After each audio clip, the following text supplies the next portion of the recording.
Hey everyone, it's VM Campos. Welcome to the stream. It's another streaming Saturday.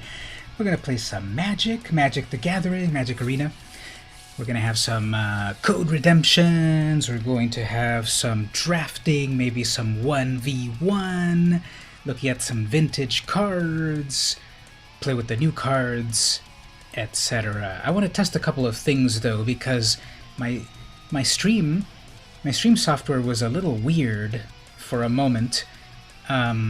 So, is the volume okay? Is my music too loud? Is the music okay versus my voice? Let me know if that's... Right now it's some really rocking music, which might be a little bit loud, but we can see about that. So number one, is my music okay? The other thing is that it looked like the chat was not appearing on screen, so let me test something here. Oh, I did see your chat. I was about to ask, do you see chat on the screen? And I do see it on the screen, so that's good. So I guess that's, I can live with that. The Twitch quality looks really weird. It makes me look totally pixelated. YouTube quality is amazing. Yeah, I swear, like, Twitch has been horrible for a long time for me. When I try to dual stream to both places, it looks like sometimes it doesn't look as best as possible. But let me see here. Hello, Twitch. Probably should spell it right. But that should appear there. There we go. That pops up on screen. And it popped up there on screen, so that looks fine. And then I saw your message there as well. Okay, so I think we're ready to play.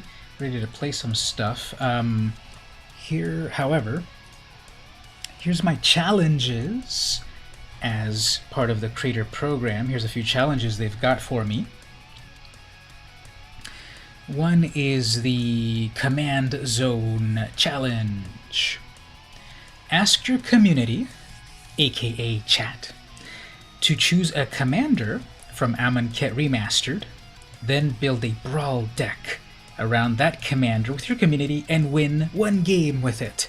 So I think that'll be cool. Once we get a few more of the usual suspects in the chat, what we could do is we could build a cool new brawl deck from the brand new set that came out on Arena. So I think I want to do that one. We've also got a formidable opponent.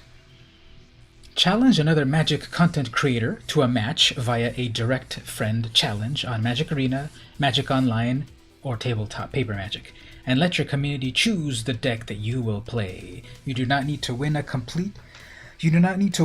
to complete this challenge. Just connect with each other and have some fun. So if I challenge another Magic content creator, it doesn't seem to be that another official Magic content creator as per this event. Maybe it's just like anyone that creates Magic content on YouTube or Twitch or whatever. So that's one. And I think that's it. Hepta win, maybe if I win 7. And then the Penta win, maybe if I win 5. I already completed the other challenges of like stream for 10 hours, 20 hours. Apparently I completed that at some point as well. 20 hours, not non-stop, but I completed that. So those are some challenges right there. If we get over to the game, first what I want to do is get my daily gold. So 500. See if we can get a better value. 500. Attack with 30 creatures. Okay, that's funny. It said attack with 20 creatures, and then when I tried to re-roll it randomly, it said actually attack with 30 creatures. That's funny. Okay, well, let me play then one of my creature decks. This deck is not optimized yet, but because they added Amonkhet back into Arena, they just added it back on Thursday. They brought back some cool cats. Regal Caracal was my favorite cat from Amonkhet. Remember, I played that cat deck in real life. They didn't return Adorned Pouncer, which was amazing. That was that zombie cat that would come back to life. That's tragic. So I'm not sure why they didn't, but they have the Pride Sovereign. I love that one. Yes, this is adequate. Okay, let's play here. Martin Leroux is the opponent. Coming at me pretty hot already. I guess. Beetle. That's kind of funny, like, I have a green deck, and they have a green anti-green card. So that's just really funny how the algorithm works. And I'm playing mono black. Okay, so there's going to be counters here. And I need to exile that right away because obviously their main game plan is to have that. So we need to take that away because that is going to be their main game plan to get me. What do we do next? Third. Well, if I get my fourth land, I'm going to play Path of Discovery so I can explore. I love that card. Whenever a creature enters the battlefield under your control, it explores. Bag of Holding. I don't see people play that card much. And I guess they're going to use it right away because they don't have very much good stuff in their hand. They exiled a Cartouche. Didn't get their fourth land. I didn't get my fourth land either. Okay, well, I guess let's set up more cats over here.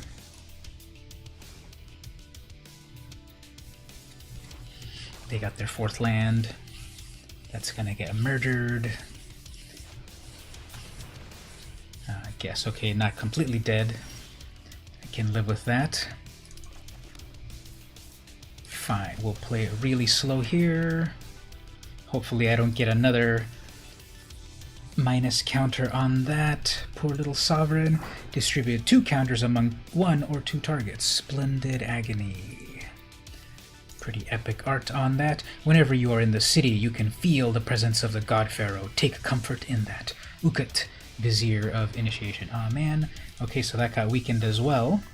Sure, but then what we can do is bring in one of these. Good. Then,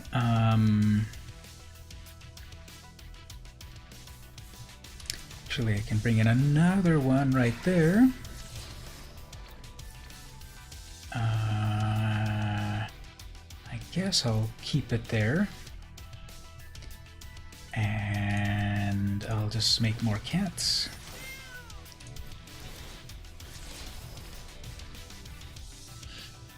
Now, this is exactly like I'm saying.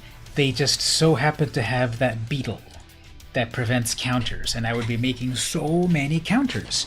But the algorithm has paired my green deck against an anti-green creature, and I really think like the algorithm sometimes is like, is it broken? Do they do it like that on purpose? My Twitch has seemed to have frozen, so maybe after this game what I need to do is... what happened there? So maybe after this Twitch I need... Oh no, it seems to have unfrozen. So what happened? I didn't even see what happened on my side. Anyway, play that. Banishing Light that beetle, because that is definitely holding me back. I know what they did. They put more negative counters on the thing. So, okay. Let's bring more counters.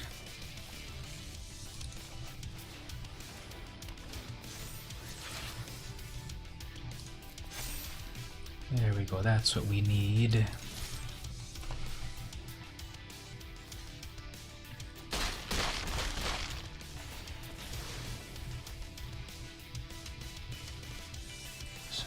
My cats goes. They can easily do some sort of board wipe here.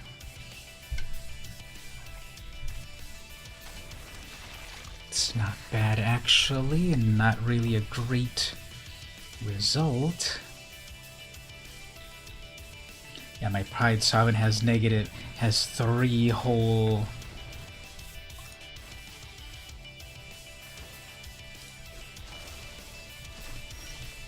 So, I guess we'll play a land, Play another cat.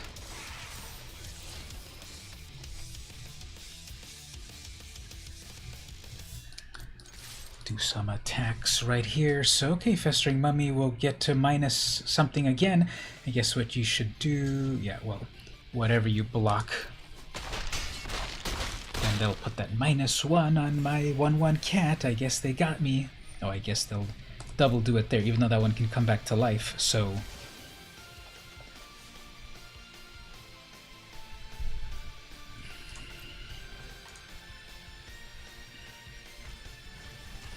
Another beetle, eh? Fine.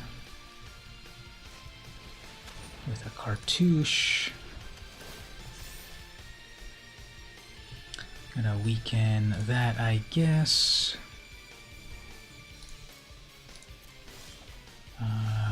Ooh, this will be fun. Okay. This will wreck them.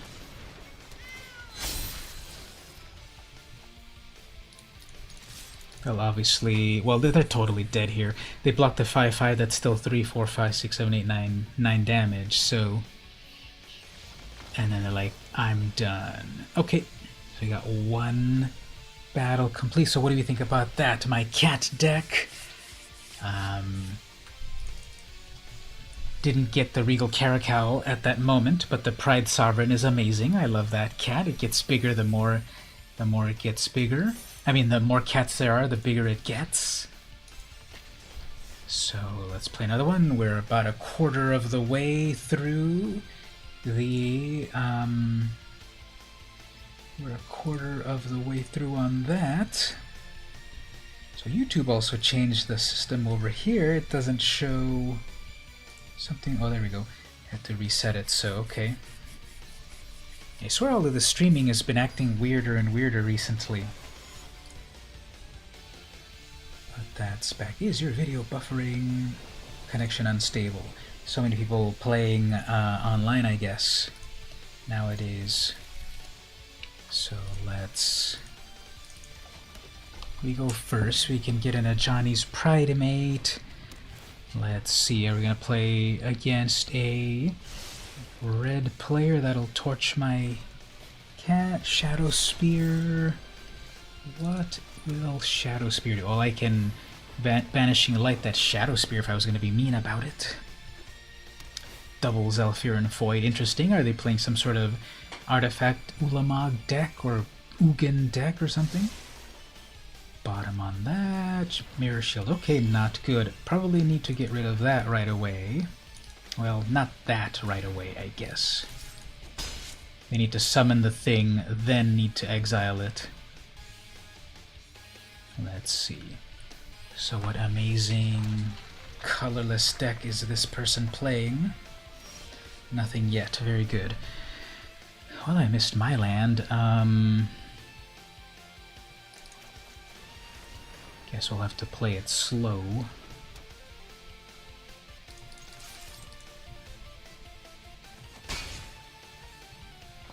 I'm not getting any of the life gain action. I'm missing my land. They're not missing their land. 4 mana in total. I guess what they want to summon... Oh, Traxos. Okay. That's not a problem at all because... you know, I'll just banish it right away.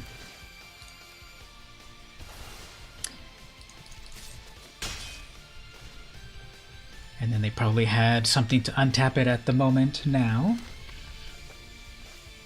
Ooh, another Traxos, so that's a nice on that.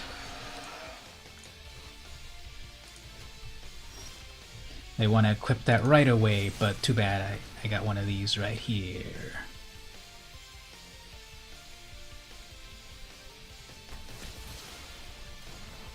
Getting a nice on the opponent on that. Missed a land drop again. I could have had Kahira out. Ratchet Bomb, that's good actually. So that will destroy everything with... That'll destroy everything with a counter on it, including their stuff, but they don't really have anything. Well, I guess if they also hit me, Sacrifice Ratchet Bomb. Destroy each non-land permanent with CMC equal to the number of target counters on it. So if they want to hit it for 3, they're going to leave their Mirror Shield intact. So, okay, that won't be too good. Hopefully we can close the game out before they ratchet. Oops, never mind. They're already going to Ratchet Bomb into the third one. And they got one of those. Sacrifice it for 2. Okay. So, I guess that's a thing you can do. I think they wanted to destroy perhaps my Banishing Light a little bit more.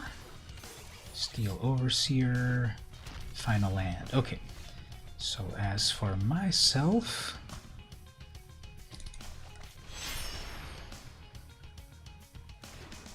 bring that out, gain some life.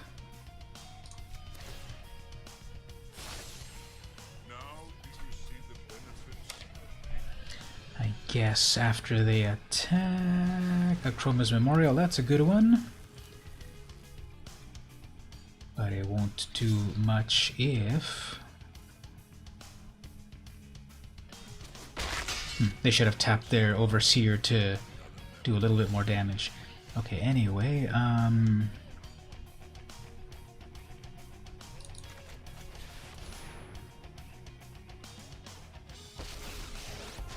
bring out another cat.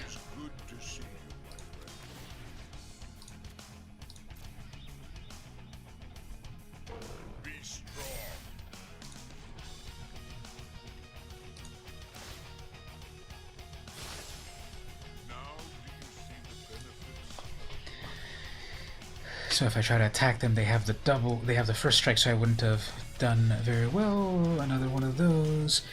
Maybe they should have, that's what I was going to say, they should have put that, equipped that. That's got lifelink. Will it tap? I don't think it's going to tap, so that's not good. I need my other banishing light.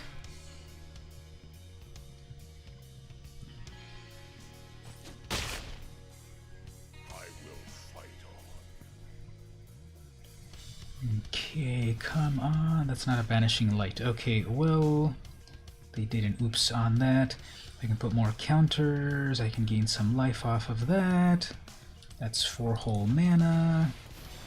Guess I'll have to do it there. Put counters there. Put counters there.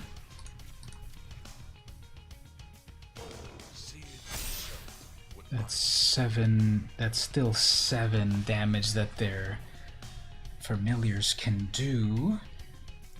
I'm at 29 life. They'll be able to do their either add counters via their Karn's Bastion. Steel Overseer can still do its thing. The smart thing they might have misplayed. They can attack with the Steel Overseer and also tap it in order to plus all of their things. And okay, so they're gonna add on that. Voltaic, sure.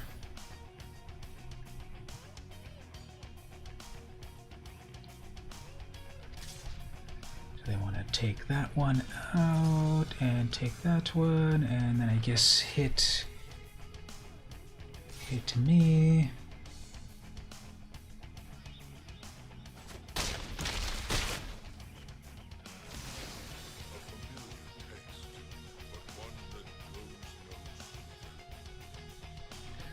Right, so that will untap their Overseer.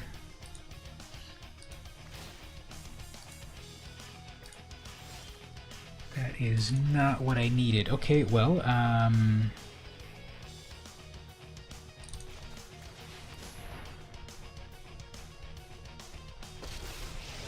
gonna have to go with the Shock and Awe. All of my Ajani's have been coming out. That's an 8-10, and that's an 8-7. If I only had one more life right here.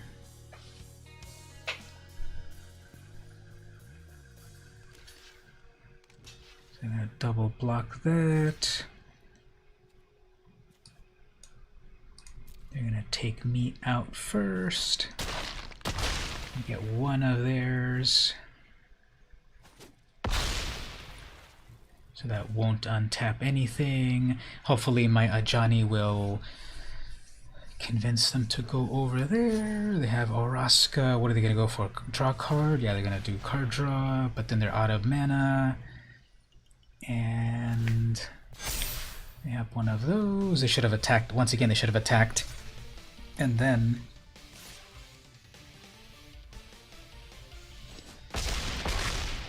should have attacked and then done the Overseer. Swift response will finally kick in.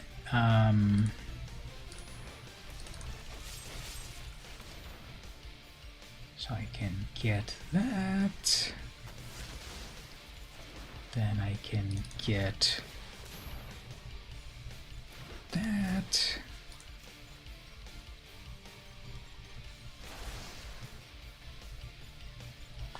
Alright, so that's still going to be 7 damage with the with that Shadow Spear. Need a little bit more removal. Never mind, they got me so. Let's go on to the next game. There was no way around that.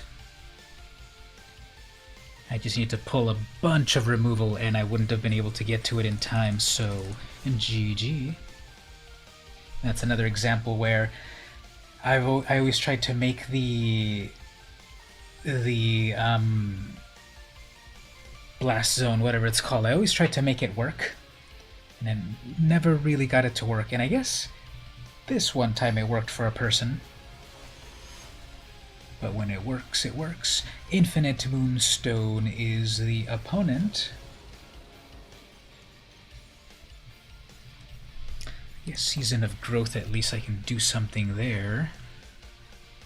I then have to just keep pulling my card draws. Pride Malkin next.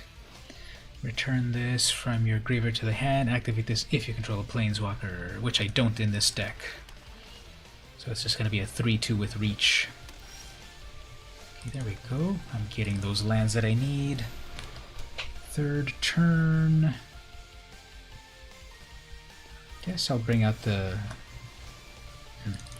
Guess I'll bring this out. Next, another land, yeah. So I can drop my 4th land and bring out Ajani.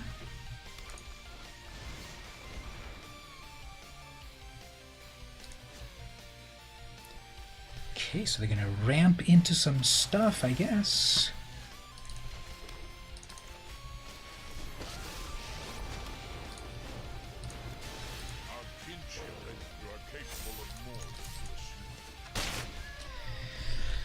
Next turn, if I get my untapped land, I could play the Vanquisher's Banner. Okay, still ramping. So they're gonna have eventually a 7 mana for a 7/7 or whatever.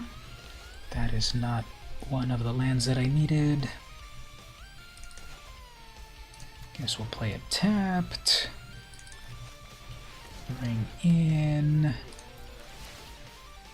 I'll put it on itself. No more lands. Plus up to 1 of 2. So 2 of them get some counters, a 5/4 and a 4/3. Now obviously they can do a board wipe. That'll spend up their mana. Migratory Greathorn. Okay, I need to get rid of that. And never mind. They're like Infinite Moonstone versus my Infinite Cats. They said never mind. They had 1,000,000 mana and they had a very good mutate creature, but that's what happens when you have vicious cats coming at you. Yeah, that deck can probably be tuned some more.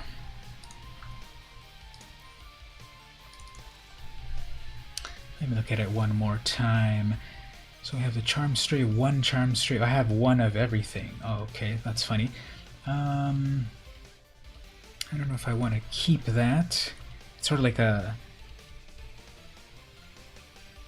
It's just like a very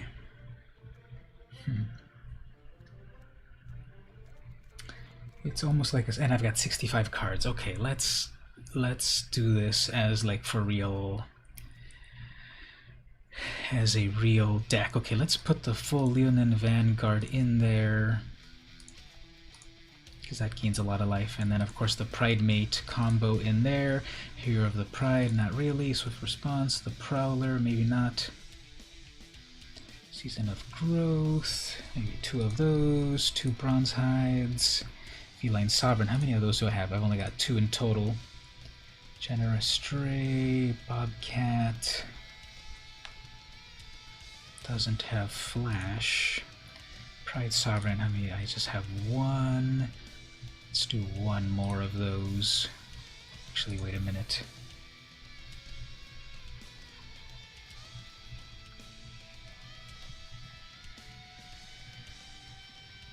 I think I would rather have 2 Regal Caracals. So I just need 1 more rare card. How far away am I from the rare cards?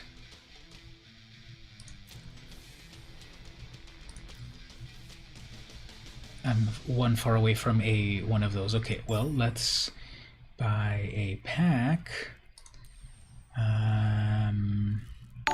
Amonkhet, hey Keeb, how are you doing? Thanks for the raid. I'm about to play with my cat deck over here. Thanks to Amonkhet, I've got some new cats to add to my cat deck. I just need 1 more rare. So have you played Amonkhet? There's my rare. Have you played Amonkhet Remastered very much? I played maybe once, maybe twice, and I did really bad on the... I want that Anointed Procession. I wanted one. I had it during the beta, but then when they wiped the whole accounts, I lost everything. I had so many cool cards back then, but then they wiped it. So I'm trying to put together this cat deck. I want this Pride Sovereign. It's a cat that makes cats and gets stronger the more cats you have, as it should be. So the Vanguard, Pride Mate. Guess I'm going to cut down on a few. I need more of those Feline Sovereigns. Generous Stray, Cheetah, Pride Malkin looks cute, but not enough space in my deck. Got some Planeswalker cats, of course. Basri's Acolyte is a good one. Cub Warden is good. Hunt Master Liger's not as good as I thought, but it's got amazing art. Leonin War Leader's amazing. And I do have 2 of them. I have 68 cards. Guardian Project, Path of Discovery. Only 1 Guardian Project. You want to try that cat deck? Ooh, hey Gabe, how are you doing? Yeah, I can put this deck in the Discord there. Just remind me when I finish crafting it. I've got 1 version of it already with 1 of each card, but now I'm trying to make it a little bit more better. Bad grammar. But I'm trying to make it much better by doubling up on a variety of things here. So here we have the Keeper of Fables. So this is the card they named after you, Keeb. The Keeper of Fables. Did you notice that one? Regal Caracal. Johnny. Felidar. Felidar's a good one. Sabertooth Mauler. I like the Sabertooth Mauler, but it's 4 mana. I'm at 67 cards. Path of Discovery. What do I want to do here? Do I just want to do the plain old Vanguard plus Pride Mate? Kind of boring. Season of Growth, the Lion. Sovereign. 2 Sovereigns. Acolyte puts a bunch of counters. Cub Warden makes a bunch of cats. Let's do Cub Wardens so that we can go wide. War Leader, love that one. Guardian Project, I guess that one's kind of better for Commander or Brawl. Path of Discovery, I guess I'll just put 1 of each of these. 64 cards. Saber-tooth Mauler, I guess not. Keep all my... I'm gonna keep all of my Planeswalkers. How many Planeswalkers do I have anyway? I have 5 Planeswalkers. Which are Ajani, Inspiring Leader, gain 2 life, put 2 counters, exile a creature. Or we've got, hey Mark, how are you doing? We've also got Gabe and Keeb over on the Twitch, so say hi to them. Thanks for joining. I'm trying to put some new, now that Amonkhet is back on Arena, they put some Regal Caracal back into Arena, so I got that one as soon as I could. They didn't put Adorned Pouncer. I don't know if you were hanging out on the stream way back in the dark ages of 2018, back when we still had Magic Arena Beta, and back then we had Amonkhet and Hour of Devastation, and back then I had a really cool cat-focused deck, but after the beta, after we went from beta to public, they wiped everyone's accounts and I lost everything. So I'm at 63 cards. Leonin Vanguard. So my Leonin Vanguard plus a Johnny's Pridemate combo. Season of Growth. I guess I'll just put 1 of these ancillary cards. Then we've got these Lions. Sovereign. Ajani. War Leader. Guardian Project. Path of Discovery. I'm at 62 cards. It won't be tragic to have 62 cards, so I guess I'll play with that. 21 creatures, 17 non-creatures, average 3.1. Actually, wait a minute. Do I have Oketra's Monument in here? I don't. Put 1 in there. And then what's the other monument? The some pretty epic music. I put it over on the Rock channel. Bantu's a monument. Whenever you cast any creature, they lose a life. You vaguely remember that back when you used to follow you on Google+. Ooh, let's talk about Google+. I kind of want to reminisce about Google+. So that's where we met, right? On the Magic Google+ account. Whenever you cast a creature spell, whenever you cast a creature, target creature gets a +2. Yeah, let's add that to the deck. We'll put both of the monuments in there. Hey. So, are we going to get kicked out of the world of Magic if I play a deck of 64 cards? Why not make it an even 65? Even 65. What other... I know what I'll put in here to make it an even 65. Let's put in the Magical Christmas Land Colossus Hammer. My cat could have 10 plus 10 plus 10. So, let's just play with this deck for a little bit. This is Selesnya Cats with some new Amonkhet Remastered cards. And we'll see how this goes. So how's everyone doing? Having a good Saturday? Colossification. Well, it's an enchantment, and it's only a 1 of, you know, if you attach it to one of your cats and it gets killed, you lose it, even though +20 is amazing. This is an artifact that can be reused, but obviously it costs a lot of mana. So I get all my tap lands. Beautiful. But at least we can work with this. Probably. Cyanide and Happiness is the opponent. And they get their Scry land. Okay. At least they bottomed it. I guess here we'll start to set ourselves up. So what we're going to do is some... We're going to do some Amonkhet drafting later on. Either sealed or maybe draft. We'll see which one. Shavil. Okay, I should probably exile that right away. That one can get pretty annoying. because it's got Death Touch, and when my creature dies, they draw a card, and we cannot have that. I know we're visionary. Okay, so got some ramp. Fourth land. Let's bring out that Path of Discovery. You watch that sometimes on YouTube. Yeah, I wonder if it is the... I wonder if it is that account. They do those fun little videos with like the simple stick figures and stuff, right? Moldavine Reclamation. I think that's a good thing we should get rid of, right? Whenever your creature dies, gain 1 life and draw a card. Yeah, let's get rid of that. So let's grab that. Then we have a 1 casting cost creature that we can explore. And that's a land. Okay. Well, get to play a land. I have 5 mana in total, and they're in black, so they'll probably have something like a Liliana. I don't think they're going to do the minus effect. Oh, I guess they're going to do the minus effect. Okay. That's a way to do it. Plus a land. Okay, come on, 1 more Banishing Light.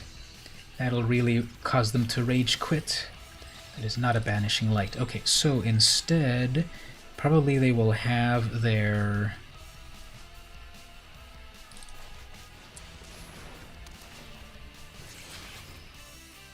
Ooh, that's nice. They will probably have their kill spell here, so I don't think my Sovereign is going to live that long. Sir Conrad, not too bad. Make some zombies. And a Chaville, another one. Great. Okay. Well, I can put 5 on that. Yeah, let's do this. This is going to be a huge amount of... yeah, keep that there.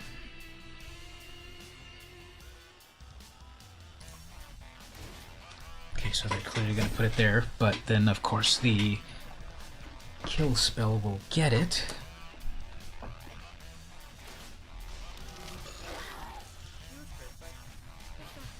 Paluk. Sure.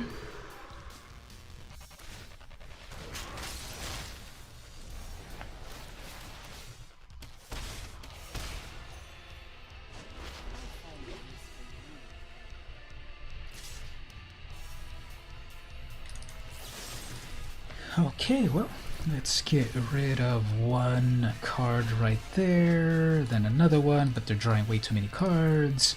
I think it's going to be hard to get rid of this opponent unless I can get my Banishing Light to get rid of their... That's not a Banishing Light, obviously, because I saw what it was. But,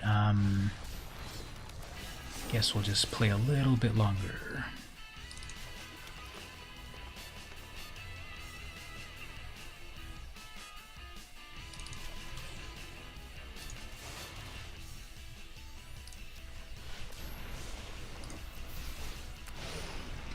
So every time these creatures, 2 lands, every time their creatures die, then they're going to draw a bunch of cards, so that's not good. That just means they can get more answers. They might bring Polukranos back. What do they have in the graveyard? 8 things in the graveyard.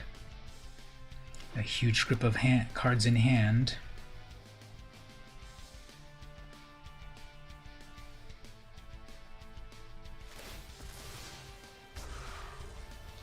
Interesting. Well, that obviously means they've got another Liliana in hand. Watch this.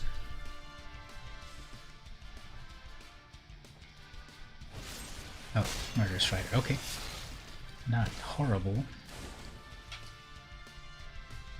And if they... Well, I guess they got all the removal in hand. Let's see if they get my final Pride. There's their final removal. Yep, they got all the removal. So they're just going to bring Liliana back from the grave, so I don't really want to play against this person. They've got very, very powerful... they've got too much advantage. They have all the lands that they need. They're going to bring back their Liliana again. I wasn't getting enough of my removal. Kind of way too annoying to try to go through that. So let's try that again. It's best of one, obviously, so you can't have every single answer. So what I would have needed, of course, was like a disenchant or naturalize for that bolus, whatever it was called. But let's try over here. So we can do the Bronze Lion, Banishing Light, Swift Response. We've got Vanquisher's Banner, a Johnny the Great-Hearted, Turn 1 Saracen. Okay, they're going to do a crazy life gain sort of deck. So, Swift Response hopefully will take care of that. Pride Mate, okay. Guess we'll have to do it like this. Number 1, get rid of that. And then next, get rid of the Pride Mate. Fleet. So once again, they're gonna just try to get a lot of life off of that.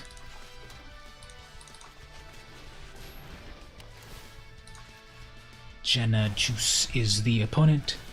Yep, there's your life gain on a 0/5 creature. If I get my untapped land, I could bring out my Ajani. And instead they're going to give that 2/6 until end of turn, right? Just until end of turn. Okay, so not an untapped land. Guess I'll bring out a 3/3. They missed the land drop themselves. Yeah, they totally went all in terms of let's do as much life gain as possible. I would rather bring out my war leader.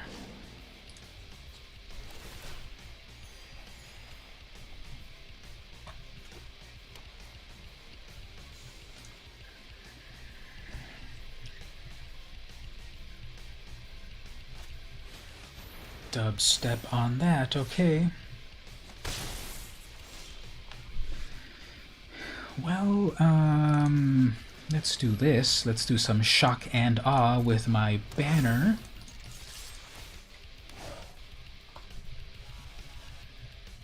That'll get me some life gain. Double life gain off of that. 4 lands. If they get their 4th land, that's not a 4th land. Okay, that could have been a 4/4, but took them down. Next, ooh, okay, I probably want to take their will to live, so let's grab that. Bring this to hand. Attack with even more cats. Now the opponent got a lot of mana screw, unfortunately, so that's not great for them, but I did manage to get all of their pieces of their puzzle. They had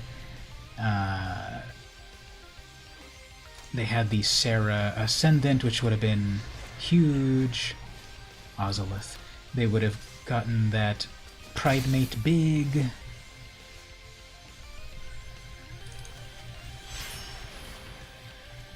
Nice. Get another cat out there. And that's a lot of cats. It's 11 plus 9 plus another 6.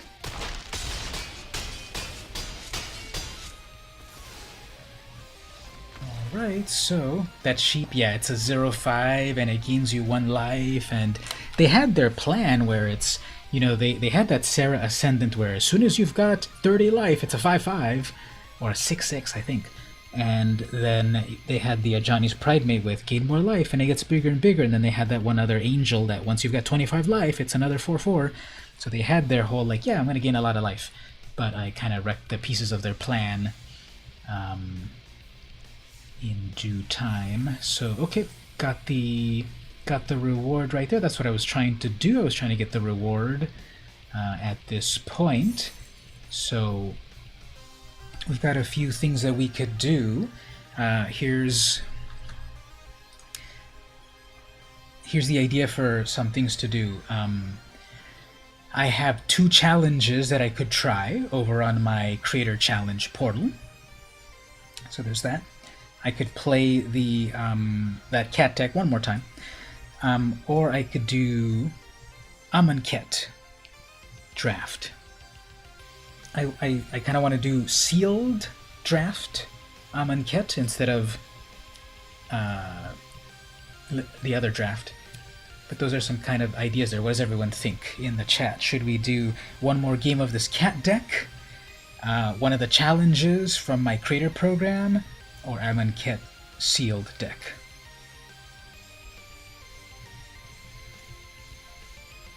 While people think about that, I'm gonna go get some water.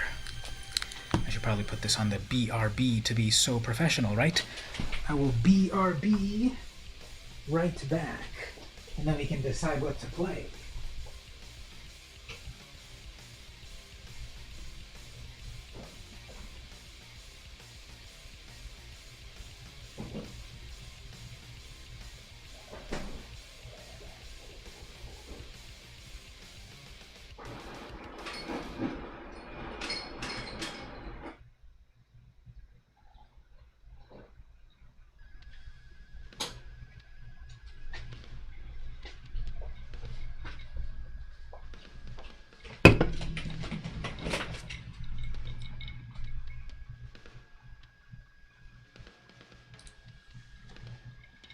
Alright, so I got my beverage.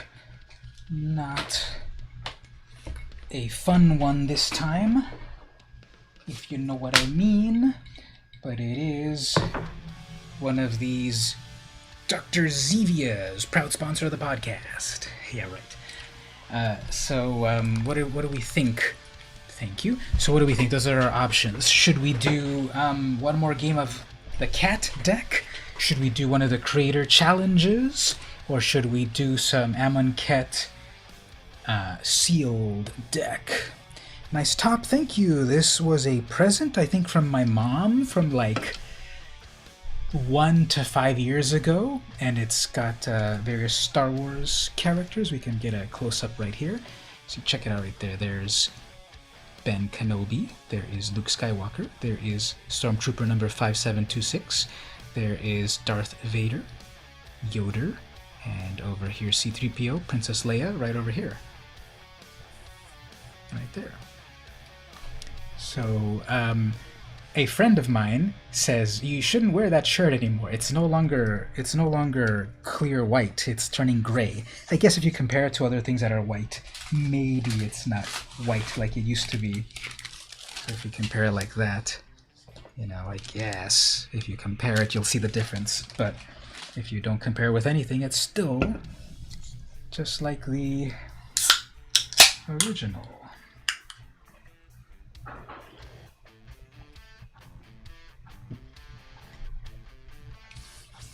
Okay, let's do the creator challenge. Exactly. It looks white if you don't compare it with anything else white. But anyway, let's do one of these creator challenges because obviously when you're all here with me, it's even better. And let's go over here. So here's the creator challenge. We have Samut. Ask your community to choose a commander from Amonkhet Remastered. Then build a brawl deck around that commander with your community and win one game with it.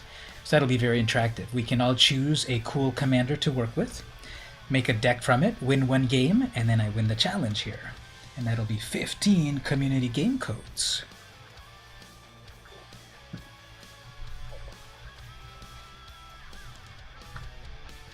So here's how we would do that challenge. We go over to the decks, new deck. Format will be historic brawl, which I guess they call friendly brawl. No, regular, not hit. Wait a minute. Ask your community Amonkhet, then build a brawl. Wait, that brawl deck is going to be historic brawl, right? Because if I go to brawl over here, yeah. Okay, well this is dumb. This is a really dumb challenge because in order to make a brawl deck out of Amonkhet, you have to select this to be historic, aka friendly brawl. But you can't play friendly brawl. Normally you have to challenge someone to do it.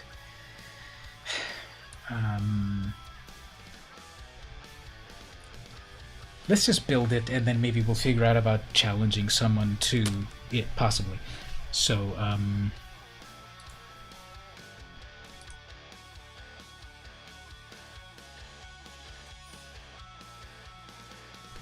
yeah, when it's friendly brawl, then it lets you do it, so okay.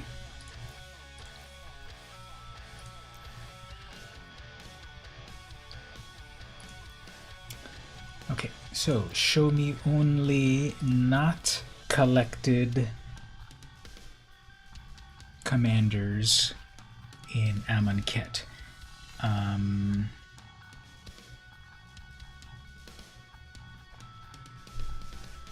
Okay, so we'll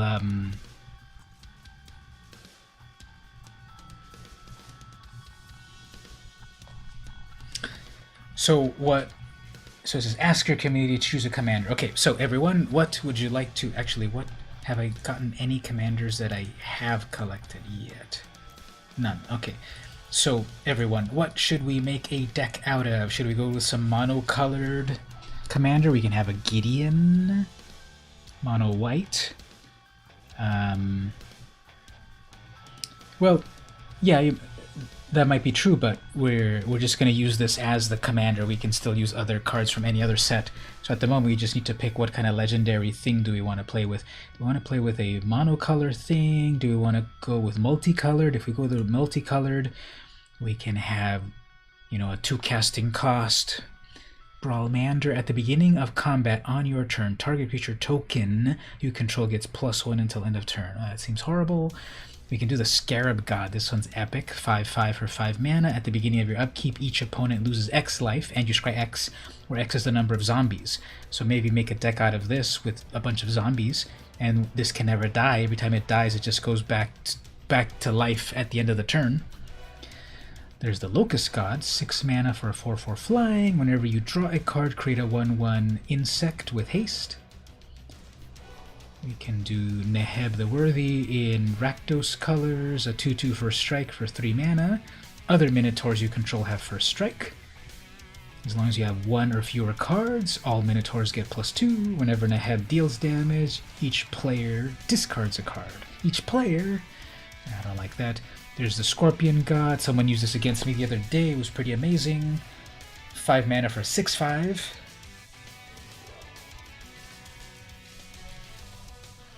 Whenever a creature with a -1 counter on it dies, draw a card. Pay 3, put a minus counter on a creature. Whenever this dies, it comes back to life. That Locust God looks fun. 6 mana, 4/4 flying, draw a card. Maybe we want to do this one and then put a bunch of card drawing spells and counter spells and stuff. Next we've got Hapatra, Vizier of Poisons. In Golgari 2/2, whenever Hapatra deals combat damage, you may put a 1/1 counter, -1 counter, on a creature. When you put 1 or more -1s, create a 1/1 snake with Death Touch. Samut the Tested.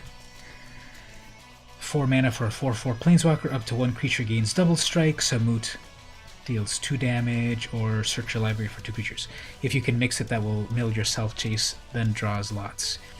If you can mix it with that mill your self-chase. Let me look at that really fast, just to remember what that one does.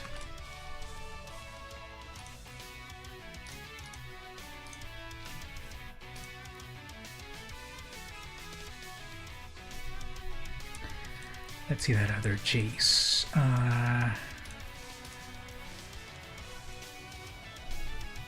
Target player mills 2 cards. Draw a card. That one's not it, right? Draw. Okay, mill them and then draw a card, right?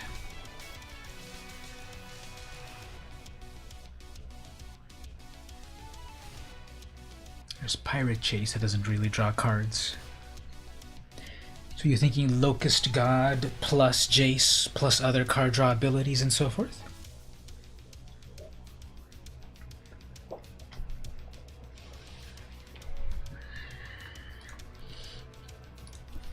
Let me go back here. So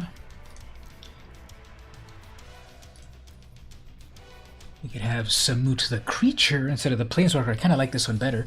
Flash, double strike, vigilance, haste. Other creatures you control have haste. Actually, she's triple colors because she's red and green for the main casting cost, and then she has a white activated ability, untap another creature.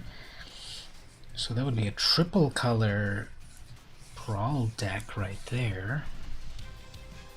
We have Nissa, the one with an X on her. +2, scry 2, 0. Look at the top card of your library. If it's a land or creature with CMC equal to the number of counters on Nissa, you may put it into the battlefield. So if you summon her with like 4 + 2, so every time you pay 0, you look at the top card and play the card. -6, untap 2 lands and they get 5/5.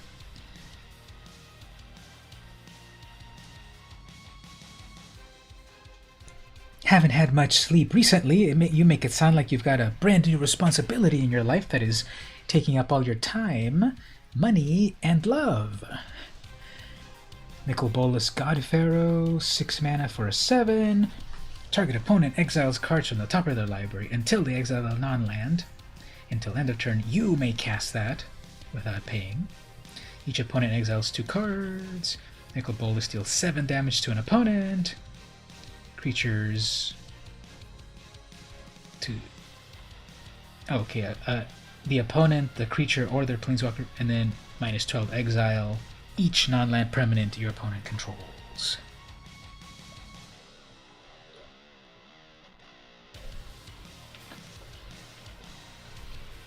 Okay, to make it official, as part of the challenge, here's how we have to do it, because I need to clip this part and send it to them. Here's us rehearsing for it. I'm going to say, hey, chat, let's do this challenge. Help me pick a commander for Brawl. And then I want you all to scream out right there, as if there was Pee-wee's Playhouse and you said the magic word, the secret word. And I want you to say, let's do Locust God, so that it comes from you, because it did. But I want to put it together in this one clip so that then we can start to build a deck and then play and then beat the challenge. So, here we go, team. 3, 2, 1. Okay, so what I want to do is build a Brawl deck, and I want you all to help me out. Let's pick some sort of legendary creature from Amonkhet Remastered and make a deck and win with it, of course. So out of all of the possible legendaries that we could use in Brawl, what do you all want me to make a deck out of? What might be a fun commander to choose to make a Brawl deck? Shout it out.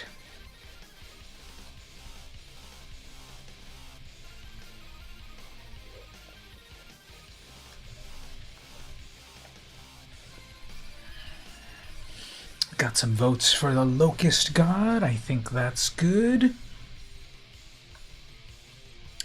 Locust God is a 6 mana 4/4. Whenever you draw a card, create blue and red insect tokens with flying and haste.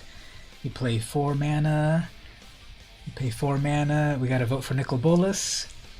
You pay 4 mana to draw a card, then discard a card. When a Locust God dies, return it to the owner's hand. Okay, so we got 1 vote for Nicol Bolas and 1 vote for the Locust God. Who will be the final person to break the tie to pick a commander? Come on, final vote. Who's hanging out in the chat there to pick the final vote?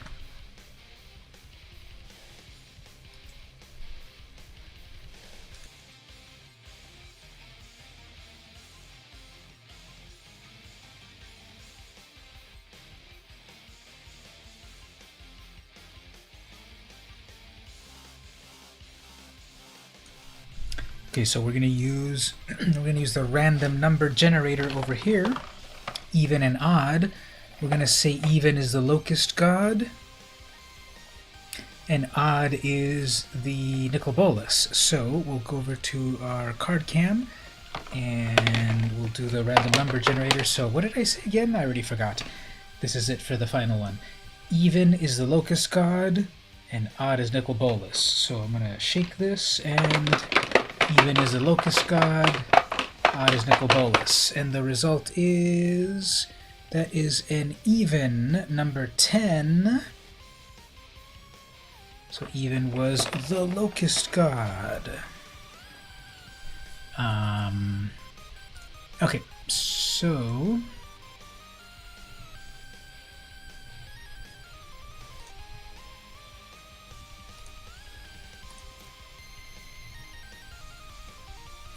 the big idea with the locust god is that you want to draw cards. Okay, well, first of all, let's put the mana base in here. We need red and blue mana.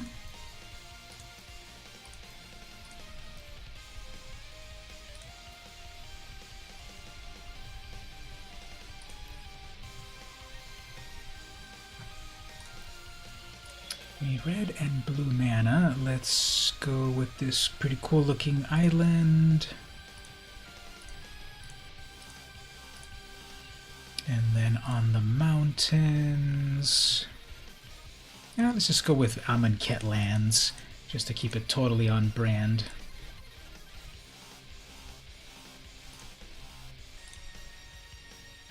I put suggest lands and it removes everything. Okay, funny. So then after we get our lands in, we have to put some shock lands in there too or something. Do that in a moment. So anyway, the name of the game will be getting to as much land as possible, and then also drawing a bunch of cards.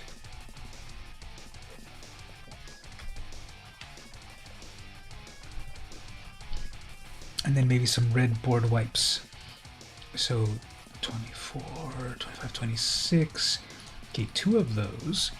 Then we're gonna need our mana rocks. Actually, the command tower. Cryptic Cavern will draw me a card.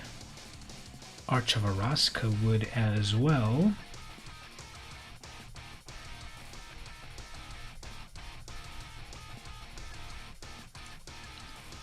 Let's see, where's Fabled Passage?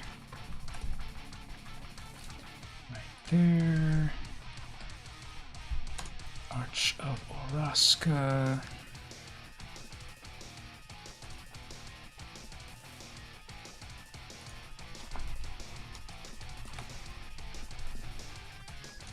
Do I not have Arch of Araska? I guess I never got one of those.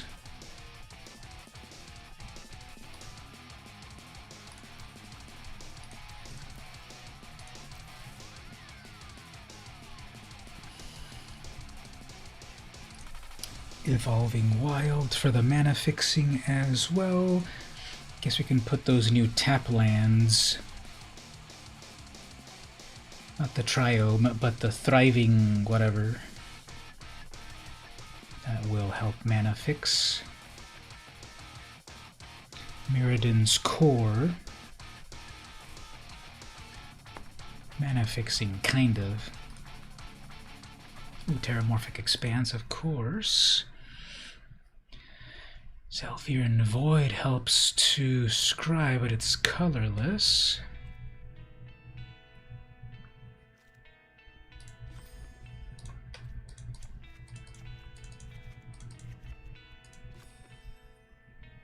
'23 to 26. I need 3 lands on that.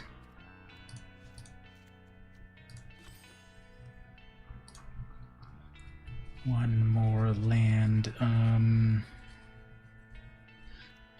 And we'll do the Void, because that scries. So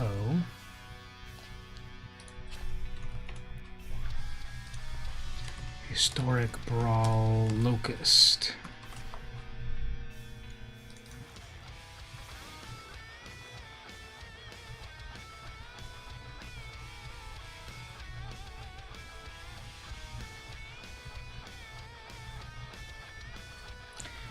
Okay, so that's 26 lands, and then need some mana rocks.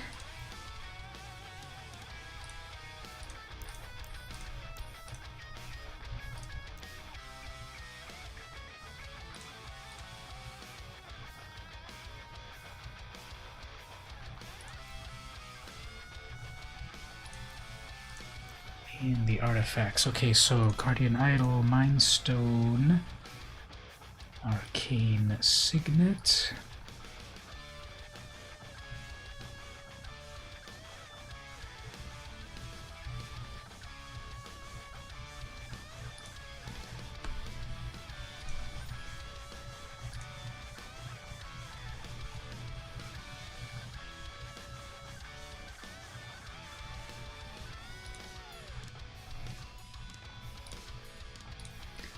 Where's Arcane Signet? Right there. So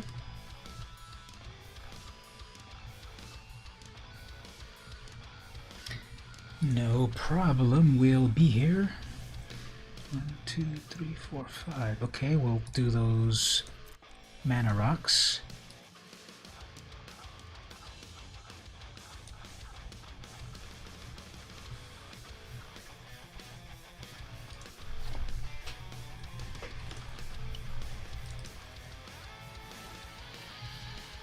Alright, so then what I want to do is just a bunch of draw cards.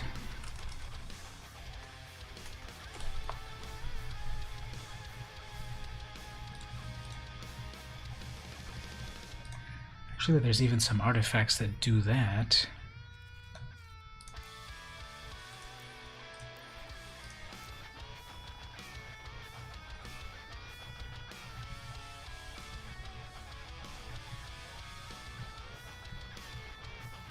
I don't have any commons at all. That's funny.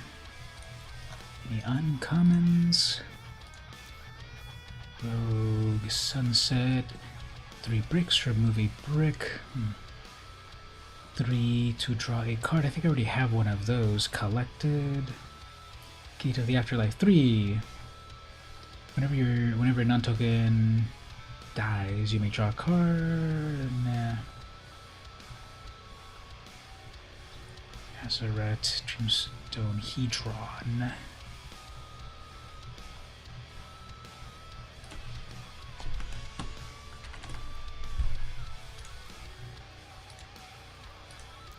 So I do have one Arcane Encyclopedia. We'll put that in there.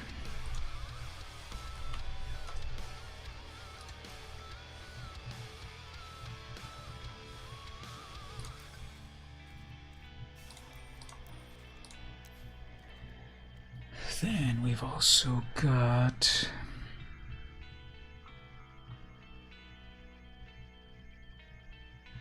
Golden Egg, Guild Globe, Scroll of Avacyn, 2 mana. It takes 2 turns to do it.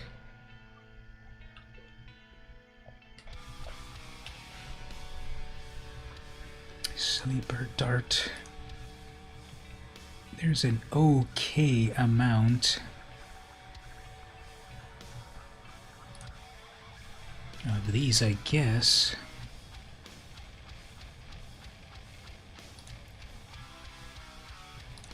What about any uncommon draws? Fountain, pay 3, Scrabbler, Soul Guide. There's a stone. Guess that's fine there. We will do in blue sorceries. See how many instants. Not collected instants in blue. Exclude. Thirst for knowledge.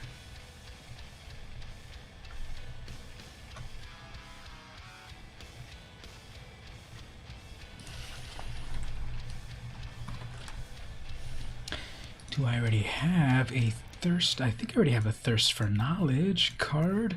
I guess not.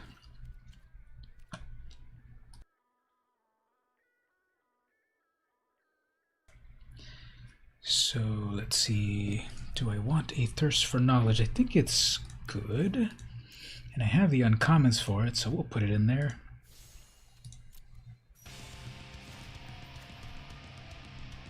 Tezzeret doing his thing. Okay, what about some common instants? Not collected, nothing. Okay, let's look at some uncommon and common instance.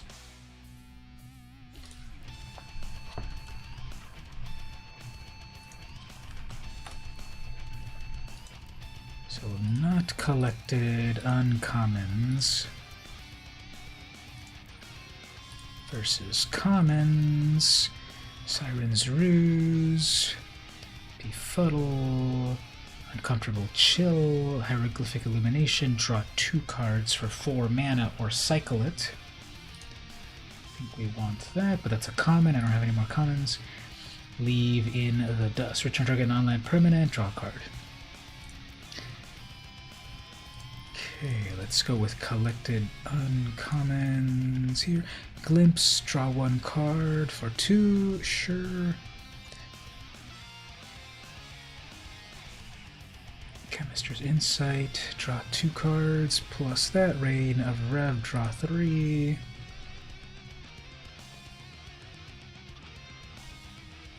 Draw 4 cards. Channeled Force.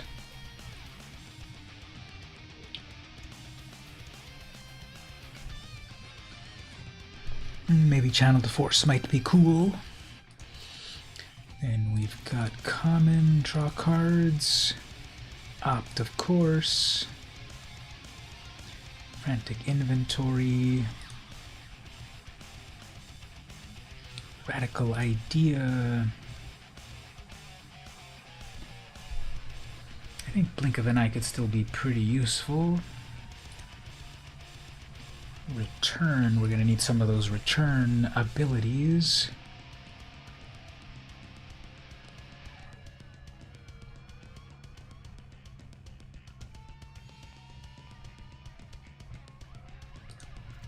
Hypothesis, I'll draw 2 cards, then you may discard a non-land card. Deals 4 damage to a creature. Oh, hey, Ashley, I just saw you there. Just got home, time to watch a bit of the stream. How's it going? Good so far. We're doing a challenge where we're trying to build a brand new Brawl deck using the Locust God. So perhaps, because I know you've got at least one Brawl deck, would you like to do the challenge game on that to help me play 1 game of it, maybe? Still trying to put it together.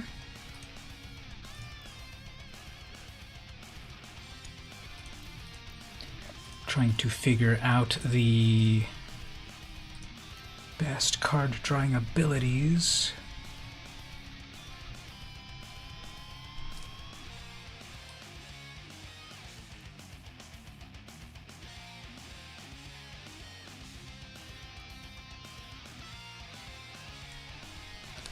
So I'm just kind of looking at all of the cards that are all about drawing cards.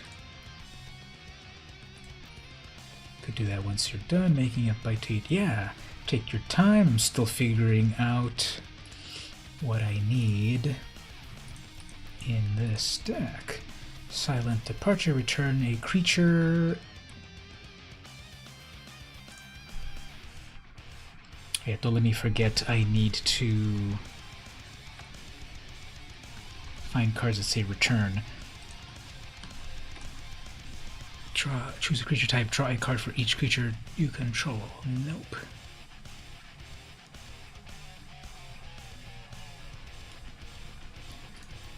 Okay. Next, collected uncommons of sorceries. Got that. Draw 2 cards. Yep. Sift, draw 3 cards. Yep. Weight of Memory, draw 3 cards. Yep. Boon of Wish, draw 4 cards. Yep.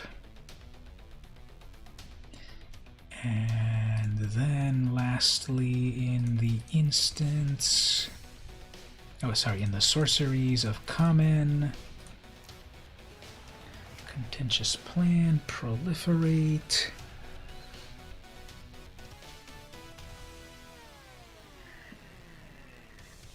divination, of one mind,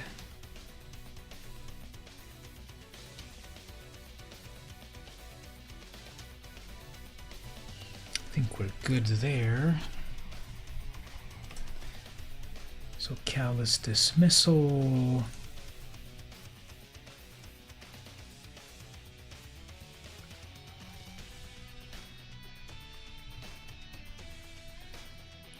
gust of wind will return as well. Let's draw a card.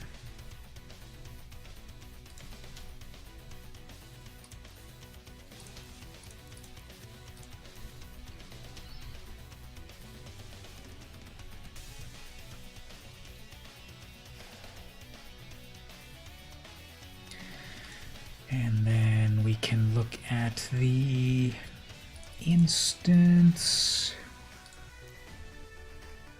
unsubstantiate,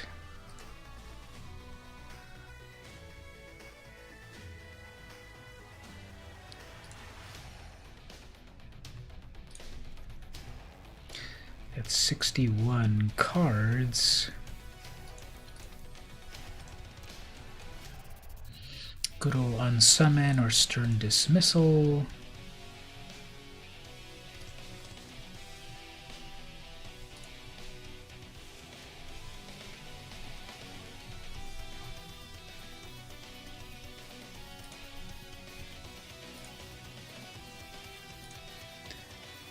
Okay, so this is going to be a really, really dumb deck. But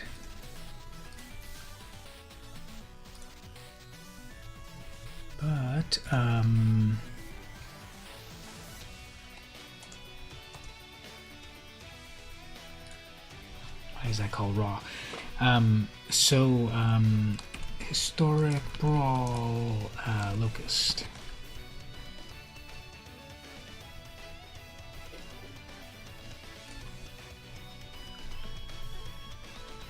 It's a very, very dumb deck, and we'll be ready to play that whenever you are as well, unless they've added... Yeah, you still can't play Historic Brawl yet. Non-format card 17. Double-click to edit. Alright, load the game up and then we'll give it a shot and see how this deck works. Probably not great, but this is version 1 of the deck. This is for the challenge that I'm part of the creator program. They want me to create. They wanted me to create. Oh, that's going to be one of the huge updates. Okay, yeah, no worries. Go ahead and do that update while I play something else here temporarily.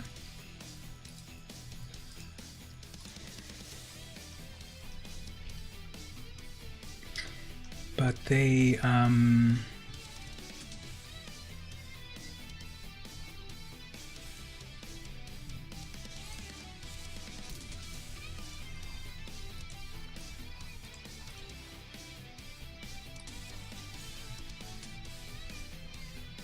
I thought I had the standard version of that.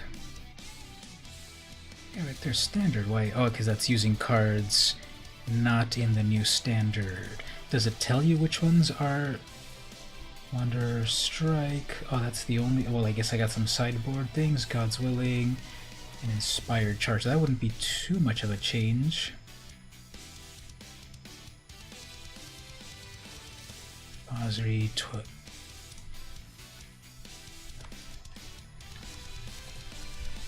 Let's clone that and say it is new 21. So core set 21 only.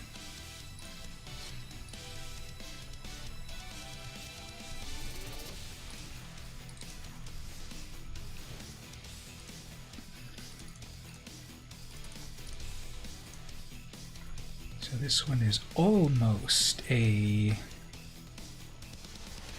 new standard only deck. Guess the way to fix that is secure the perimeter. So there we go, that's a core set 21 only, I mean that's a new standard 21 only deck right there. Let's see how many people are playing this one.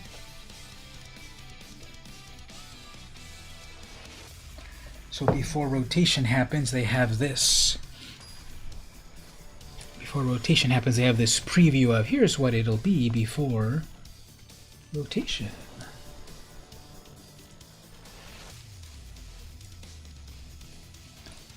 Okay. So we'll play our little 1/1, and then we need 4 mana to do more stuff. So hopefully we draw more better stuff between then. Tranquil Quove. You gained a life, I gained a life. Birth of Militus. That'll be annoying, but it'll still be gaining some life. Yeah, it's gonna play completely slowly.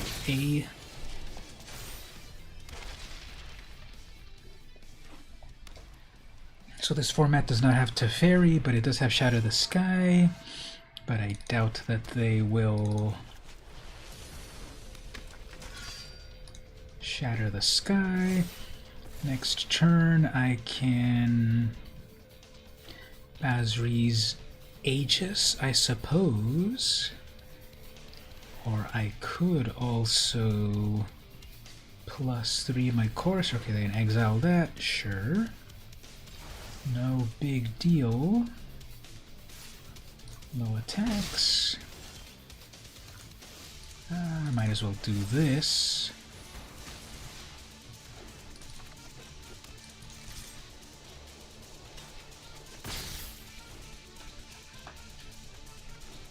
So what is the big end game when you can only play with core 21 cards? Naiad of Hidden Coves, that's kind of good, right?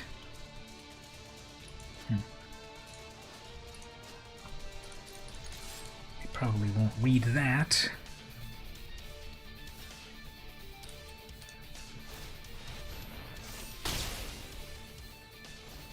"26 life.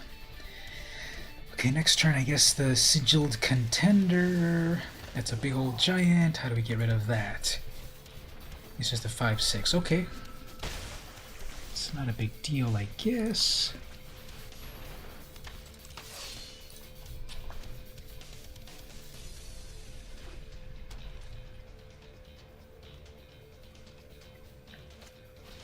Arcanist's Owl, I never see that. Ah, man, that's that Kiora. So I definitely need to get rid of that. Yeah, this game is not gonna play out. They're gonna cast that next turn. They're gonna have an 8/8 with Hexproof. Yotan Cohen, they just subscribed. Ooh, thank you so much there. Jonathan Cohen, thank you for subscribing. Really, really appreciate it. Thanks for coming to hang out to play some Magic. What's your favorite Magic card of all time?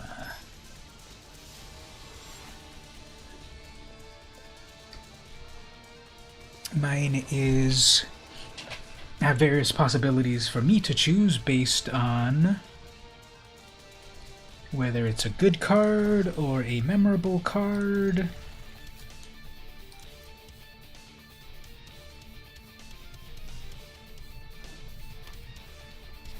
So I guess they've got a turn 1 Chorister. I, on the other hand, don't have anything until turn 3.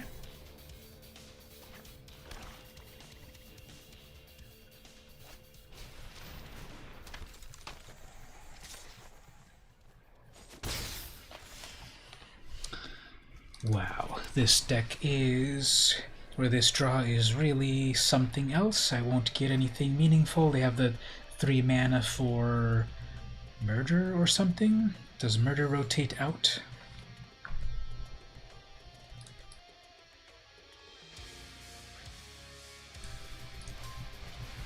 Indulgent Patrician.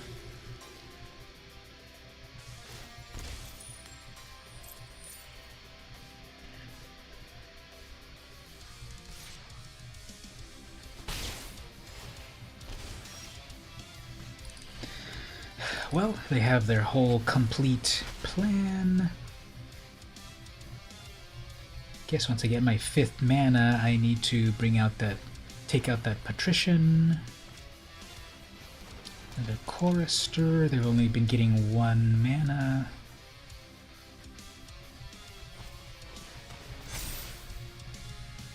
That's a 2/5. Got it again. That's double the time that they've gotten it perfectly.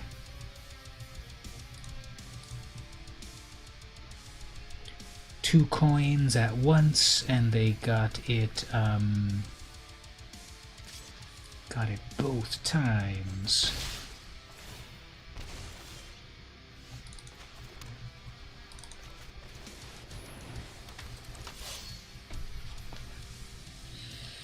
Just got extremely slow draws.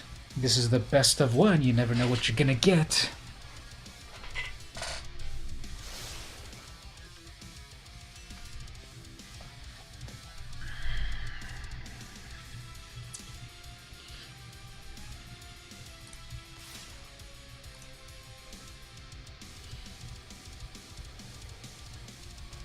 The music that is currently playing is over on my music channel thing. It is currently called Azafran by Juan Tola.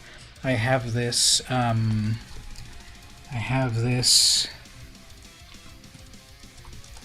put it right there. I have this app that plays music while I stream randomly, so it's there.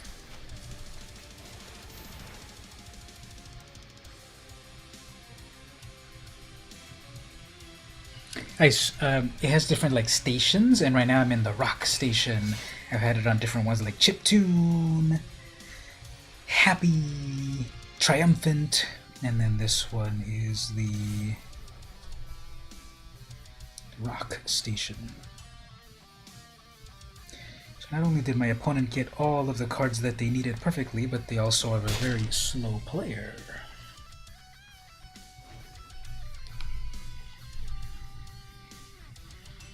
Just hear a really faint guitar and double bass. It is one of the rock channels.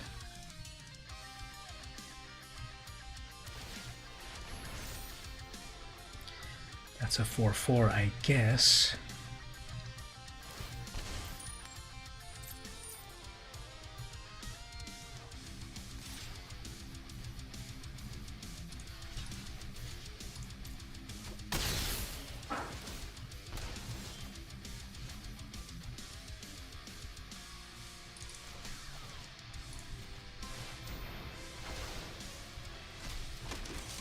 Alright, well that ruins their piece. But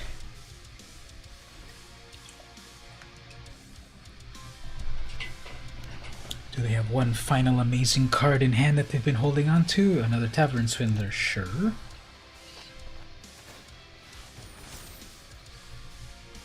Okay. I guess.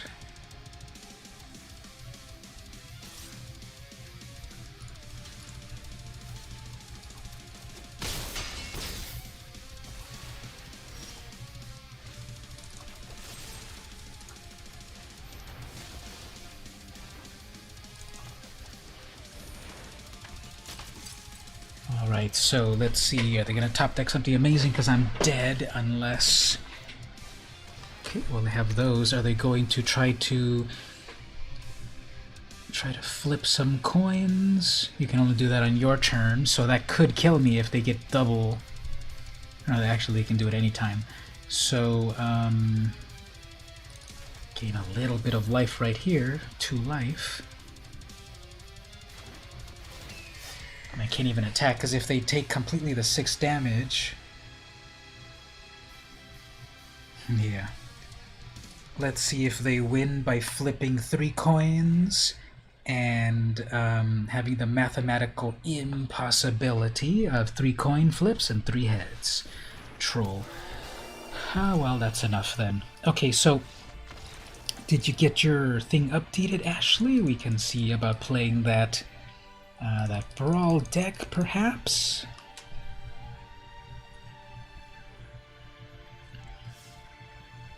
So they topped deck a Hasty Troll. What are the odds of that? 7 million to 1, but of course it happens right on my stream. So almost 4 gigabytes out of 4.5. Okay, I'll play a little bit more over here. Maybe get some better draws this time.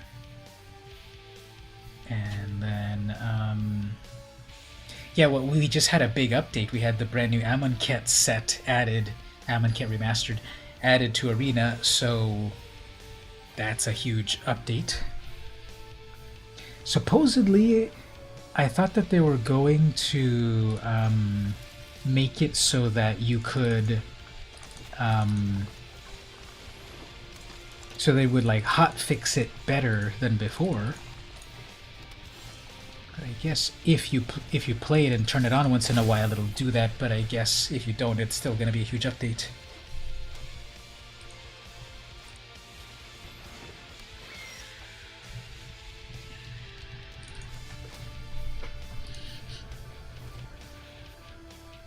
Alright, let's see how they get there. Constellation action happening. Probably a water knot.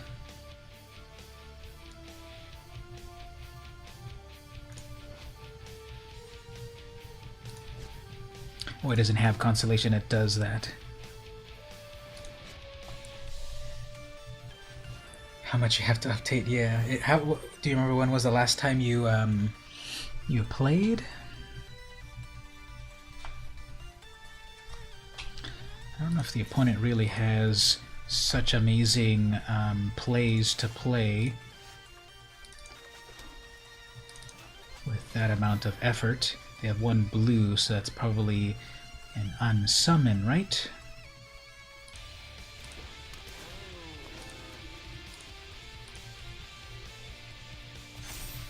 Eight months ago. There might have been a few updates since then.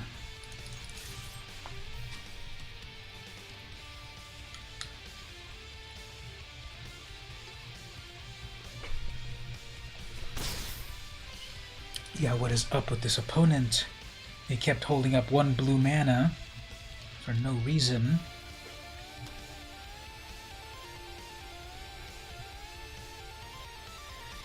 So if I can get 27... Oops, that's a good one. So...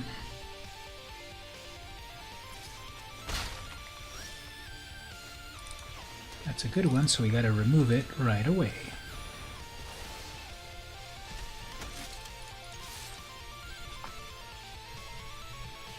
And the opponent stands agog.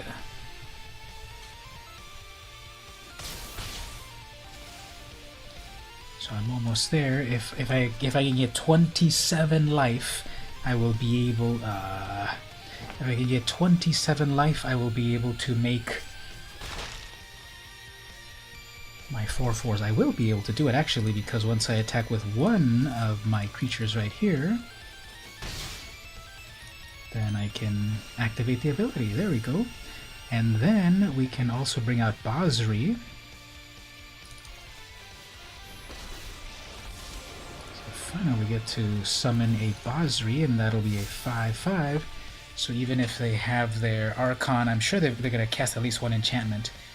But it gets pacified. Ooh, so lucky. And are they going to hit me? Let's see, are they gonna hit me or are they gonna hit my planeswalker? They keep reading it, so okay.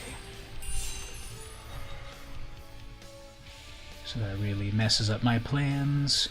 I'm gonna need my removal on all of that. 4 in total.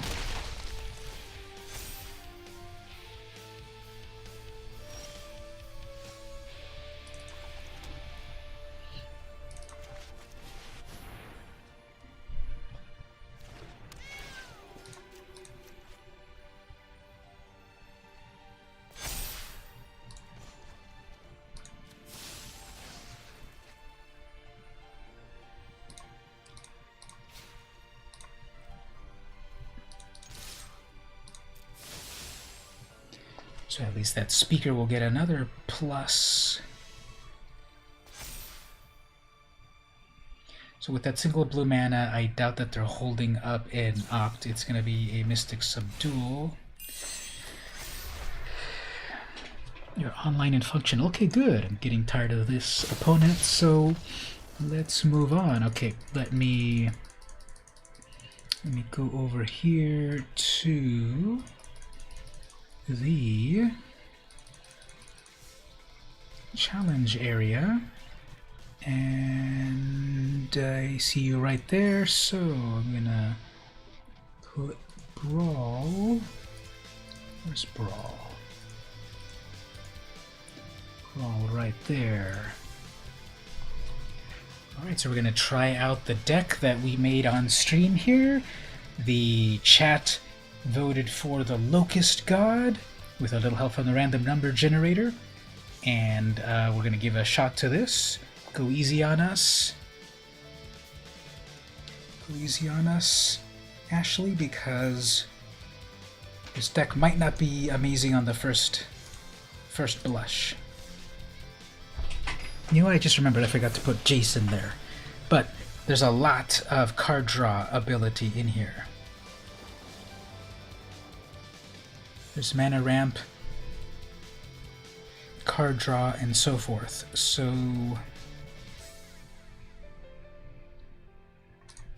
I'll give this a shot.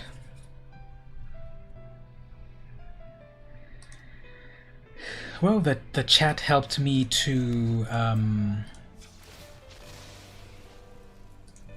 pick the commander, and then we kind of pick some cards there, and let's see how it goes.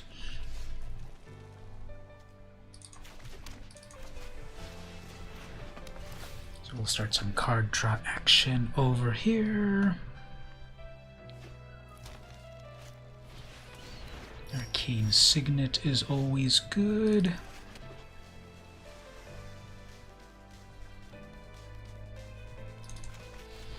think I might have cast this card for the very first time ever. Perilous Voyage. Bon voyage to the perilous voyage.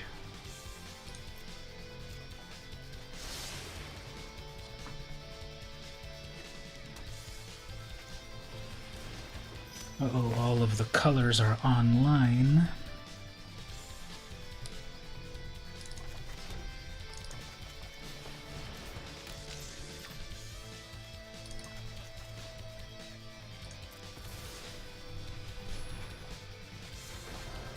So that's 3, 4, 5, 6.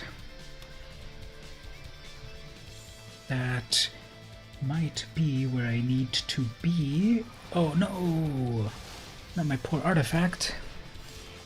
Okay. I guess it slows down just a little bit.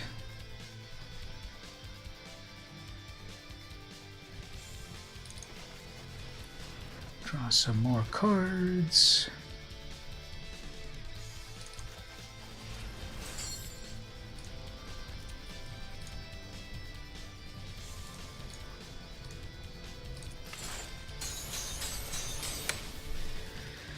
So we were about to get the Locust God, but a Crush Contraband came out at the perfect time.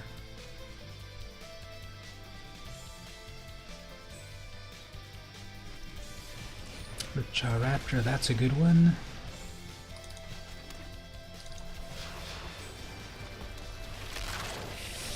Some pretty epic animation for that Locust God.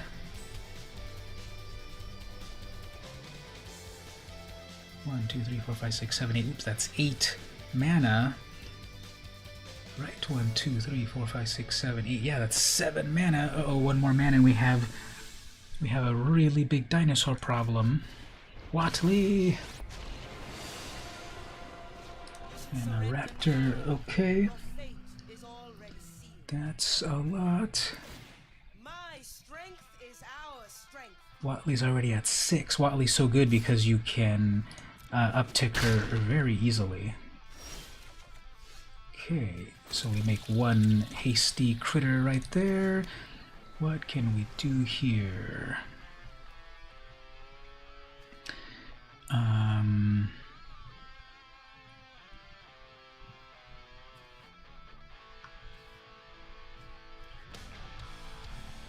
The funny thing is that all of the amazing card draw spells that I had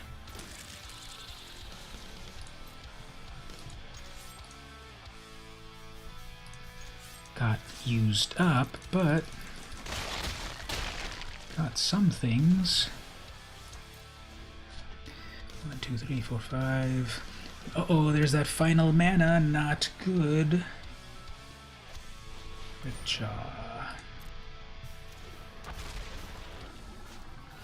Next, Lotus.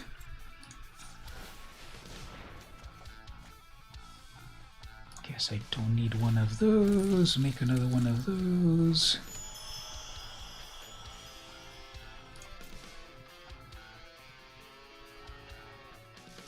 Reaching Raptor would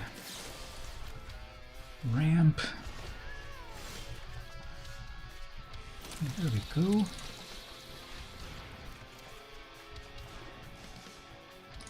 Makes some more little locusts.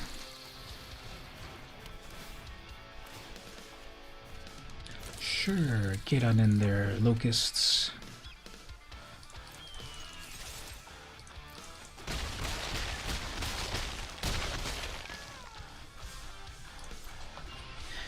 Three, 4, 5, 6, 7, 8, 9, 10. Oops, that's a lot of mana. That's all the mana necessary for that. Uh-oh. Getting killed with one of those. Destroy.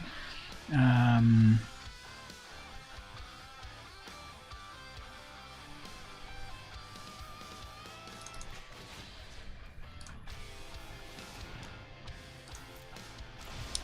guess it's good that they still print some cards that can still target yourself, because a lot of these new ones only let you target your opponent's things so that you don't accidentally...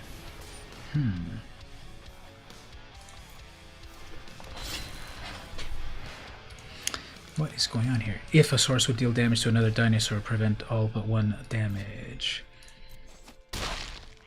Okay.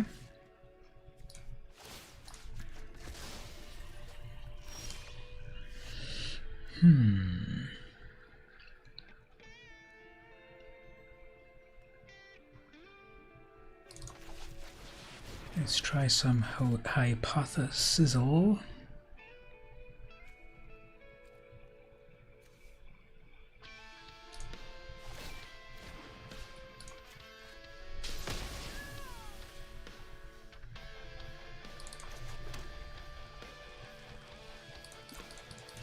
Got 7 locusts in the air, exactly 7. Exactly 7 locusts in the air, but then we get a huge primal calamity.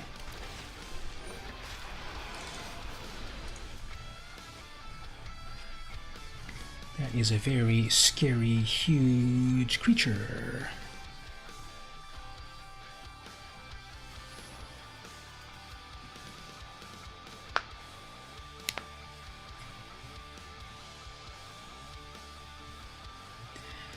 So the Nyx Lotus can definitely make a lot of mana.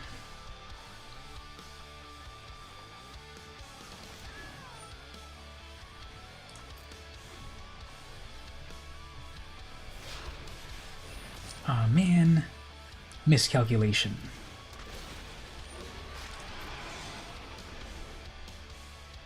Three, 4. Gain 3 life. Gain 3 life. Yeah. That was a miscalculation. I thought I was going to be able to keep Zakama out of there. But that's what happens. Okay. Well.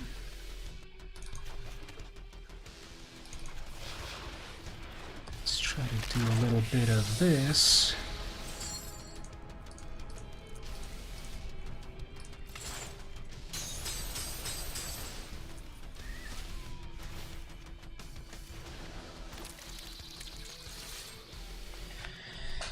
Okay, this is going to be very tricky to get out of this. Got a lot of scary dinosaurs. Gain life.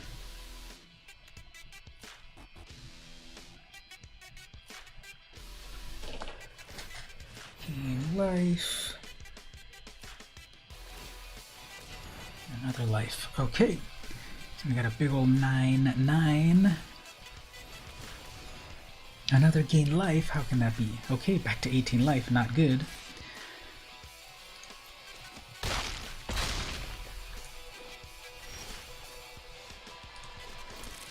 Okay. Let's see if we can possibly...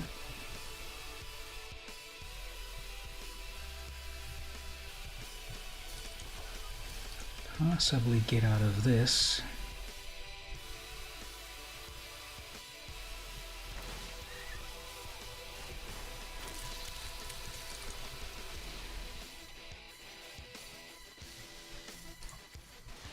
We'll draw some cards over here. Ooh, there's that. There's that Settle a Wreck.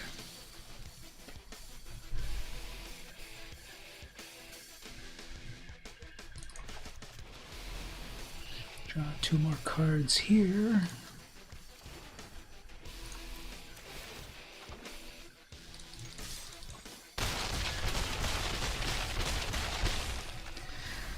That was exactly the amount of damage with so many bugs. That was definitely a bug infestation right there. Thanks on that. I really thought after you were able to play the Zakama, making him stick, I thought, okay, I'm not going to be able to get out of that with a massive 9-9 and a bunch of life gain. But yeah, once the Locust God is out, and if you can draw a bunch of cards, you get a lot of locusts. Alright, so as per the challenge, we built a deck, we played a game out of Amonkhet Remastered. So thanks for that, Kamiya Fire. That was pretty cool. Would you like to do one rematch on that? Or if not, that's fine. But we finished one of the challenges at least. Actually, while you think about it, let me go turn up the AC. I think it's getting a little warm in here. It's been pretty hot in San Diego these last few days. Not fun at all. And then when I stream, I have these lights on, so even less fun. Alright, let's do another one then. It might have been a good choice if it all comes together, yeah.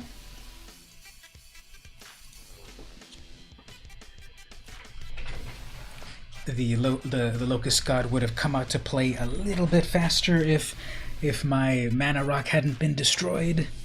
Crushed Contraband, but eventually things worked out. Let's give that one more shot, then we'll switch over to do some Amonkhet sealed deck. So, go Locust God again.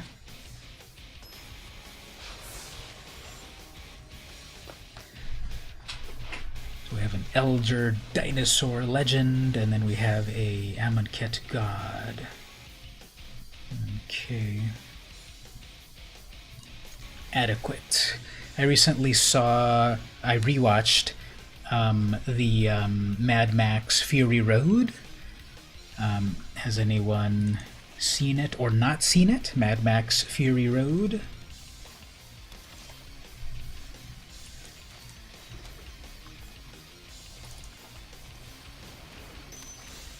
So I saw it in theaters, and I thought it was very, very impressive.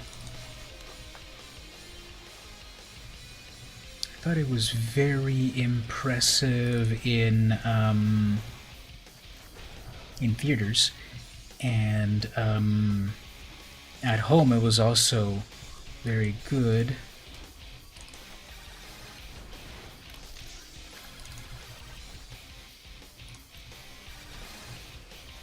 It's a good thing for the auto pay, because I would have never been able to make it work with my the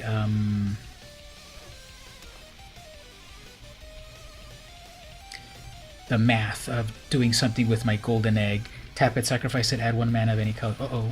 Forerunner, that's not good. You didn't think it was good as the old ones. It was definitely different. Out of the old ones, my favorite one is the... Uh-oh, Trapjaw Tyrant. Out of the old ones, oh, wait a minute. That was a mistake. Oh, okay. It's not too bad. Actually, move your commander to the command zone decline. When it dies, it comes back to life at the end. There we go. Put the Lewis God in the command zone. Where return it to its owner's hand. Okay, yeah, back to the hand. Fine. Man. Okay, well.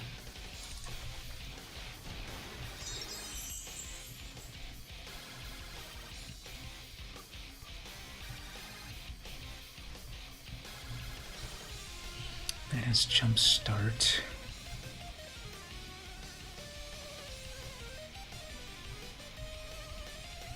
What do I want to do here? As soon as the Forerunner summons that Trapjaw, it'll exile my Locust God. Not good. I can't even summon it yet, actually. What am I doing here?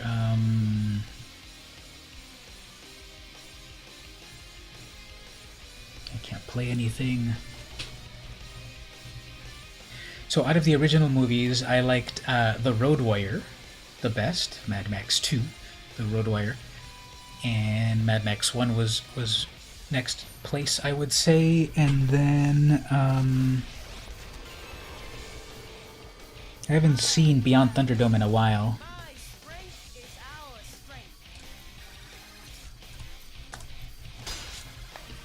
And then I thought that Fury Road was good, visually amazing. It was the same director and everything, and that's really cool. So, okay, hopefully we can get a lot of cool stuff going on here.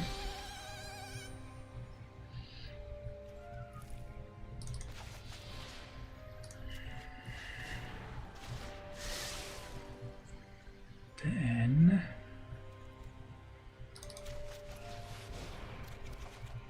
draw some cards.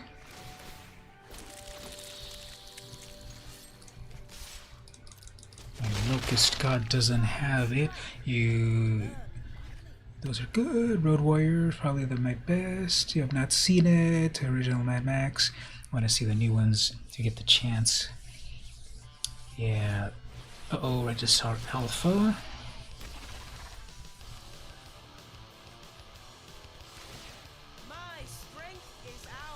So Watley's already at 6. Cryptic Caves.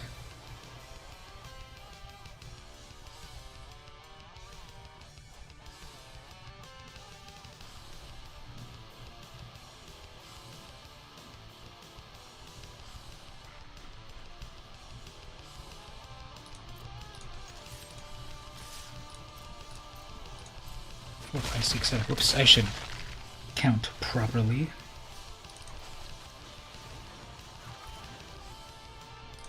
Okay.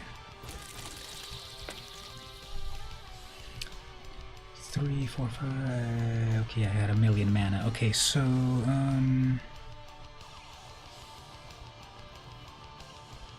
actually, please tap my red mana. 3 plus 4.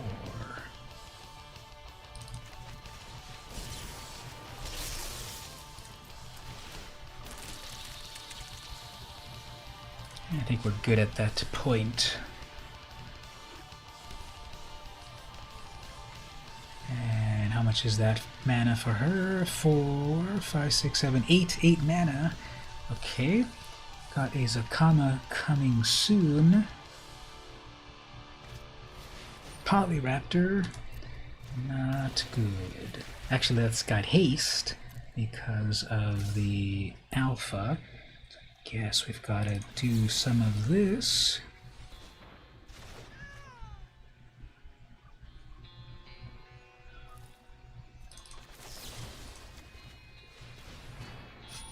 That ascends. You can go ahead and put that back on top. And a little bit more mana left.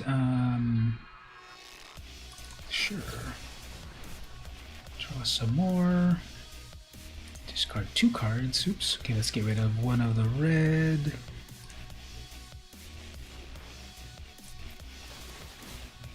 Make some more bugs. So is it true that 3 mosquitoes can take down a dinosaur?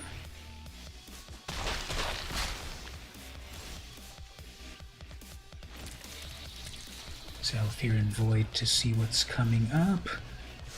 Then draw more cards. Guess we don't need that one.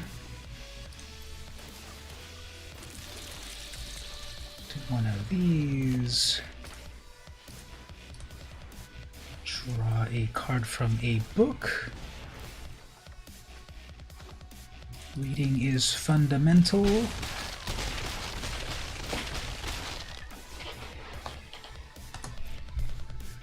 That is a lot of bugs, I guess. Obviously, this whole deck relies on slowing down the opponent, and this whole deck relies on slowing down the opponent and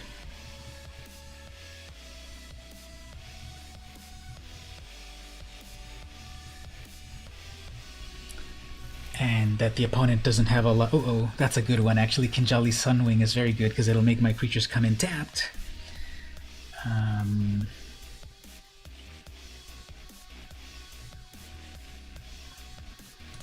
Guess we will jumpstart a card.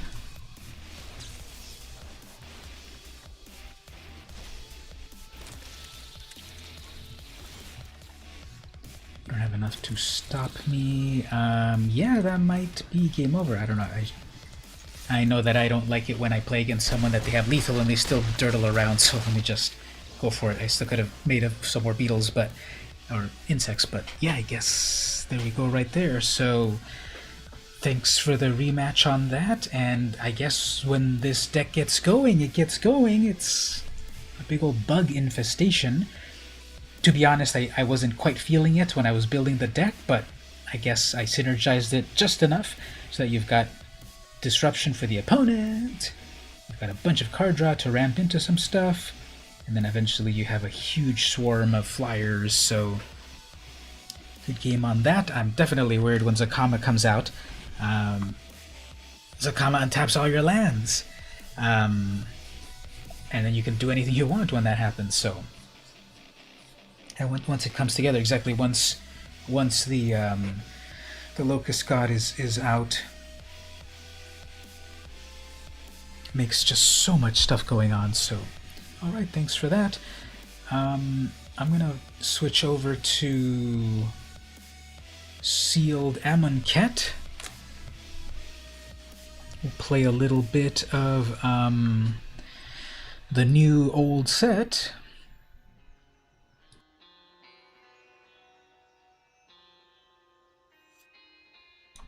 We'll switch over to the new old set of Amonkhet Remastered. So how many of you played Amonkhet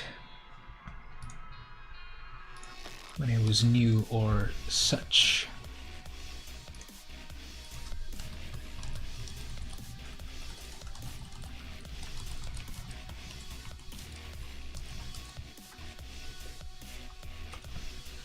So when I started playing Magic Arena, that was in April 2018, and I'm already having like conflicting reports or conflicting memories in my mind. I mean, that I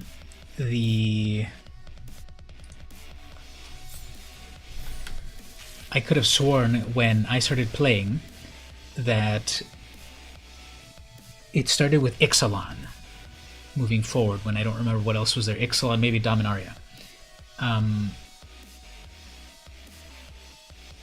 Or was Hour of Devastation there? I sort of feel like they started with Ixalan, and then they went back and added a couple more sets of Standard. Because I think I remember it was Ixalan, then they added Dominaria, Core 19, and then at some point they added Amonkhet block, and then they also added then Kaladesh, and then it rotated shortly thereafter because I was getting so triggered by Bomat Courier. So I played with Amonkhet cards during the beta, sometime between April and September 2018. Was it September 2018 or September 2019 that it went to alpha? I mean to public. I guess September 2018 went to... It was still in beta, but then it became public beta, I think. Something like that. Well, anyway, let's look at some of our cards here. So Bantu's Last Reckoning, destroy all creatures. Insult to injury. Damage cannot be prevented this turn. If a source you control would deal damage, it deals double that damage. Or Aftermath, sorcery, deals 2 damage to target creature and 2 damage to target player or planeswalker. Okay. Kefnet the Mindful. Okay, so we have a legendary god at 5/5. Can't attack or block unless you have 7 or more cards in hand. Draw a card, then you may return a land to its owner's hand. Interesting. I don't know, that seems too complicated for me. And then we have Reason to Believe. Scry 3 for 1 blue. What kind of art is happening on that anyway? That's like a piece of stone going on top of a creature or something. Believe. 5 mana. Aftermath. Look at the top card of your library. You may put it onto the battlefield if it's a creature. If you don't, put it into your hand. Okay. Gideon. So we can have the 3 mana, 3 creature. 3 planeswalker. +1. Until your next turn, prevent all damage target permanent would deal. So that is done to the opponent. If they have a creature, you nullify its attack. +0. Until end of turn, Gideon becomes a 4/4 human soldier with indestructible. Prevent all damage that would be dealt to him this turn. So you get a 4/4 for 3, or 0. You get an emblem with, as long as you control a Gideon, you cannot lose the game, and your opponent cannot win the game. So everyone was saying that this one was really good, right? And then we've got the Curator of Mysteries. Flying. Whenever you cycle or discard another card, scry 1. So 4 mana, 4/4 flyer. It's got built-in cycle, and if you deal with more cycling, that lets you scry. So the concepts that I'm seeing here is, if we go with some sort of red something deck, there could be this final insult, which will double if a source you control. That's only one source. No, that's all source. If a source you... Yeah, it's any of your things. So all of my things attacking would deal double damage. So that's the idea with insult. With Bantu's Last Reckoning is it's a board wipe. With Kefnet, it's a 3 mana 5/5. But it cannot attack or block unless you've got 7 or more cards in hand. Paying 3 will draw you a card and then bring a land back to your hand. So I guess for this, you summon Kefnet. He's just hanging around there until At a certain point, you've got 7 cards, and part of the way you get to 7 cards is by paying 4, and then you return a land back to your hand. This seems way too magical Christmas land for me to work properly. I'm sure bigger brains can handle it, but I just feel like that's way too much trouble, unless all of you smarter people in the chat can help me with that. Because you're going to need a full grip of 7. Are you going to have 7 cards in a limited game? Even with a bunch of card draw?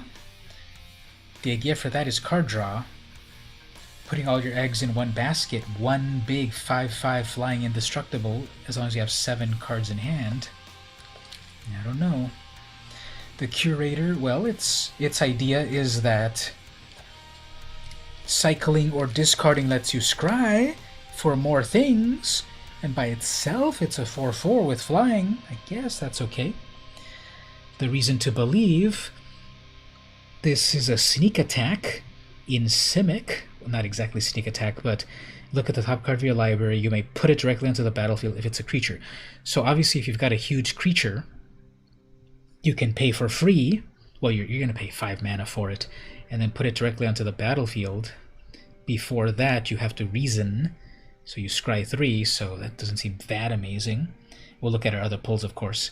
And then Gideon. I think just by itself, this is the best rare / mythic rare that I pulled. So this shows you all of, this is your 6 boosters, and it shows you all rares and mythics right away. So that's why I'm only seeing 6 so far. It says right here, these are the rares you opened in your sealed. So out of all of these by itself, Gideon, you know, a Planeswalker is always useful. This is a 4/4 attacker, indestructible, or you get the emblem. You can do the emblem right away. You do 0 right away to get the emblem about you cannot lose the game. And then after that, if you can protect Gideon with some creatures or doing the +1 onto the opponent, I think this is very good. And then the blue flyer is cool, or maybe a white-red aggro. White-black doesn't look that great, but I'm gonna write this note over here for me so to remember this. So insult, so that'll be aggro deck. If we're going with if we're going with Gideon, it's just auto include in white kind of. And then with Curator, that's, you know, blue. And then Kefnet, I don't know, lots of card draw. And then Reason, even if I never cast the Believe part of it, well, 1 blue for scry 3. So Reason to Believe is scry plus sneak attack. It's not the best word, but we'll use that. And then Bontu's last. Bontu is board wipe. Okay, so let's look at the rest of our pulls right here. I forgot to ask everyone, I can show it here again, but I forgot to ask everyone, what do you think about these pulls here? What stands out for you? Here they are again, my 6 pulls. Anything stand out to you? Anything, without looking at the rest of the card pool, which of these would you snap and pick? Which of these would you say, I need that in my deck? So probably Gideon first place, Curator second place, if we're going with creatures. Bontu's last wreck, maybe in there too. Any thoughts on that, on those things? Yeah, I'm doing draft now. I'm doing the sealed draft. I just cracked open my 6 booster packs. These are all my rares and mythics. I got a Planeswalker. I got an Indestructible God. I got a 4/4 flyer. I got a Destroy All Creatures. That one might look familiar to you, Stevie, on once or twice and we played Commander in real life. We got the Insult to Injury, where all your things do double damage. And then we got a Reason to Believe, where it brings back something from, oh, I get it now. The Reason is like putting the thing together, and then the Believe is another thing right there. So that's the possibility right there. And that's what we got right there. Gideon and Bontu, and Gideon then Bontu. Okay, I like that. Let's see what else we've got with the rest of our pulls. So let's look at all of the... Did we get any artifacts? Actually, let's see. Did we get any plain old lands? How do I make it show me here the lands? Only the lands that I got. Okay, so I got an Evolving Wilds. If I want to do mana fixing, good. I got the Scorched Desert. When it enters, deals 1 damage to a player or planeswalker and add colorless. So I could do like 1 little bit of extra damage to the opponent. It's colorless. I have the Edifice of Authority. Target creature cannot attack this turn. Put a brick counter. 1 in a tap. Until your next turn, target creature cannot attack or block, and it cannot activate its things. And only do this with 3. So it's like the new Ice Manipulator, kind of. It will let you... I need to hold up 1 mana for when the opponent is about to attack. Tap it with the Edifice. When it builds up 3 bricks, then the 1 in tap is even better, because then I can do it on their turn. They lose a whole other turn, plus it can't attack or block, and it can't do activated abilities, so that's pretty cool. Ronus's Monument. Green spells cost 1 less. Green creature spells cost 1 less. I didn't really see anything good in the green rares and mythics, so that one might be dead. But these were the colorless things. Any multicolors? Okay, in multicolors we got the Aven of the Wind Guide, flying plus vigilance. Creature tokens you control have flying and vigilance. So if there's some sort of creature, if there's some sort of token deck, okay, so this could be plus with Gideon. If this is some sort of token deck going on, creatures have vigilance and flying in Azorius colors. If you go with Gruul colors, it's a 3/3 trampler. Other creatures have trample. Didn't really get anything good in Gruul colors. With only looking at the rares and mythics. Onward to Victory. In Boros, one target creature gets plus X plus 0, where X is its power. So I guess it kind of doubles 1 creature. Then Victory Aftermath. Target creature gains double strike until end of turn, but it's only a sorcery, so that's annoying. You have to have a good creature, double strike, but maybe trample. Then we've got the Reason to Believe and the River Hoopoe. Hilarious little bird. Simic colors 1/3, flying. Pay 5, you gain 2 life and draw a card. So mana sink to just draw a bunch of cards. Plus life, that's kind of cool. Simic colors, I don't feel like much is going on too well. Those are those.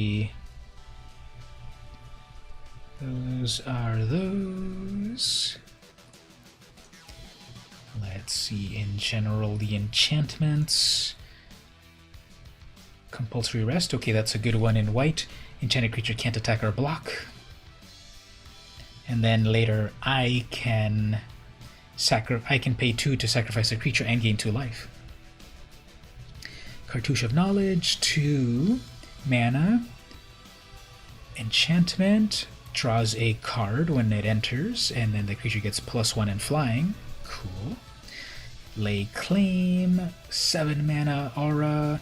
You control enchanted permanent, so you can steal anything for 7.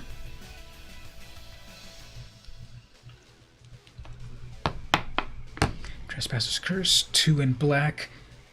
Curse the player. Whenever a creature enters their control, they lose a life and gain 1 life, so that could slowly ping them really, really well. Cartouche of Ambition in black. When this enters, put a -1 on any creature, obviously the opponent, and my creature gets a +1 plus lifelink. Yeah, the curse card, I think I really like that. Too bad there's only 1, and it's common, but that might be a possible thing in black. Let's see what other things we get in black. Like the cartouche is cool. Trial of Zeal. Didn't get the red cartouche, but I got the red trial, and vice versa. When this enters, it deals 3 damage to any target, 3 mana for 3 damage, enchantment, and then when if you have a cartouche, that you can return it to the hand. When any cartouche, okay, any cartouche. So if we're going with the red-white, a couple of things there. Sixth Sense, I love the art on that. Enchant a creature. It has whenever this creature deals combat, you may draw a card. Okay, so green to draw a card. And then the green cartouche, 3 mana, enchant a creature. When it enters, you may have enchanted creature fight target creature, so they deal damage to each other. And then enchanted creature gets +1 and has trample. So you give your creature a +1 permanently, and then they fight. So there's a lot of good things that I like here of these enchantments. I like the rest. I like the cartouche of ambition. I like the curse. I even like the late claim, but it's 7 mana. The blue cartouche is cool too. Flying +1, draw a card. The green one's alright as well. Everything's pretty good here in the enchantments. Let's see the sorceries. So let's look at it over here. So reason to believe, onward to victory. Okay, unconventional tactics, 3 mana sorcery. Target creature gets +3 and flying. Whenever a zombie enters the battlefield under your control, you may pay 1 white. If you do, return this from the graveyard to your hand. So you have to work with zombies, and you have to have 1 white mana open for this to do anything. Strategic, pay 2, look at the top 3 cards, put 1 of them to your hand, the rest in the graveyard.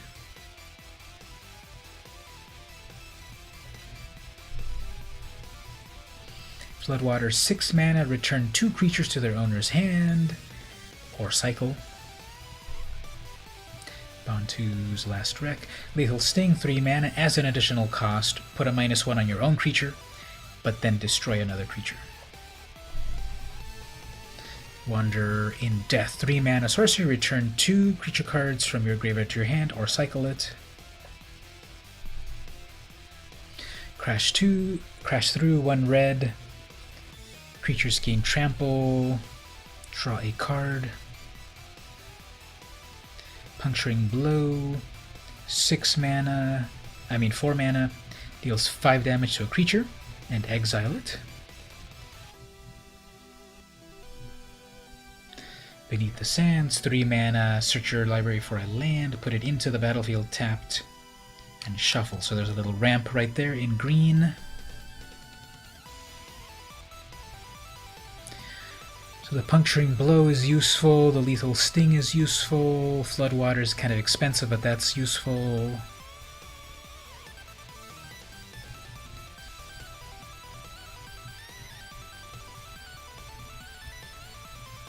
Anything else that stands out here in the sorceries? Crash Through is basically draw a card for red. Wander in Death, return 2 creatures to your hand. Strategic. That fills your graveyard. And then Beneath the Sands is mana ramp.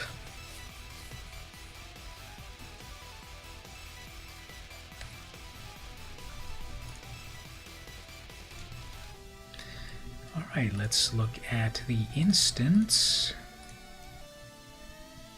Impeccable Timing, 2 mana, 3 damage to attacker or blocker. Good. Amonkhet's Name, 2 mana, zombies get +2, other creatures get +1. So give all your creatures +1, and if you have zombies, they get +2. Like that. Just gonna cook tea. Oh yeah, great. We'll be here. Essence Scatter, counter a creature spell. Winds of Rebuke, 2 mana, return target non-land permanent. Each player mills 2 cards. So I don't know how much like recursion is useful in here. Countervailing Winds, counter something for 1 for each thing in the graveyard or cycle it. Hieroglyphic Illumination, 4 mana, draw 2 cards.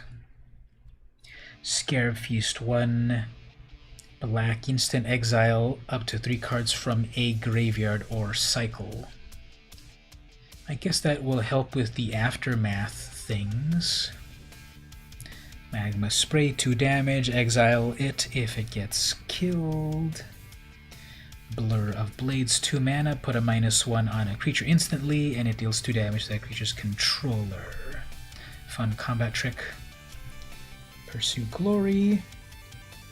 All your creatures get a +2.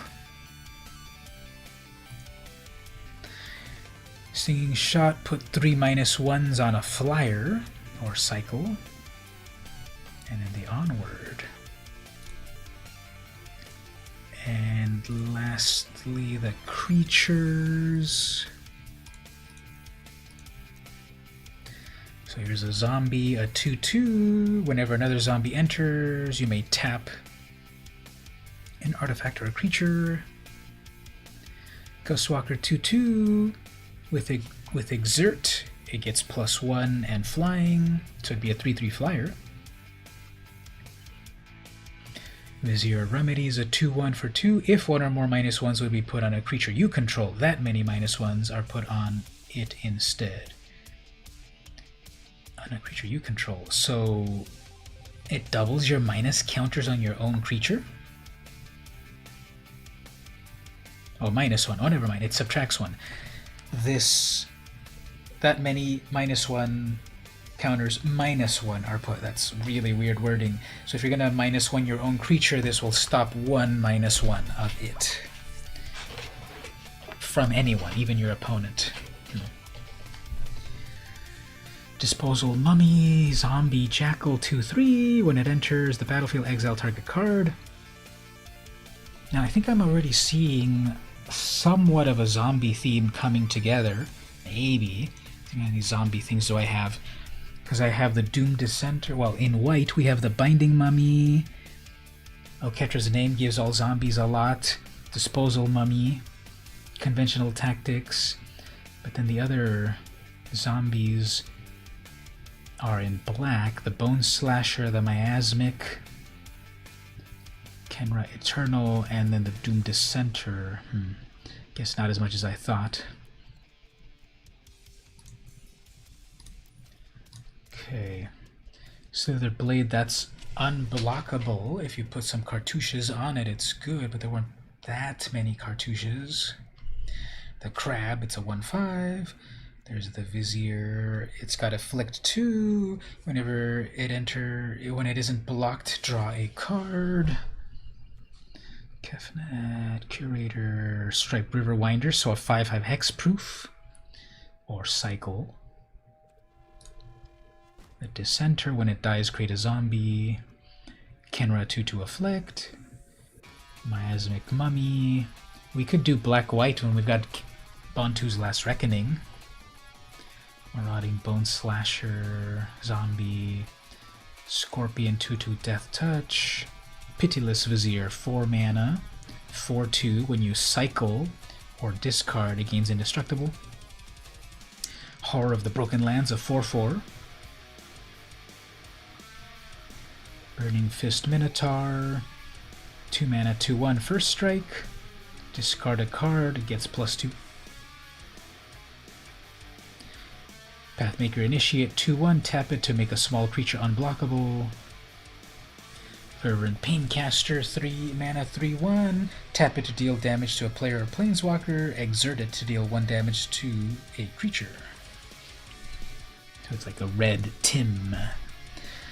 Kenra Scrapper 3 mana for a 2/3 menace. If you exert, it gets +2, so it'd be a 4/3 with menace. Thorn Malach, it's a 2/2 first strike when you attack, plus prowess. Thresher Lizard 3/2. If you've got 1 card in hand, it's a 4/4. It's a 4/4 if you've got 1 card or less. Kinda cool. Crested Ceradon, it's a 6/4, or cycle it for 1. Naga Vitalist 1/2, Mana Ramp, Mana Dork. Ronus' Stalwart 2 mana 2/2, you may exert. If you do, it gets +1 and cannot be blocked by small creatures. Defiant Great Maw, 3 mana Hippo, 4/5. When it enters, put 2- counters on any creature you control, including this, so it could become a 2/3. When you put one or more -1s on this, remove a minus from another creature. That's a lot of juggling right there. Ornery Kudu, 3 mana, 3/4. When it enters, put 1 -1 on a creature you control. Pouncing Cheetah, 3/2 flash. Naga Sidewinder, as long as you control a desert, or there's a desert in your graveyard, this gets a +1, so it'd be a 4/2. Oasis Ritualist, 2/4, tap it to add a mana, exert it to add 2 mana. Quarry Hauler, 4 mana, 4/3. When it enters, for each kind of counter on target permanent, put another counter of that kind, or remove one. So it's kind of like proliferate.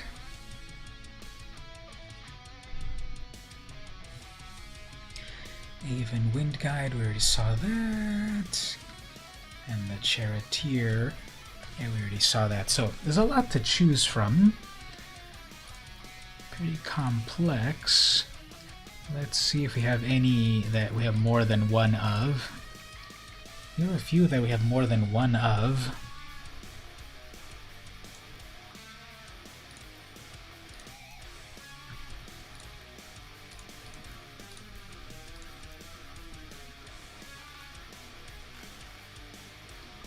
Disposal Mummy. I think there's a bug in this. Why would it show me this? I think there's a bug here because I'm saying show me cards that I have at least 2 of, but it still showed me one of this. That's weird. Alright, so let me just look at it all together one more time.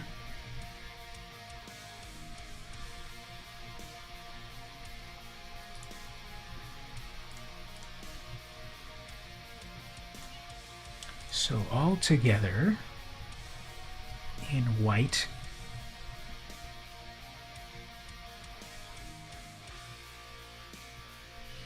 that flying could do multiple things if we go with black.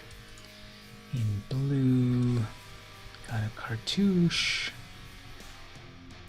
the Rebuke, the Curator, Illumination, Floodwater.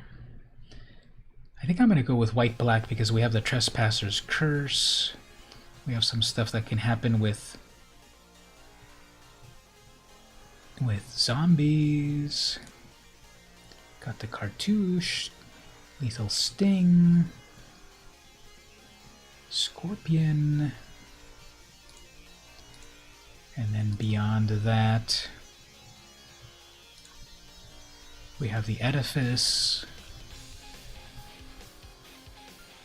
Evolving Monument.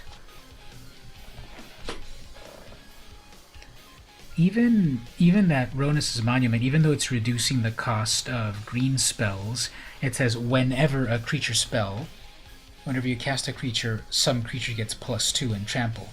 So even if it's not reducing the cost, I think that still does something kind of cool. So let me see about putting together here just the black and white and colorless. I'm going to put them all in just for a moment.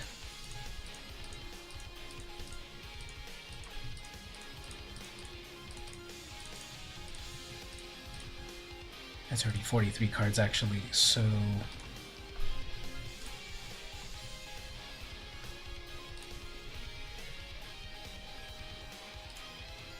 got 3 Scorched Earths. Interesting. Okay, so that's 46 cards. Let me just kind of save that and come back to it. That's 46 cards.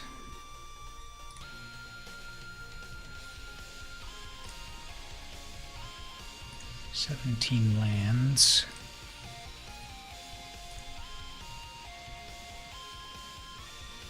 Okay, so Horror of the Broken Lands, actually, we'll look at it this way. We have 15 creatures.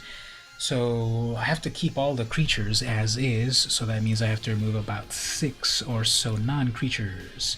Okay, we can do that. So Scarab, Feast, Exile, things from a graveyard, or Cycle. The rest for removal. The timing, deal 3 damage, that's some removal, kind of. You know, Ketra's Name, that was a big thing that I wanted. Miasmic, the Trespasser's Curse, yes. Unconventional Tactics, okay, this is the one. 3/3. I've got 6 zombies, that might be enough. Got the Cartouche, that's a little mini removal plus lifelink. The Sting, that's removal. I guess the Wander in Death. Yeah, those have cycle, but I'm not really dealing too much with cycling, so let me remove those first. Bontu's Last Reckoning just in case. Then we've got the Edifice.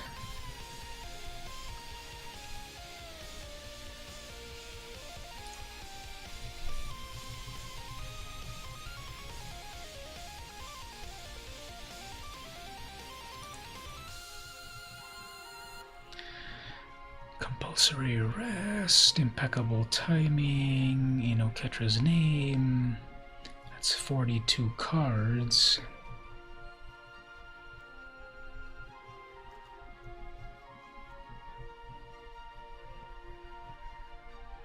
I'm going to try the deck a little bit like this first, then maybe remove 2. So I think that's what I'll try. I'm going to take a quick break. I'm going to leave my cards up right here. Maybe you all can look at it for a quick moment. And I'll be right back in one quick moment.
Alright, we're back. Have a little bit of chocolate at the moment.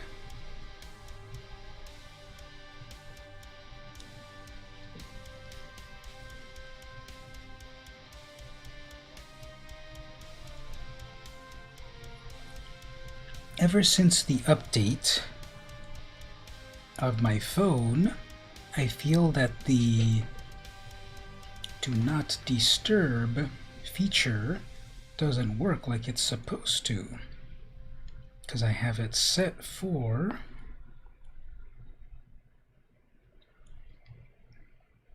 it's supposed to start at 10 p.m., but it obviously beeped a moment ago, so why is it not doing this thing? Anyway, so let's play with this deck. Am I feeling disturbed? Not at the moment, with all of you beautiful people hanging out with me, but in the dark depths of the loneliness, that's another matter. Haha. So I set my my phone for 10 p.m. to 9 a.m. where I don't get all of those beeps and annoyances, because you probably heard something as I stepped out. I heard it in the other room. And it's supposed to be on by now. It's 10:36 Pacific, and this is not even telling me anything. Okay, so I happened to get 2 of my colorless lands, eh? Okay.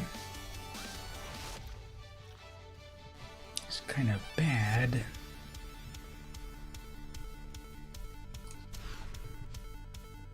It's also pretty bad.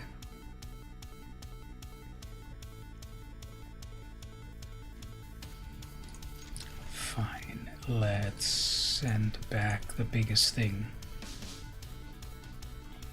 Yokamausu is the opponent.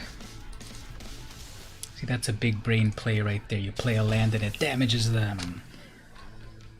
Next up, the Kenra Eternal. Play nothing. Okay, that could be a counterspell, and I'm missing another land drop.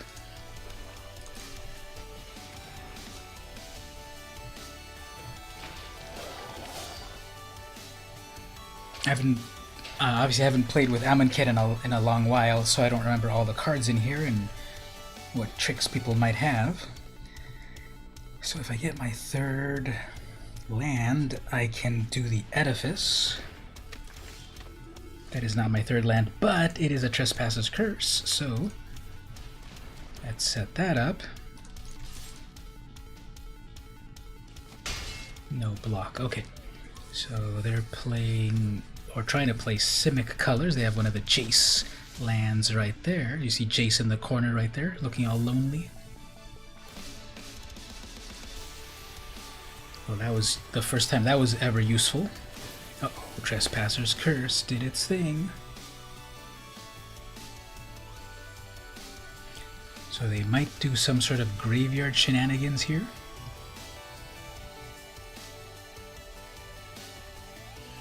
Come on, 3rd land.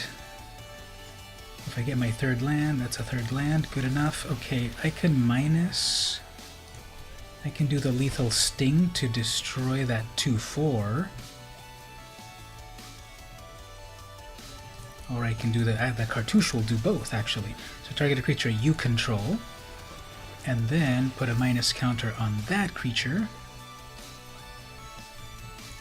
and then attack with a 3/3 life gain, and they will block it. Good. It afflicts them, and I gain life. Good.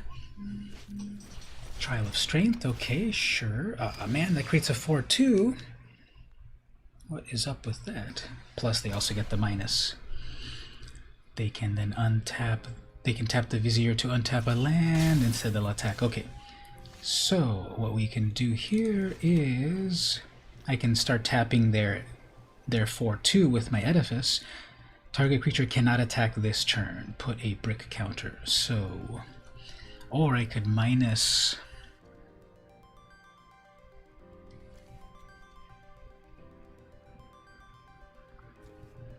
I could -1 my Kenra to take out their 4.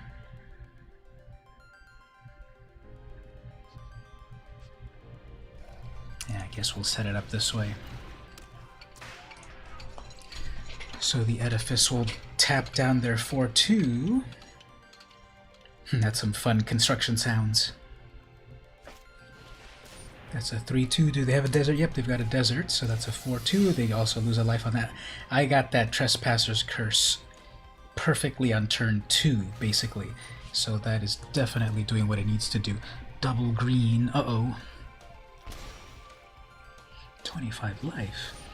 You may exert this. Okay, another. You get to lose another life. Sure. And we'll tap out their... Target creature cannot attack. Okay, so we'll tap out their 4/2. And then they pass. Okay.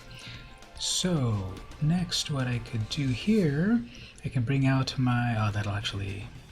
Actually, wait, this is a cool combo, right? If one or more -1 counters would be put on a creature you control, that many -1. So if I bring out the Vizier, and then I do the Lethal Sting as an additional cost, put a -1 on something, that'll stop it, so it'll live, and it'll be a free card. All I need is 5 mana, right? 1, 2, 3, 4, 5. 1, 2, 3, 4, 5. I'm reading it right. If one or more minus counters would be put on a creature you control, that many -1 are put instead. So if I've got that out, and I put out the Lethal Sting, as an additional cost, put a -1, but then the Vizier says nope. Okay, that should work. Target a creature first. Okay, let's destroy that one. -1 on itself. Should we chance it on itself or on the 3/3? I'm too scared. I'll put it on that one instead, but I bet it'll still minus it. Okay, yeah, it didn't do it. Great. So that's what we want. Okay. I guess reading the card explains the card. They still have 4. They still have 4 cards. Hopefully they don't get any cartouche, because then they'll bring back their Triumph, and then they'll be able to... That's the cartouche. So that'll bring back their thing there. And that fights. Okay. Well, this is a great play for them. They got back that, and then they might exert that or not. I have plenty of life, so I guess I'll live.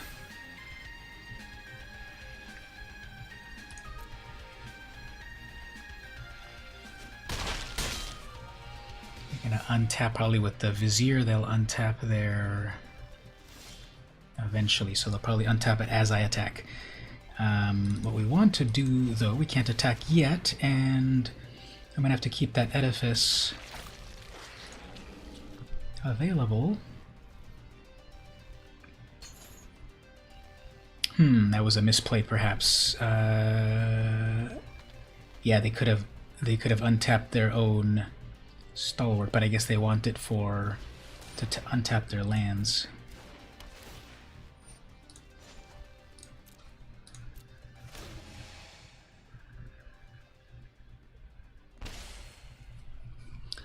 At least that curse is really helping.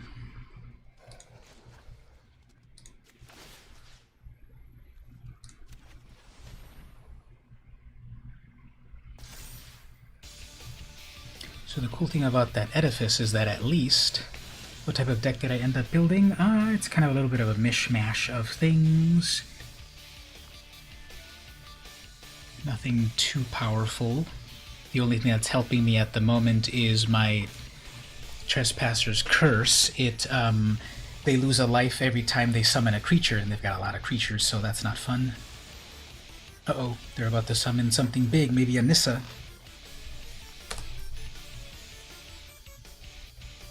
Or maybe that hexproof, yeah, the hexproof Sidewinder. Okay, well, let's tap down some things.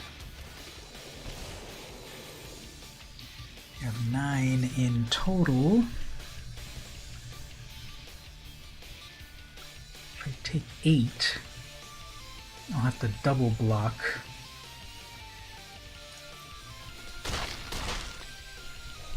That Sidewinder. Got a mummy. Okay, so let's read this. Ooh, that works even perfectly. Okay, until your next turn, target creature cannot attack or block. So I cannot target the Sidewinder. And its activated abilities, I guess it doesn't matter for that.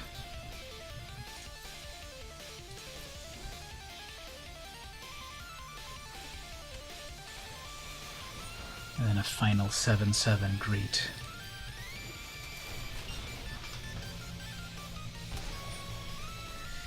I think I've got a couple of removal spells, but this is going to be very tricky. Or did I already use them all up? Lethal Sting was definite removal.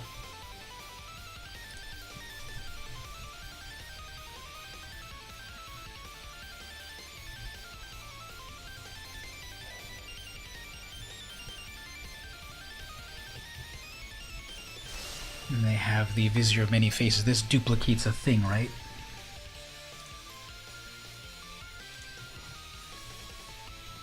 Yeah, this is slipped out of my grasp. We're not going to be able to win this one. They have a hexproof creature. They're going to summon a copy of a creature. They have a hexproof thing.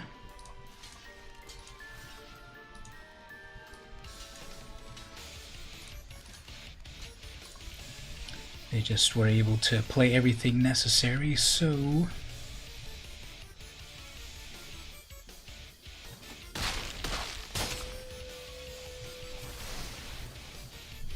If I get my Bantu's Reckoning next...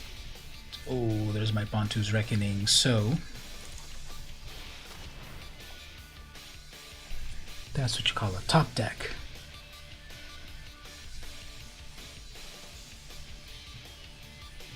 So with no creatures that exist, that can't come in as anything.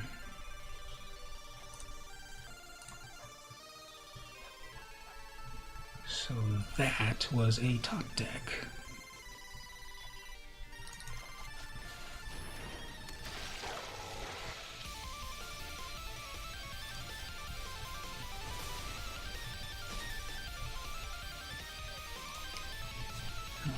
Okay.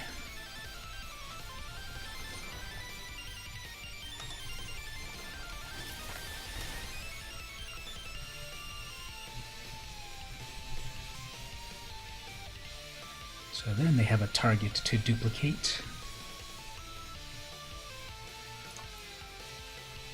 Takes 4 mana in total, but they didn't duplicate it.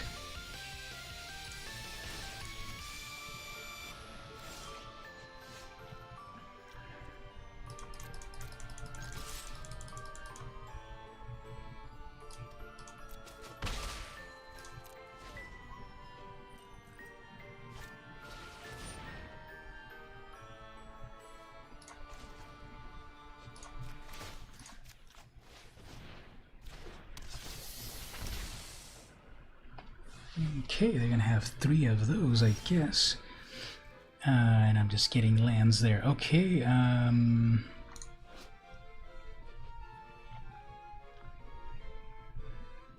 guess they'll double block this. At least there's one less thing to have to deal with. I have to remember to do this on their turn.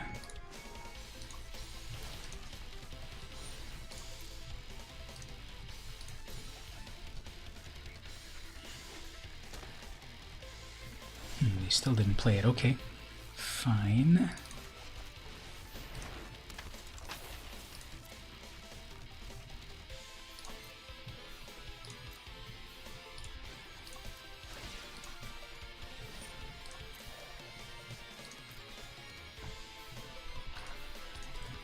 What did they top deck? A land. Okay, I will take that.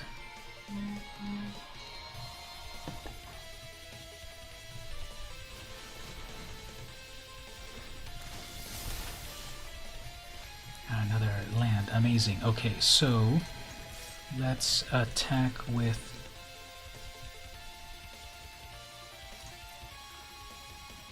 Okay, that didn't give me the choice to exert. You may exert it as you attack. If you do, it gets +1. It didn't give me the chance to exert. So did I do that wrong? Did I needed... I think, yeah, why did that not... It didn't give me a chance to exert. Weird. And I can keep getting embalmed, but that's 5 mana, I guess.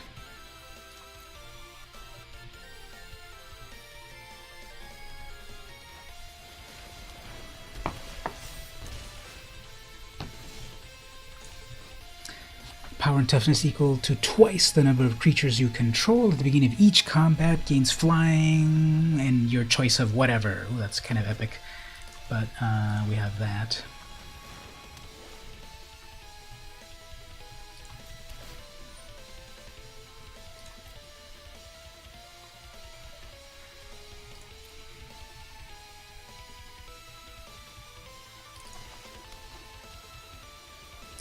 Just kind of grinding.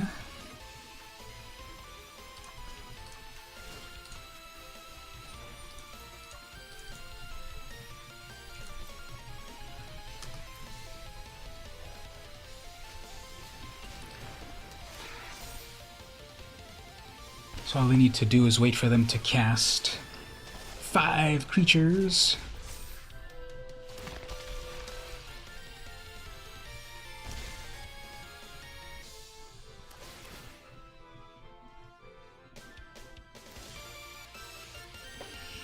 Horror of the Broken Lands. What does that do again? It's a 4/4. Okay, so let's try to get a 4/4 in here.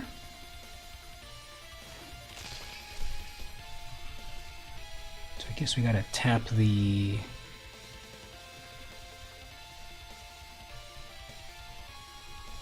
If that attacks, they draw a card, but then I will block. We gotta tap down the 8/8.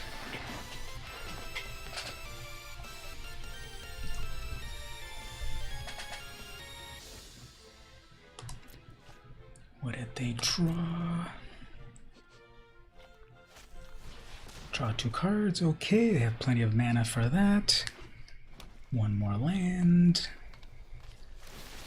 Okay, who cares? Are they going to attack with their 2/2?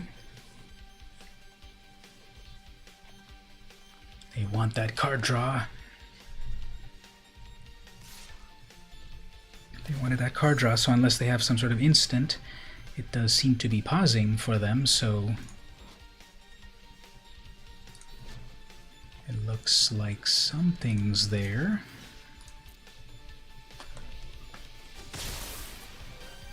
Okay, that was finally there. Okay, so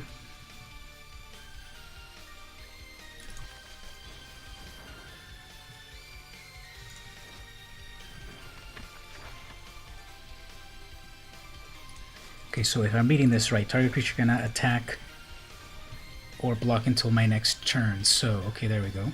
And then if I attack with my 4/4. They'll have to block that.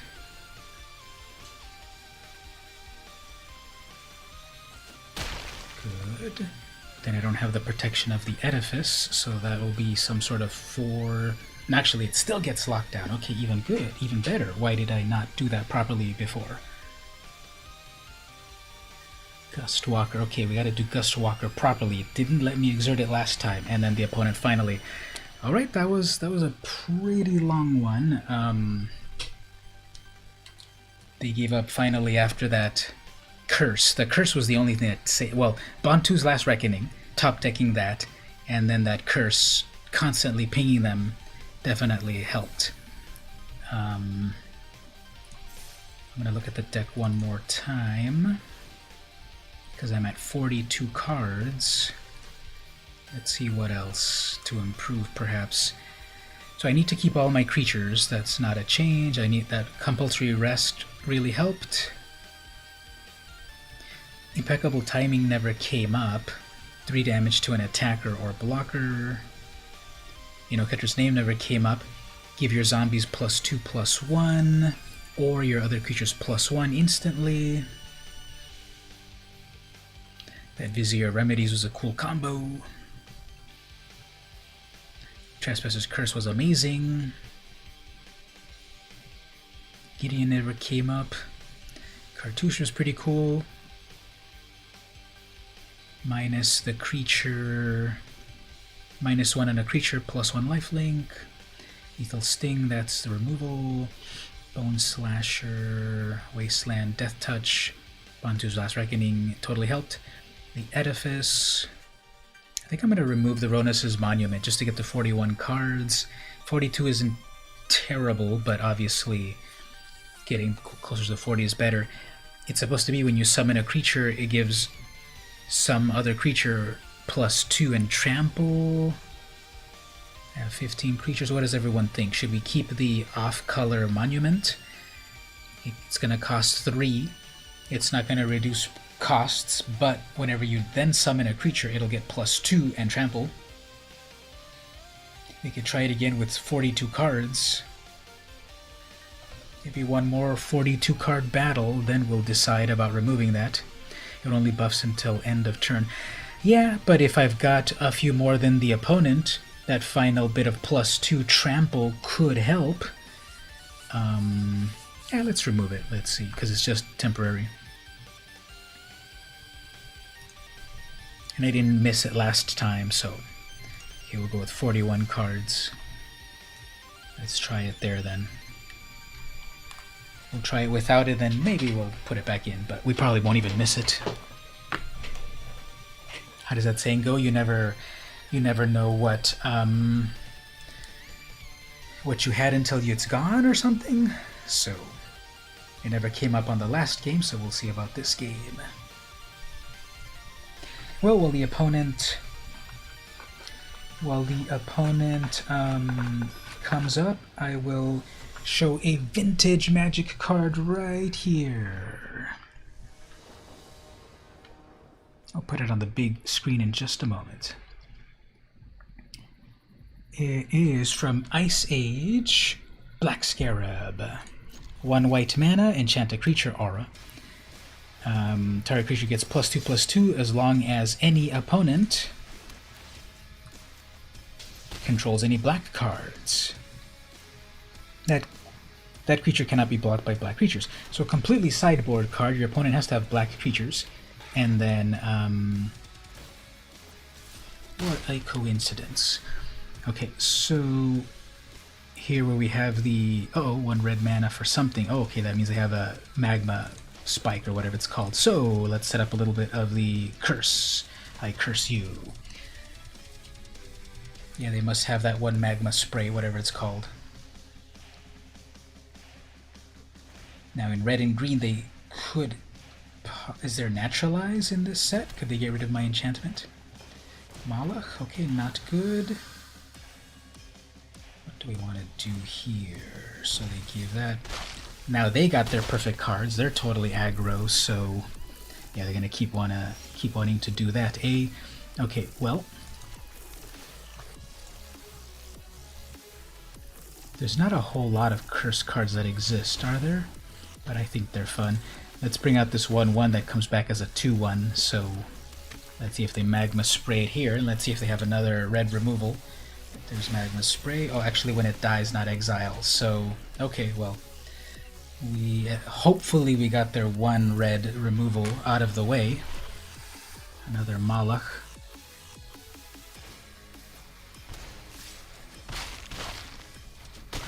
This is a very aggro deck, so if we get our Bantu, actually that won't even help us because we don't have everything that we need. So let's try this, unless they have 1 more magma spray. Or any other red damage. They're stuck on 3 lands, so that's good. And those Malachs will have first strike.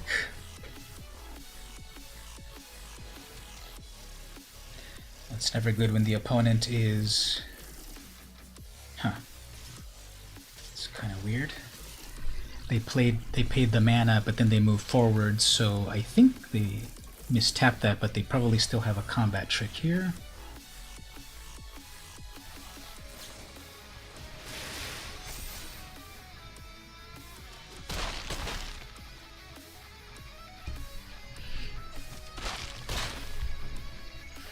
Well, that was pretty aggro.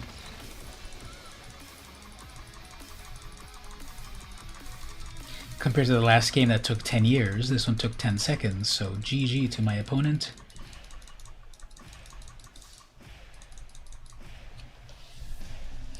They get to tell their grandchildren one day that they played a game that fast.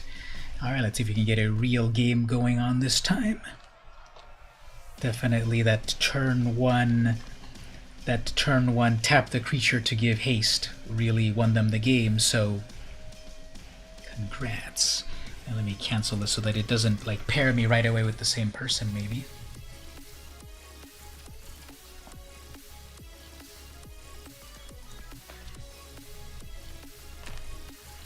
Alright, so the card that I had over here, let me pull that up here.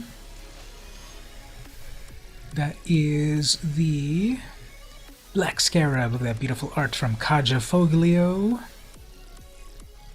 Get that back one moment. This will work. I play first. Evolving Wild into, I guess, one more black mana just in case I need the Reckoning.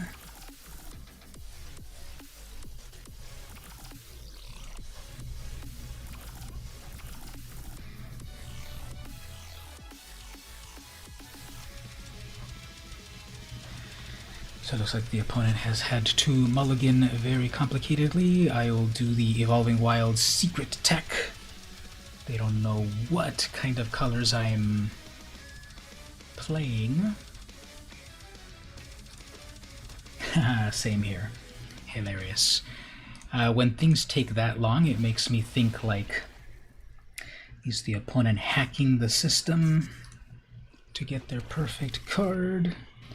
Okay, what I can do is double black in order to, I guess I can do the Gustwalker.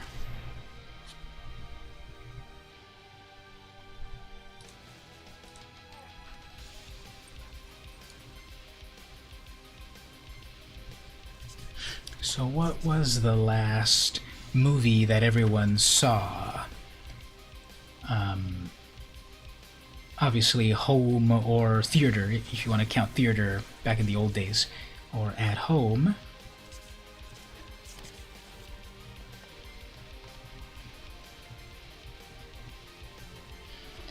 Next turn, Edifice. It's a 1/4. Okay, let's see if this works properly. You may exert as it attacks. Okay, so I can't, well, let's move to combat phase. You may exert. Okay, so I'm going to try it again. Oh, there it is. So why didn't it do it last time? I don't remember last time that popped up.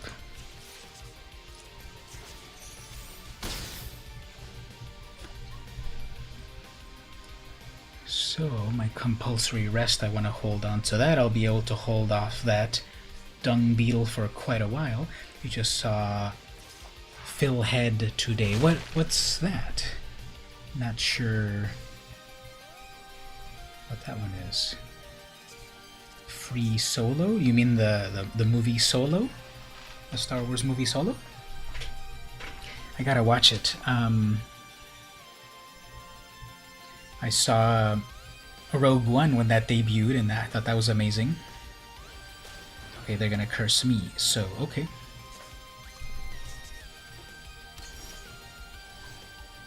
Well, as long as we've got the advantage.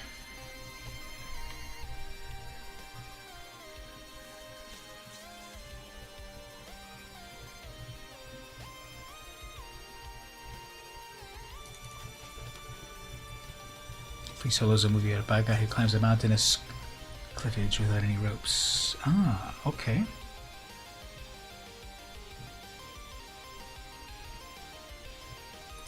Let's hold back on creatures for a moment. Phil Head is a surreal movie about a girl and quantum theory. You're all watching such cool, interesting movies. Birdman, one of the last ones that you saw.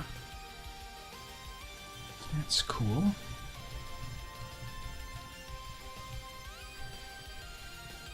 So I guess what I can do perhaps is keep locking down their beetle.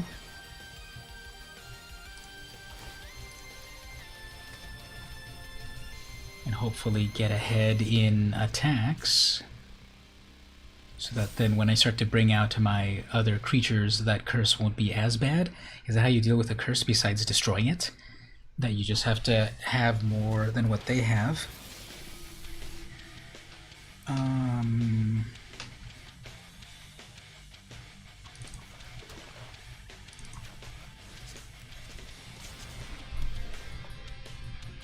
Okay, so attack. Turn on exert. Yes, it's doing it. Goes in with 3. Then I can tap down their beetle again. Rogue One was great. Yeah, I liked it a lot. I thought it was like an amazing way to do a prequel, because obviously Star Wars has had prequels, but I thought it was really cool to oh man. But yeah, I thought it had a really cool story of how that fed right into A New Hope.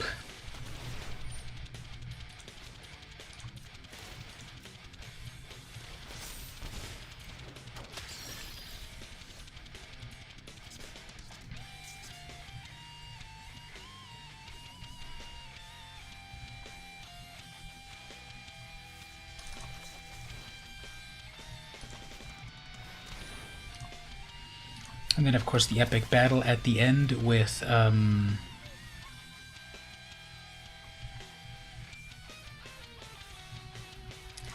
epic battle at the end with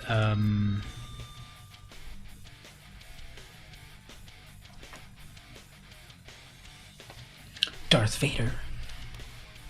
You're still listening to Monty Python Life of Brian. What? Now, did you watch it in the 80s or did you... Uh-oh, what is going on here? Life leg, when it enters, put a 1 counter on target creature you control. Okay, sure. Now, did you watch Life of Brian back in the 80s, or did you watch it recently?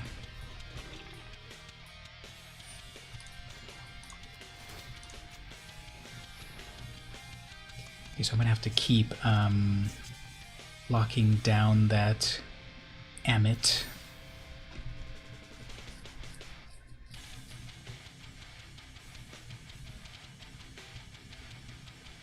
We're still way too close. We're at 17 and 16, so that curse is really helping them as well as one more creature. Okay. Oh, that is my own curse. But they're already... I don't know if I should even bring it out.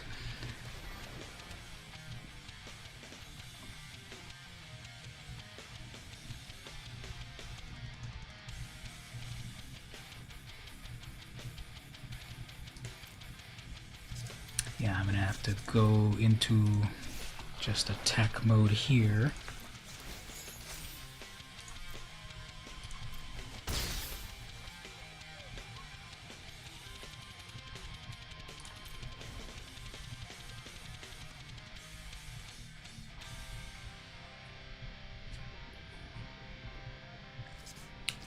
The end was emotional. Yes, when on Rogue One, when I started to realize, yeah, everyone's gonna die, and then it became time as the end was ending, as the movie was ending, and then like everyone didn't survive very well. Final land. Guess we're gonna have to go for it here, bring out all of these creatures.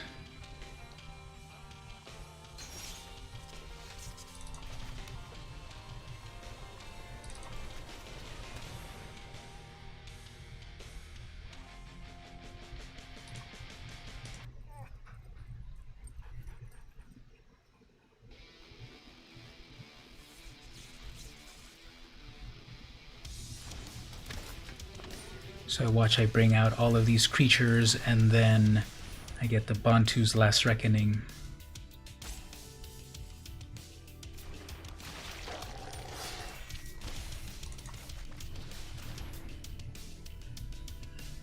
Oh well. I have blockers for that Amit, I guess. I was gonna say I don't have one more mana for the Edifice, so hopefully they don't top deck anything that great, and I'll be able to double block some stuff, and then hopefully climb back.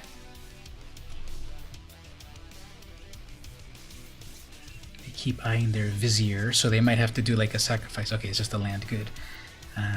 You saw it at home on Sky, then they play a Monty Python movie each week. Really?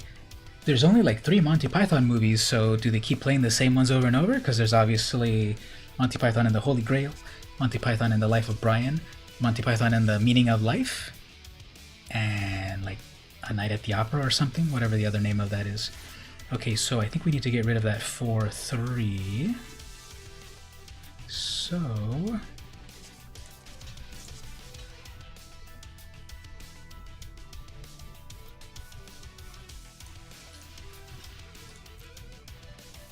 it's gonna get them 4 whole life link on that.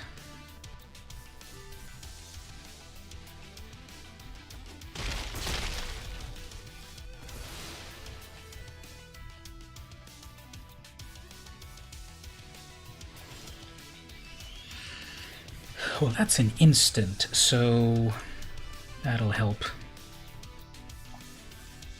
It keeps pausing for something. Why does it keep pausing for them? Don't tell me they've got it on full control.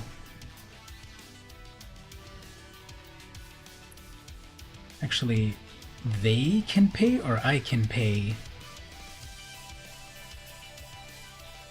Because I still control that rest. Oh, actually, you saw Spaceballs recently. Yeah, that's a really fun movie.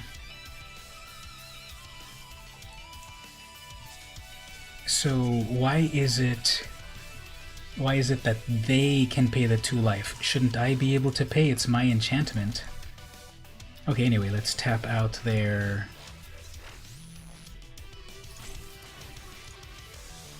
2/4.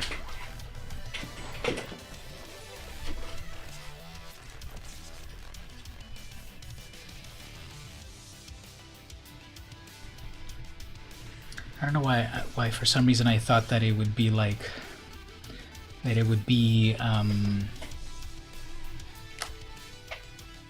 that I can pay for the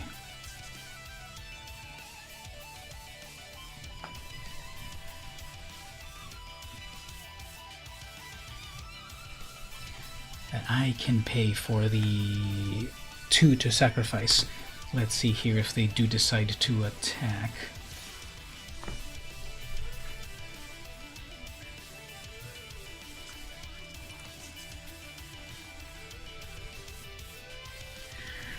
Hopefully I'm not running into anything dumb right here.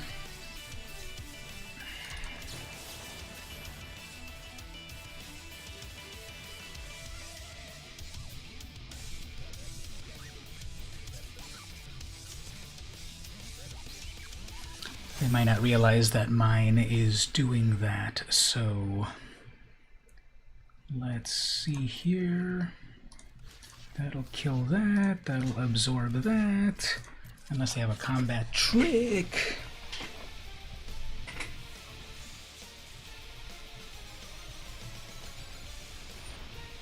Of course they have a combat trick. Alright, Gibbs, see you next time.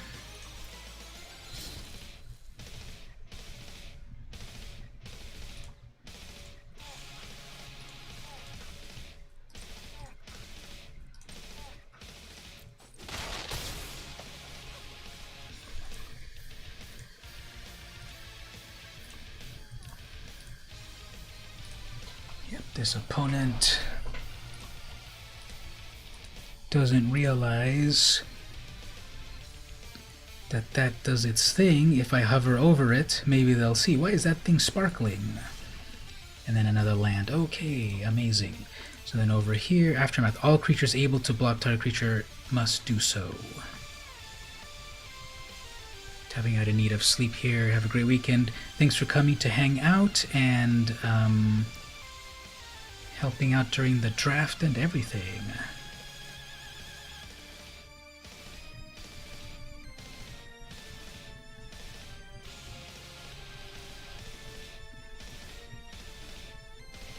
I'm trying to hover over their card there because they don't understand maybe that can do a thing.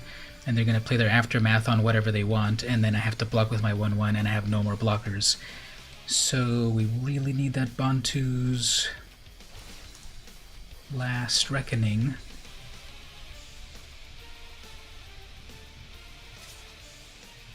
That's got to be an instant. That's not an instant.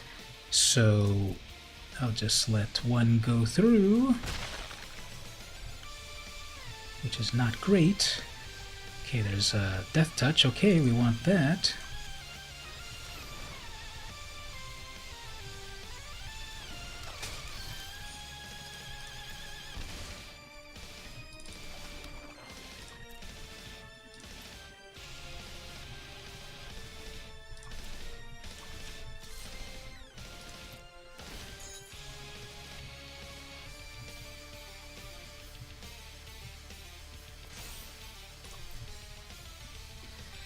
So if they attack with anything,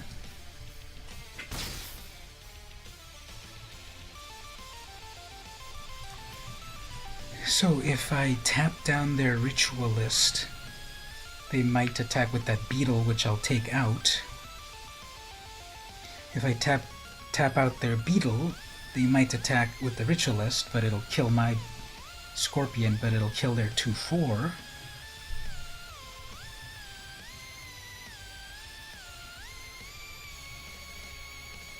So I don't think they want to use that lead from the graveyard.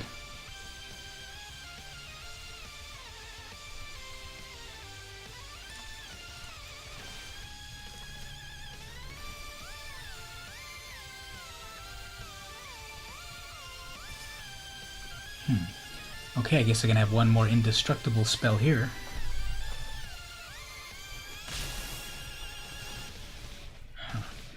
Or not. God Pharaoh's Gift. I doubt that'll... Actually, wait, that's actually very good. So, yep, that's game over. God Pharaoh's Gift just keeps returning creatures from the graveyard over and over as a 4/4, so I'm not even going to bother with that. That just gives them free zombies at every turn, and by the time they've got that much stuff in the graveyard, it's not going to be any fun trying to get rid of it. Even if you Bantu's Reckoning, you know, they have a whole graveyard that they're going to keep getting out of it, so that... I wonder if they had that card that they were holding on to a while, or if it was top decked or something. Well, while we get to the next opponent, let's look at another... Oops, okay, let's see here. Got some more vintage cards to work with.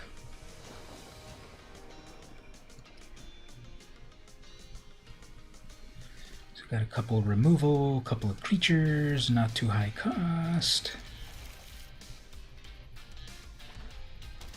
Dealing with a red player, great.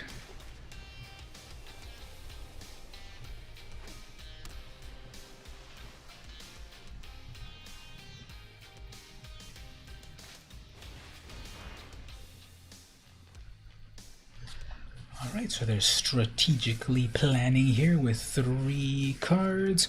While they think about that, here is the other card that I have here. Here's another great Ice Age card from back in the day. This is a Shield Bearer, 2 mana, Summon Soldier with Banding. Flavor text: you have almost completed your 4 years, my son.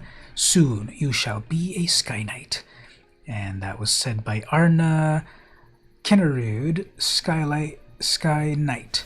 So it's a 0/3 art by Dan Frazier, and it's got banding.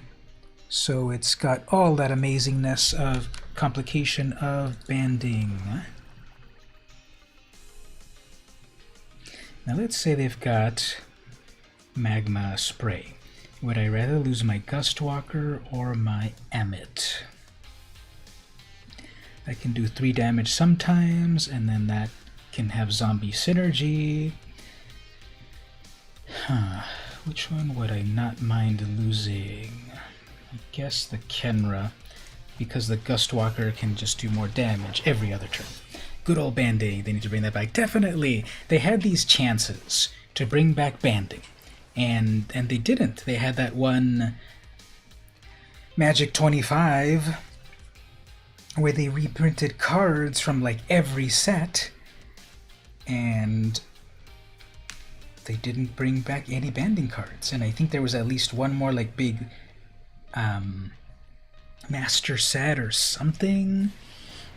That's a 3/2 with haste. Okay, I guess. They're going to exert it. Okay, I guess they're going to choose to do 3 quick damage at the moment. Now what I could do is, I don't have to... Oh man, I don't have another white mana. Beautiful. But that won't untap until another time, so I'll be safe. And I can compulsory rest it eventually. Next turn, that is.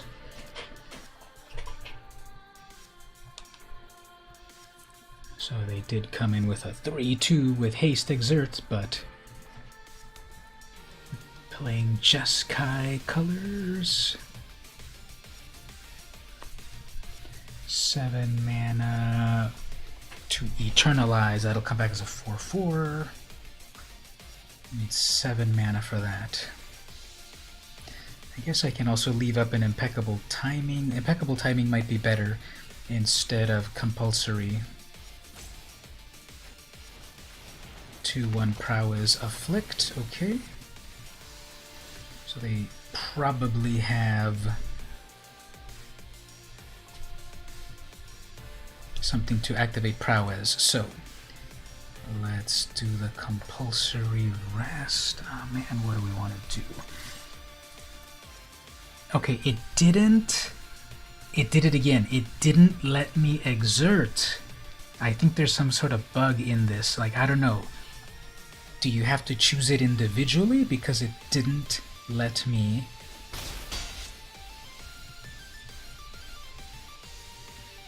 exert.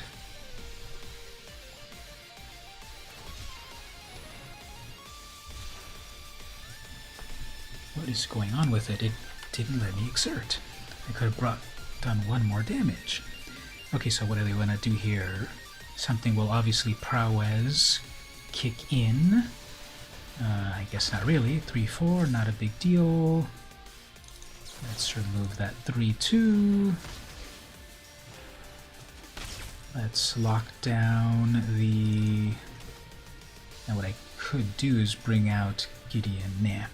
Let's exert, or let's rest the Drake. I can bring out 1 more of these little guys. Okay, I want to... There it is. So if you do all attacks, it doesn't let you exert. So you have to individually exert and then select the other thing to attack. Okay, I need to fix that. We have a 2/1. We have their 3, 4, 5, 6. They have 6 mana. They're not there for that Eternal yet.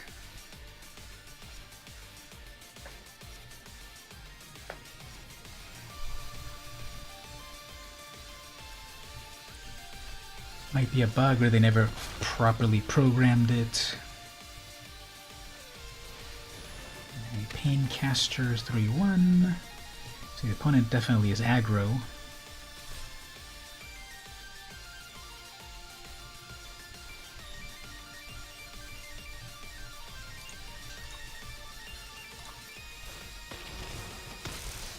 Still afflicted, fine. 2 little damage on that.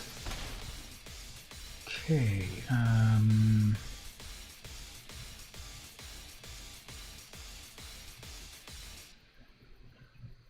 me just attack with this. It'll probably block with the Drake. It'll still deal 1 damage.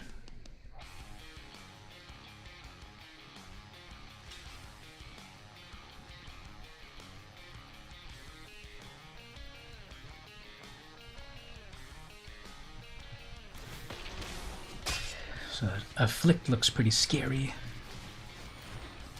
I don't want to bring out that mummy because then I have to discard that, although they might have an amazing card themselves as well. 3, 4, 5, 6, 7. Here's what we could do. I could bring out that mummy. I'll have to sacrifice my own planeswalker. They'll have to sacrifice their card. That card might be their 7th land. If they have that 7th land, they can eternalize that. They are looking at it right now. So that could be their 7th land. They could draw a 7th card.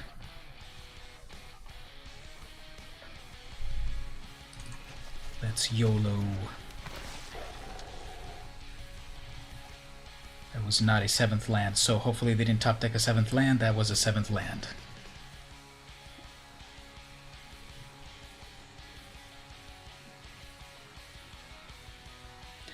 What are the odds of that happening?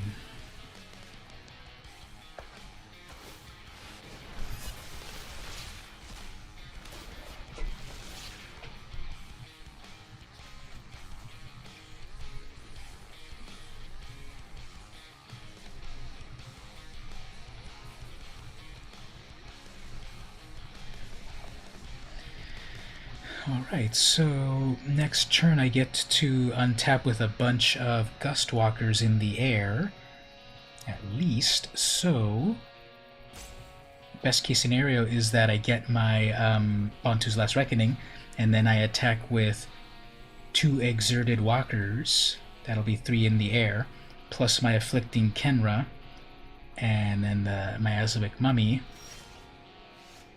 Instead we get a Sting. Okay, what I could do, is that an instant?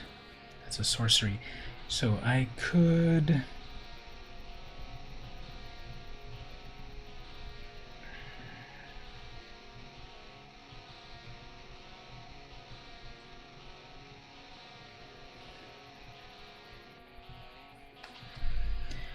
let's put the minus onto my mummy. Remove their 4/4.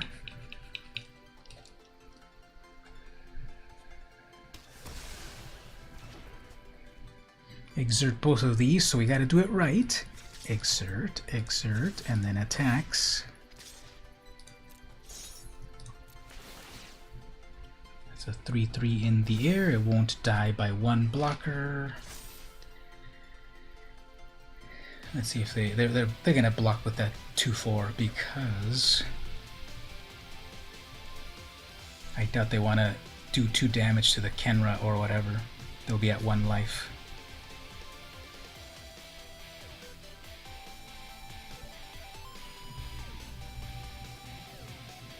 They can tap to hit me with that. Actually, they can exert it and hit the mummy, the other mummy.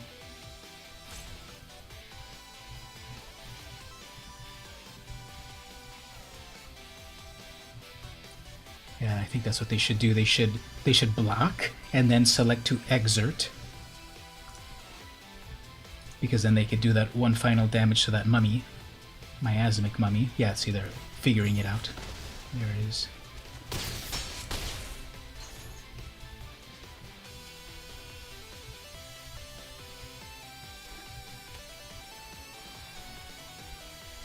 Although that's exerted. Now what is that? Aftermath, target creature gains double strike. Okay, well, that Drake can become a 4 damage.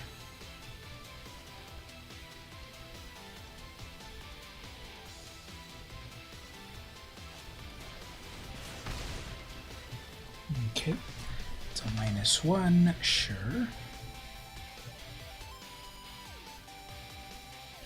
Might as well still attack with it to deal 1 more afflict damage. Uh-oh, what's the last? +3, and then a double strike on that, 14. Okay.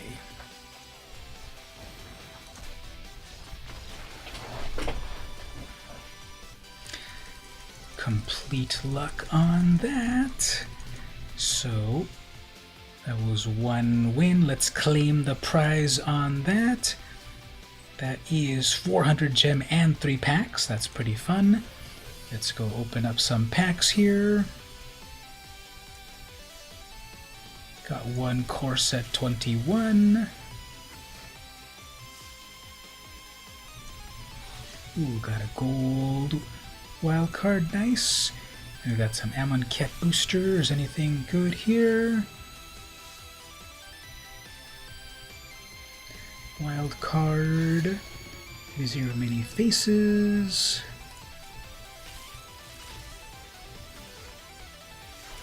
Monument wild card. Insult. Got another one of those, I guess. And then the last card. Another wild card, very good. Cast out.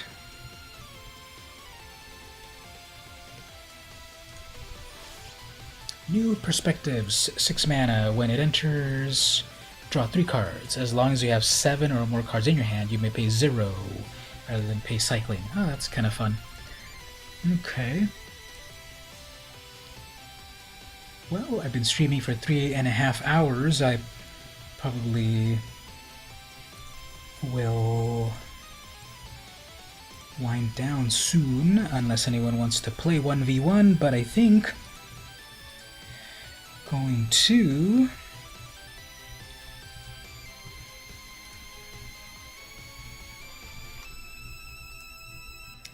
I'm going to play 1 or 2 more things.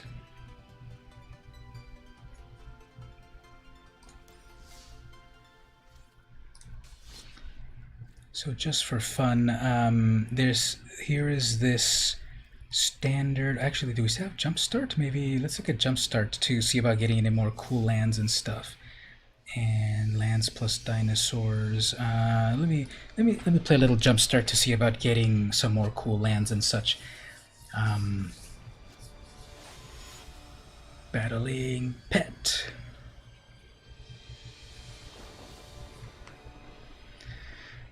So I don't even remember what's in this. Elemental is an instant. Target land comes to life. Fertilid goes to get you a land, the dinosaur, the Hydra. Sure, let's give that a try. And there's the Garruk's Uprising. Double blue. That one draws cards, I guess.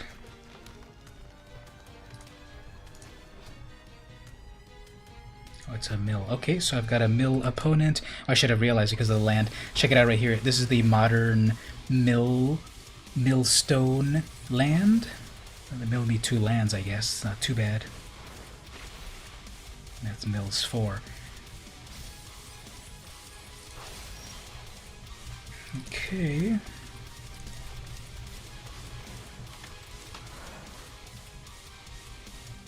I don't really have any big dinosaur that I need to get, and they missed a land drop, so that's good.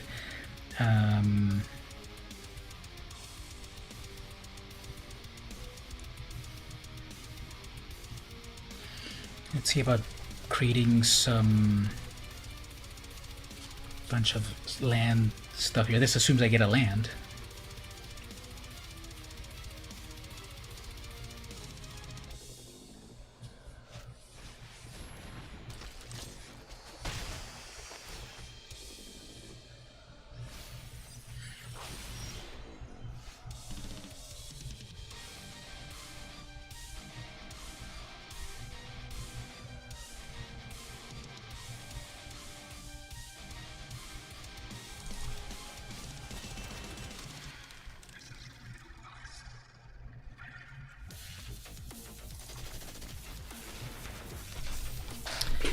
Alright, let's bring together some of this.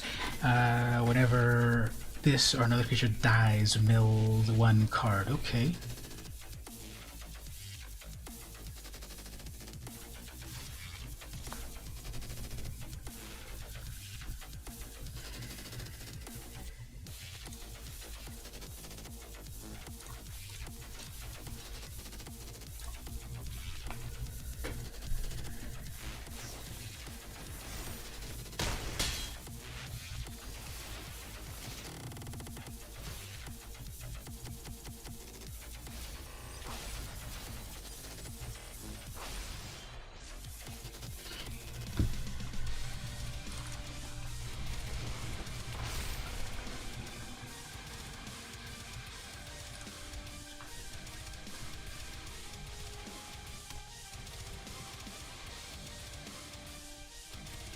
Why is my library on fire like that? I think that's a bug. Okay,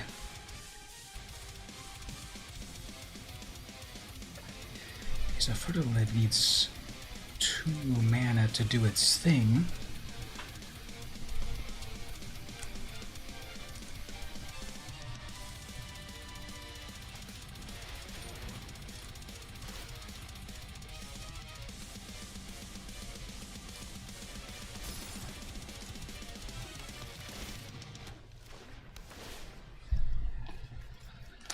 So it looks like I had...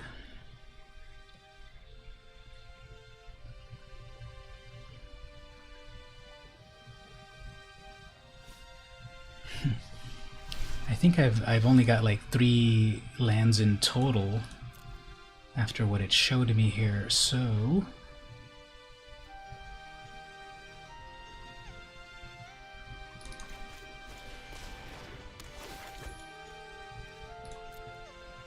Yeah, I've only got 2 lands left in the deck, and in total 14 cards. Okay.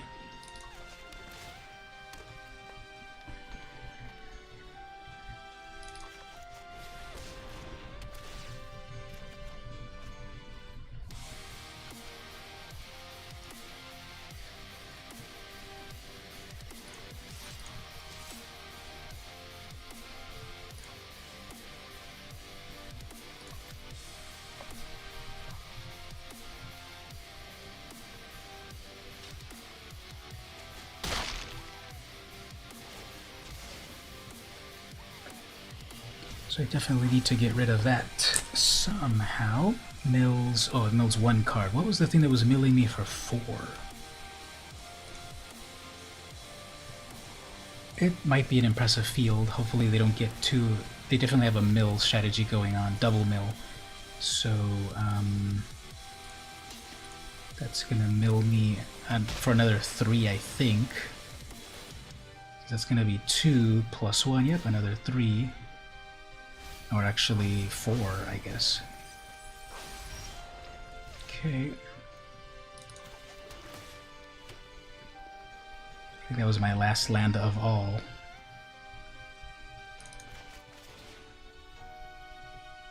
Okay, let me do this right. Tap these 2, play this right here, so I get a 4/4. Then, tap 2 for this one, and then attack with everything. It's gonna mill me. I have 4 cards left in my library. Yeah, I'm not gonna win this. They milled me out pretty well. They have 24 whole life. They've got that 1 creature that is gonna mill for everything, anything that dies. So they're definitely gonna mill me 2. Then if that survives, okay, they are gonna hit it actually. So then they're gonna mill me for 2. So that's 1 mill card right there. Then they probably will have the final way to mill me 3 more. Maybe that 1 wall. If they cast that 1 wall that mills for 4, then that's game over.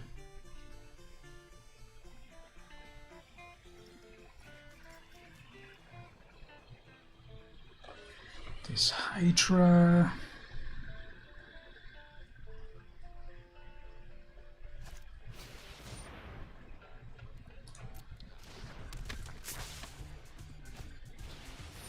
And then the Errary. So don't think I've got any more lands left in here. I've got 7, 8, 9, 10, 11, 12, 13, 14, 15, 16. Yeah, all my lands are in my graveyard. So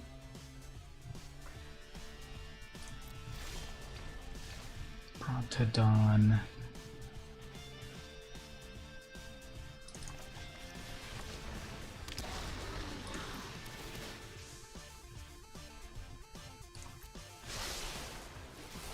Savage Stomp. Okay.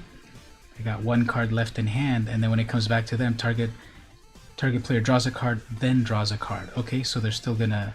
I'm still totally dead.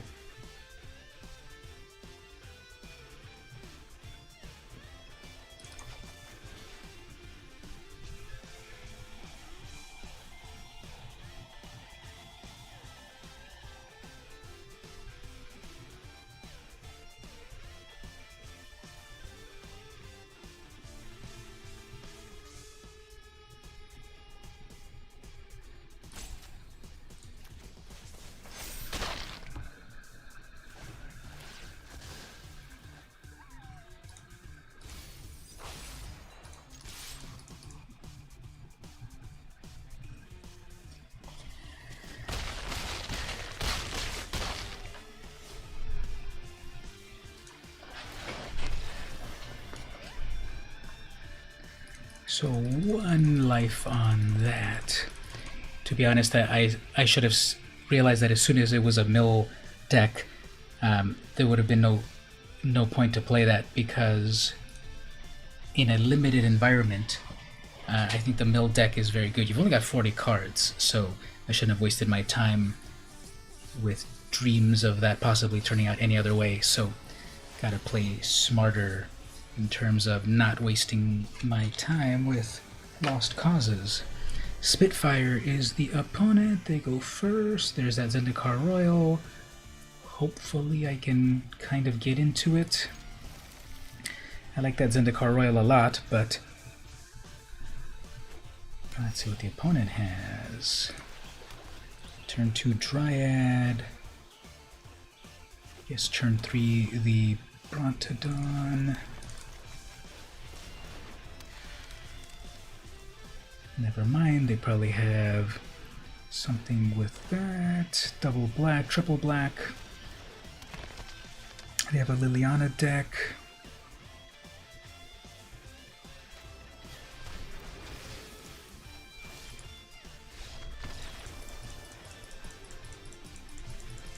Alright, I'm gonna switch Jumpstart decks.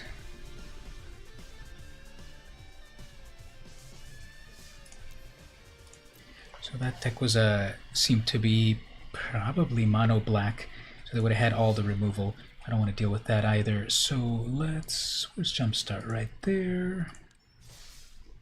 Let's play Jumpstart again. So we got Predator. Packline, I've already got all of these here. So that was a waste. And then I don't have minion yet. Well, didn't get any of the really cool lands. Yeah, some of these names are funny, spooky and lands and stuff like that. So Ghoul Color Gisa, Goblin, couple of 1/1s. Okay, at least I'm playing double black, so that'll at least let me get things out.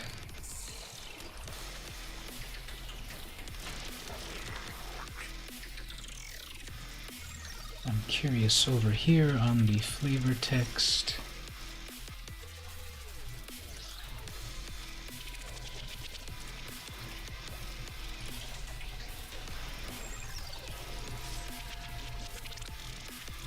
On the flavor text, Gisa, I know that character's existed, right? Splinter, yeah, Ghoul Collar Gisa, I have seen their name before. This is that Naya Natronix. When I've got cards in hand, it gets small, so might as well target a creature, sacrifice a creature.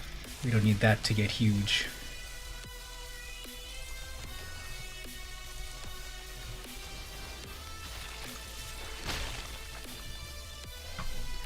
So that's the Naya the Nyxathid and the creature elemental. It's a 7/7, and then it gets -1 for each card in my hand. So obviously needed to get rid of that right away. And 2 more Exarch, that seems scary as well. So they're going to return back that other one. Okay, great. So I'm gonna need more removal.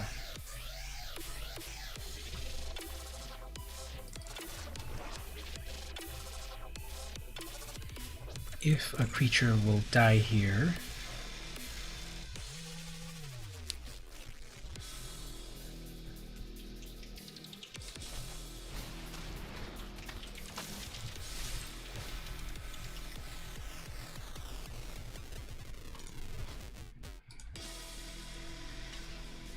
okay, actually that does help, because then I can bring that with Death Touch. And so even if they bring their big old Nigh attacks, I still will have Death Touch for it, hopefully. So that's a 5/5. Actually, can I waste it? 3 mana, CMC 3. Okay, good. We'll do that. Return that. But I can't even pay for it. Does this Eternal Taskmaster ever do anything useful? And then I destroy that. I do have 2, so I can pay for that at least. That Liliana's Devotee I think is very good.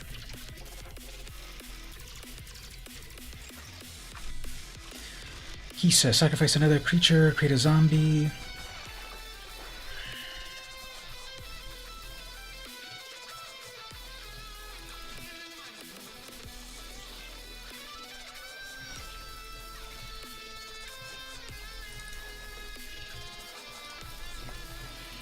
Okay, so that's a 4/3 Death Touch. I will have to discard a card. So if I play that Dutiful Attendant,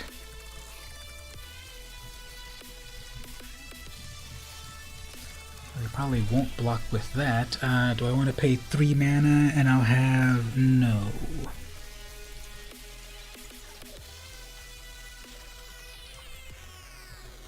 If I had 1 untapped mana, I could, but okay, they don't want to block that, that's fine. So they want to do the ultimate right here, attack you 4/3, and then you discard a card, and etc. Sky Tether on that, sure.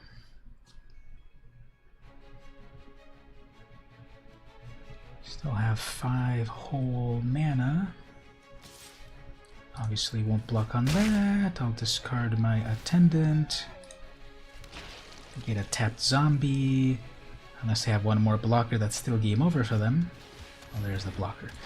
Okay, so what can we do here?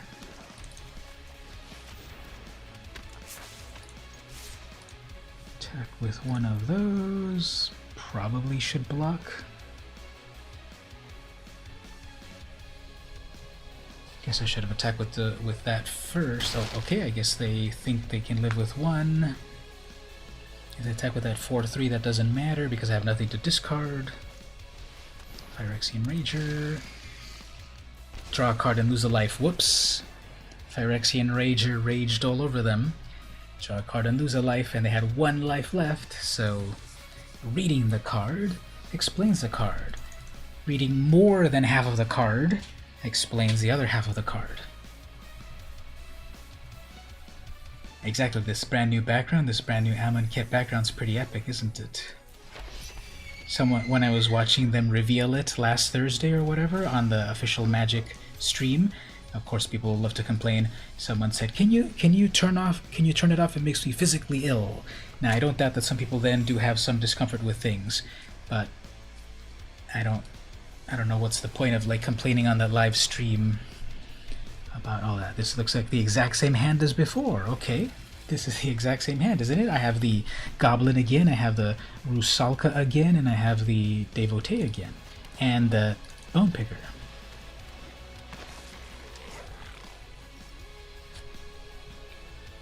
So yeah, it's a pretty cool background. This is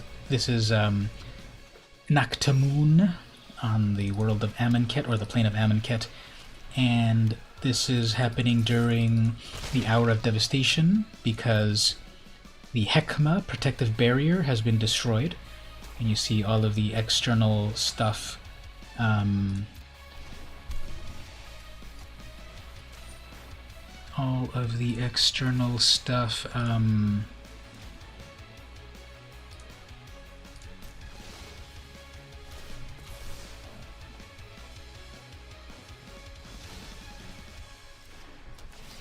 all of the external stuff coming in to the town with all these like little bugs and everything, just like our planeswalker deck. And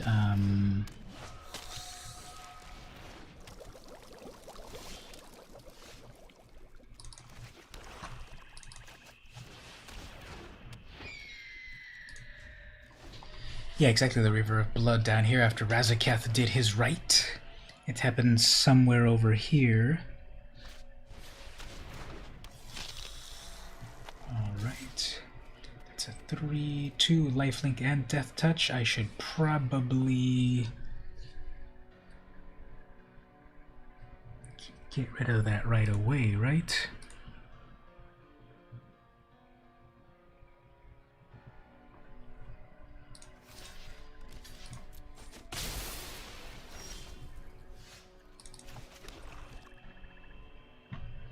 Let's see if they triple block this.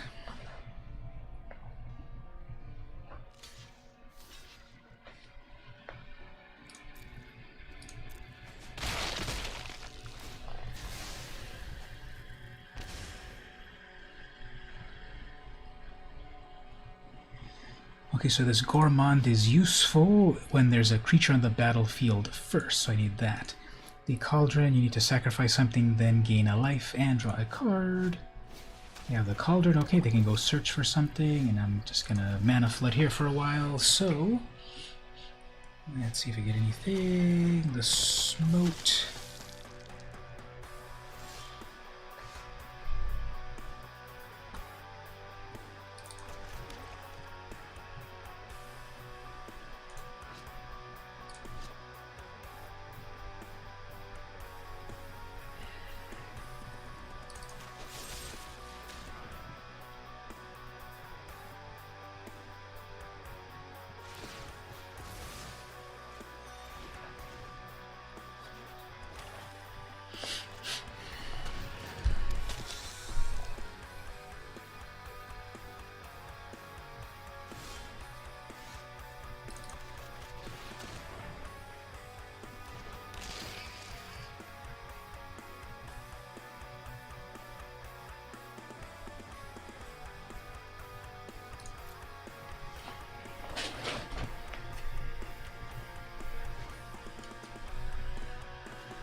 Alright, so if everything goes to my plan, if I attack with a 3/4, they probably won't block that with their 2/3.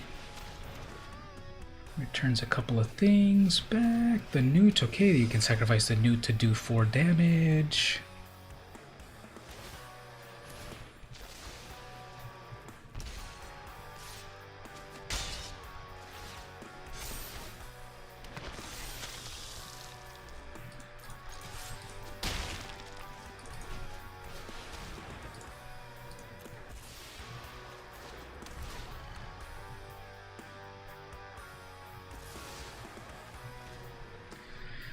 Okay, so that's a 3/4 first strike. They've got a couple of cards in hand. It's going to be some lifelink shenanigans. They have 29 whole life. I guess they're going to just keep getting back their Newt, right? I don't know, they have the whole combo. I don't know if I want to waste my time on this. They're going to get 4 mana off of that. I mean 4 life.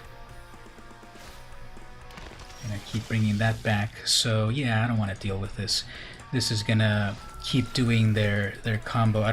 The thing about Jumpstart is that sometimes like it just puts you together with some decks that like, how are you even gonna deal with that? They're just gonna keep sacrificing and bringing things over and over, gaining a lot of life. Their Newt can keep doing that, and it's just, I don't care to waste my time, especially when it's not like high stakes thing. So let's move on.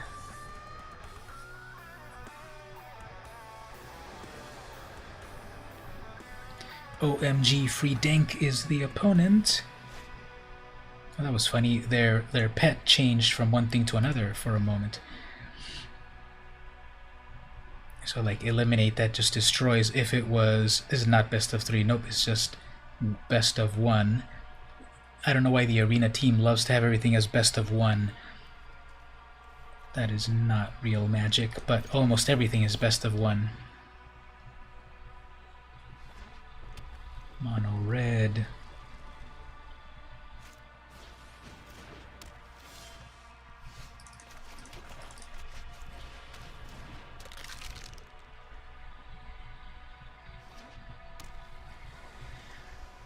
Okay, so that's a Teferi land right there.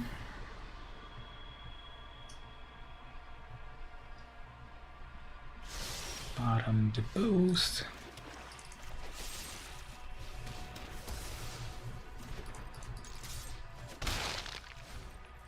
Have my own cauldron, sacrifice a thing, draw a card and a life. That's from core set 21. Does not untap, sacrifice another creature, untap it. Okay, interesting. Does not untap. Oh, we can set up a flyer. What does that do again here? Barrage. Sacrifice a creature, deal 1 damage to any target. I doubt that they'll sacrifice their 4/3.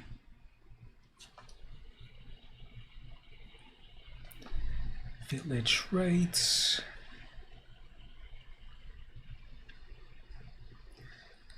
Gristle Grinner. Whenever a creature dies, this gets +2. There it was, clawing the ice as it chittered and clicked its teeth. He fled in horror before it unearthed its grisly meal. Avar Borg, Northern Guide, journal entry. Surprised it didn't say final journal entry. Have they tweaked the graphics on the game? The picture seems sharper. I don't think so. It might be my stream. I don't know. YouTube. Yeah, I don't know what might be a difference. So it took the opponent 10 years to do all of their amazing plays, eh? So that doesn't untap unless you sacrifice a thing, so I guess the bobble, whatever. I missed the land drop. Okay.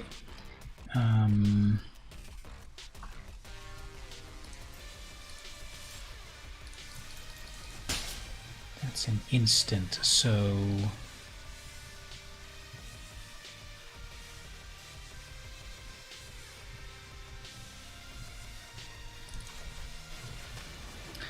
I'll have a village rite ready, I guess.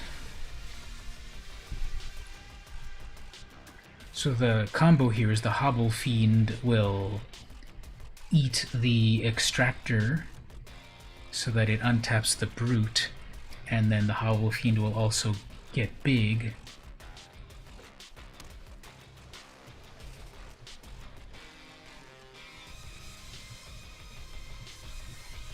What does this else do? Sacrifice, it deals 3 damage. Okay, well, I'm not gonna...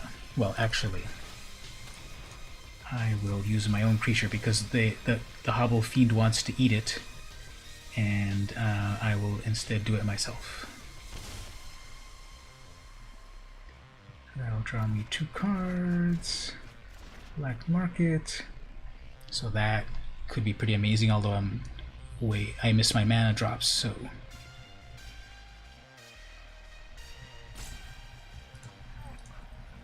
I totally wanted to active treason my own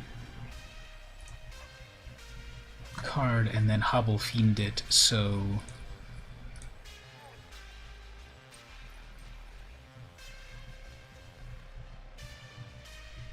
So they will pass. Okay.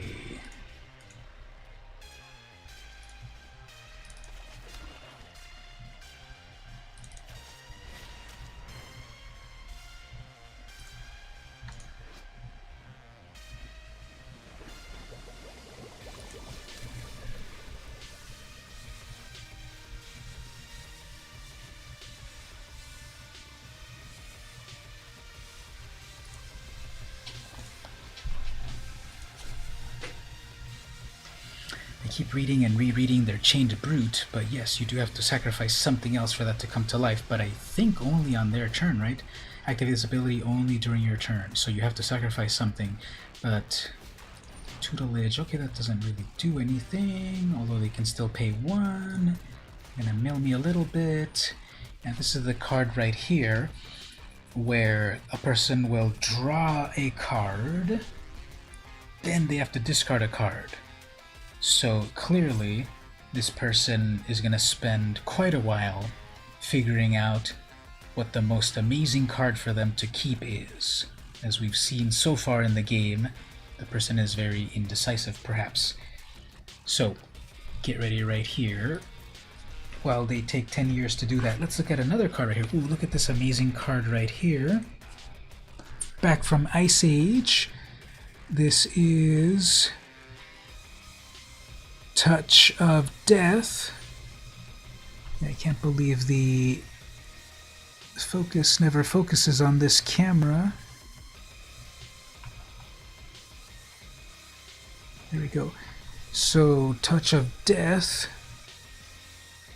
3 mana, deals 1 damage to target player, and you gain 1 life, and then you draw a card on the next turn. So, some of those classic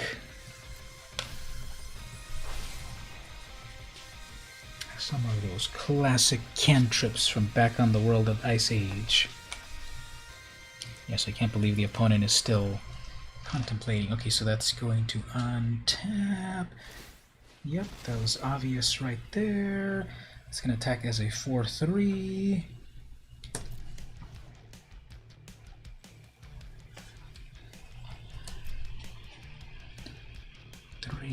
I'm barely going to get... Okay, so they're letting me untap. Okay, well, that's kind of good, because then I can do this black market.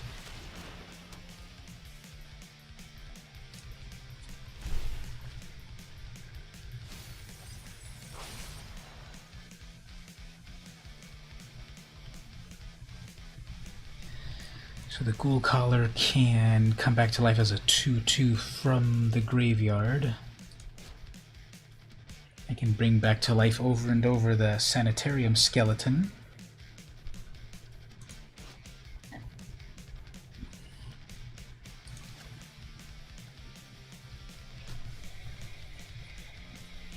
So I'll try to double block right here with my skeleton. So yeah, let's get back to this over here. So let's look at one more time that amazing art right here.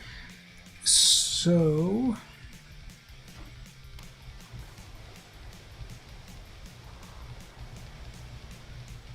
that's Melissa Benson art with a really cool looking skeleton guy, and pretty epic.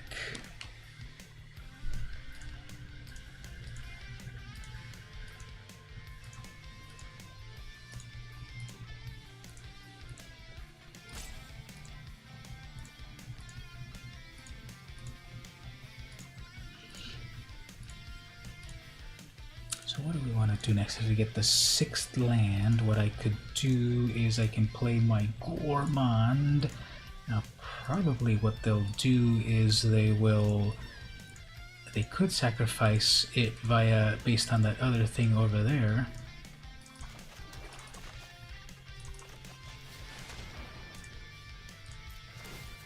So a creature died, I get an extra land.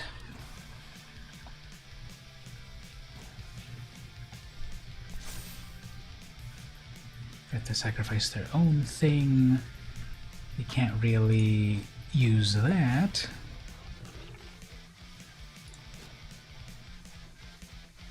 Three, 4, 5. They have 5 mana in total. Another thing died. I get 2 more mana on that. Finally, that's going to start paying off. I have 1,000,000 mana. If that dies, I get another 3rd mana there. Then I'll be able to bring it back from the grave. So it's going to be a free 3 mana.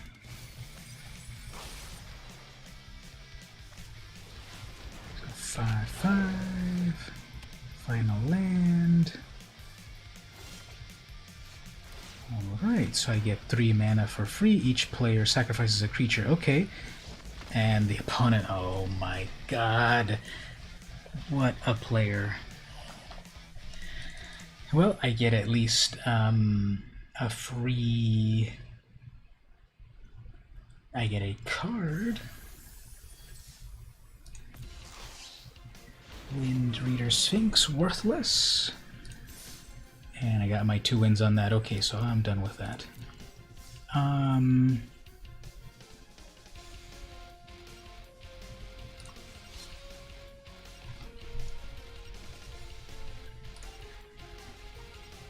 Let's see about the regular ladder. I haven't played ladder very much. Let's try one of these goblin decks. I know that the meta has already adjusted to it, so I don't know how much this will be that great, especially in the best of 3, but we'll see. Wilderness Reclamation is banned, so that's good, and then there is Field of the Dead in this format, and Growth Spiral is banned, and Teferi is banned, so this is the first time actually I've played on the ladder. Kurubushi is the opponent. Huh. I'm Platinum and they're putting me up against a Bronze player. That doesn't seem sporting. Okay, so I got the Skrug Prospector, I got the Goblin War Chief, the Legion War Boss. That's a lot of good stuff. Let's see what the opponent has.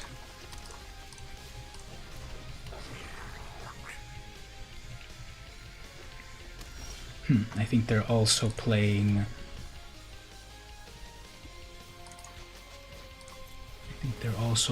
goblins. Let's see if my War Chief lives. Let's go goblins! Let's see if we get the Goblin Mirror or something. If it doesn't live, I can still play the War Boss. So there's War Chief, War Boss, I think there's another one called War Leader. I think they're all in this deck. Yeah, it's the Goblin Mirror, definitely. I can't cycle that. That would have been great. Okay, well.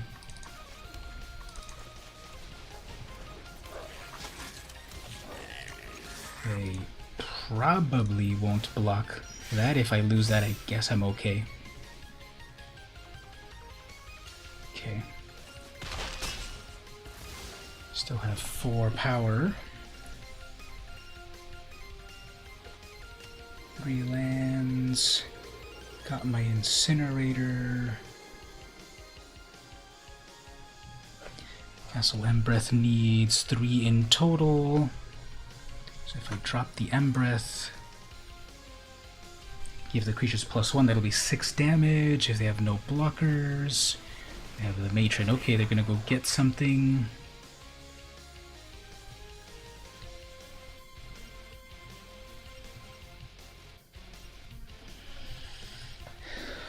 They're either Krenko or Muxus or someone, if this is the Goblin Mirror. Goblin Chieftain, okay. I'm not quite there for...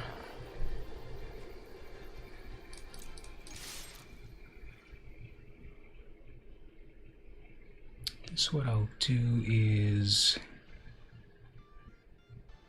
Guess I'll wait. I'll Gem Palm that Haste Enabler. Then I've got Muxus next turn. They have their own Castle Embereth. So if they summon that for 3, they can summon... Okay, they're going to do that Wily Goblin. Sure. That'll still be 3.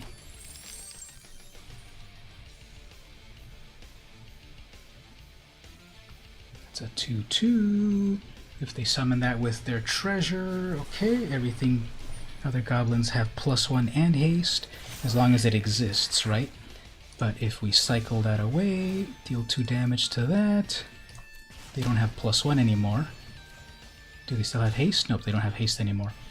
Alright, so then let's get out our Muxus and get a bunch of stuff off the top. Very nice. Crankify it all right here.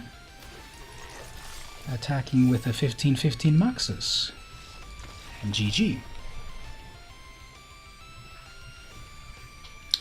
Gomen nasai. That means I am sorry in Japanese. Okay, so Blazing Volley should work against the mirror because 1 damage to all goblins, and most of those goblins are tiny, so let's put those in. And this Ember Cleave never does anything, so take that out. I don't know why I still have it there. Yeah, this is like the new hotness at the moment. It has answers, of course, you know, board wipes very, very easily. Really disrupt it. I guess we don't really need too many Ruin Blasters because they have their Castle Embereth, but that doesn't seem too valuable to destroy. Yeah, I guess we only need 1 more Incinerator. Okay, so there we go. Let's see if that Blazing Volley will help. Opponent still sideboarding in.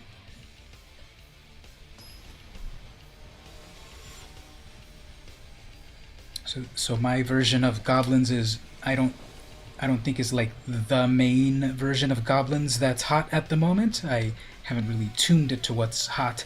I got this one. Okay, there's that Blazing Volley, so that might help to do stuff.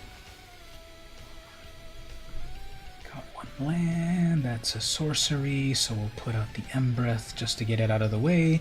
We have the War Chief, the Ruin Blaster. They did not get their own Skirk Prospector, that's good. Second turn, is that a conspicuous? Yep, right on time. They have their own land. Can't really play anything yet. Need my 3rd land, of course.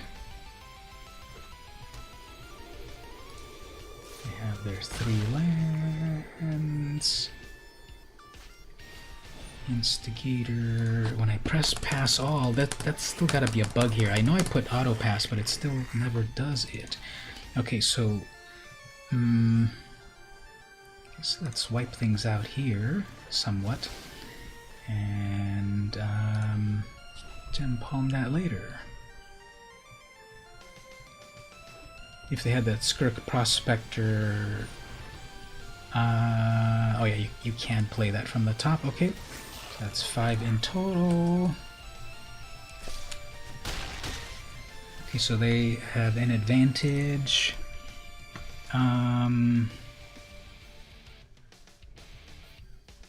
I can pay 4 for my Ruin Blaster to destroy one of their lands, but this deck doesn't really care about how many lands you have. So if instead I play a Krenko, that's a 3/3 that can make me more goblins, although everything's going to get haste. So I have no way to remove that haste at the moment. So let's see if our Krenko can live. Now, worst case here, they have the Gem Palm. Okay, that's fine. And they can play 1 more goblin from the top. Actually, they're gonna Gem Palm. Yeah, let's go on to the next game. They already have the advantage. So when we're playing the mirror like this, it is definitely about who plays first and who has the advantage. So let's try that again. When you have the mirror, you definitely have a certain sequence of steps, and they had it all right. They had they're going to remove my Krenko, so that was a wasted turn for me. They were going to bring out another. They already had like 7 damage there, and it's just kind of hard to get to, so we'll do it on the 3rd one. Going first is excellent, having the Prospector is excellent, and that War Chief and everything. So this is my opening hand right here, so they didn't mulligan, so they obviously have an amazing hand as well. They have their own Skirk. Okay, well, once again, this is definitely the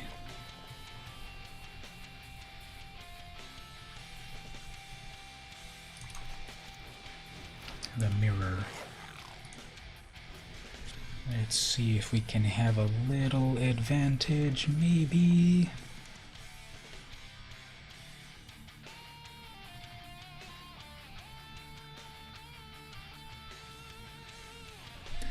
Goblin Ringleader, reveal 4, put all goblins into the hand. So what I could do... Okay, that still gives them 3 mana if they want to destroy all 3 other goblins. Guess not. Okay.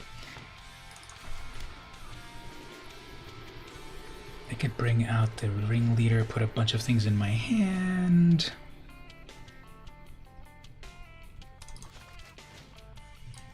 So 1, 2, 3, 4. Okay.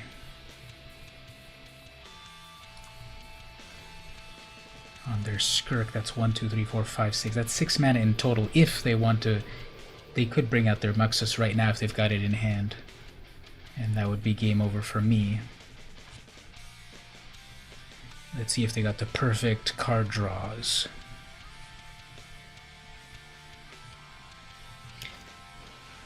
Okay, it's not so bad.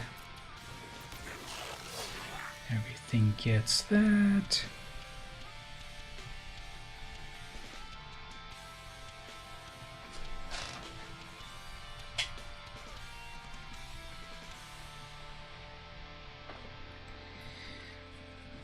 So they could sacrifice 4 goblins for something of 4. I doubt they'd do that. So they want to keep that War Chief. And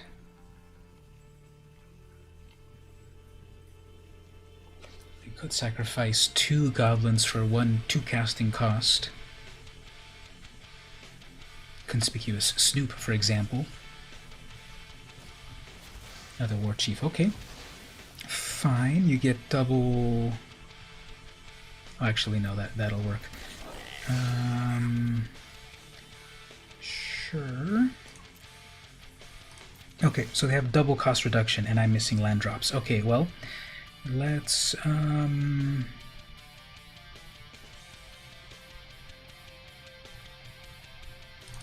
Gotta get rid of one of those cost reducers. If I get one more land from this cycle, I can play the Conspicuous Snoop. And the opponent doesn't know that they can sacrifice their own thing.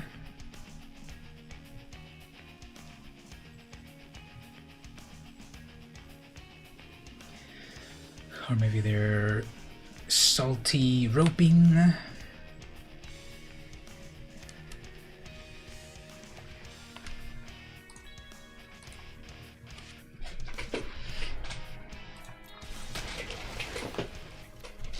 There we go. So play that, play that. Land coming up. Attack with this. They won't block with their War Chief. Alright, so I have 3 mana, 5 mana actually. If they sacrifice everything, if they play a land, that would once again be 6 mana to summon their Muxus. Alright, let's think about what our turn will be. So, if I draw the mountain, I play the mountain. If something good is on top, I will be able to Conspicuous Snoop it, such as a Krenko, or play something from the top. I will have 5 mana in total. War Chief can decrease the cost of things. Maybe I'll go, okay, Goblin, sure. Probably have to Gem Palm. I think the first thing I have to do on my turn is Gem Palm, incinerate that War Chief, because it does the haste action. So here they have 1, 2, 3. They have 3 mana here. If they keep their Prospector, sack the Goblin, plus the Treasure, plus the Embereth Chief. Okay. Sure. So everything gets haste, that's fine. Okay, I gotta Gem Palm. What are you doing there? Double... What is that? Uh-oh, I think that was some sort of mistake. They used up their mana, but then they pass on to the attack phase, so that was a mistake. I think they wanted to use their mana during their turn, and they're oopsing me. Okay, what I could do here is destroy their third land. Let's do that. Let's destroy their third land. Less land is more good for me. Then what I could do is double Gem Palm. Yeah, I gotta do Gem Palm over here. So cycle 1 here and then get rid of the Renegade to cycle 3 damage. Actually 3 damage over here, even better. Get another land. I already have a land. Nothing to here, so they might block that. Okay, so they've got 2 mana in total. No cost reduction. So this might be dire. And they didn't get their third land, so Domarigato gozaimashita. Or actually, Omae wa mo shinderu. Okay, so that was the mirror match. They misplayed on the third game. They sacrificed 2 of their creatures. I think what they were trying to possibly do is prepare to do an Embercleave, because Embercleave is part of this, some versions of this deck. They would have had 3. They would have had 3 creatures to decrease the cost of Embercleave for 3. I don't even know how that would have worked actually, because you needed to pay mana, and then Embercleave would have been decreased. So you would have decreased it by 3. But then you have to sacrifice 2 creatures to finish paying for it, but then you have less creatures, so then it goes back to the full cost. Yeah, I don't know what they were trying to do there. They accidentally sacrificed 2 creatures and then moved on to the attack phase, and the mana pool was emptied, right? So that was a big mistake on their part. And then I destroyed their land, so big misplace for them. So we'll play a little bit on the ladder until I lose. I'm already here 4.5 hours, so I know that last week we got a another Magic hosting really late. Like probably someone in the European office was like saying, "Hey, they're active. Let's put them on the stream." And then I couldn't quite quit because the public was there.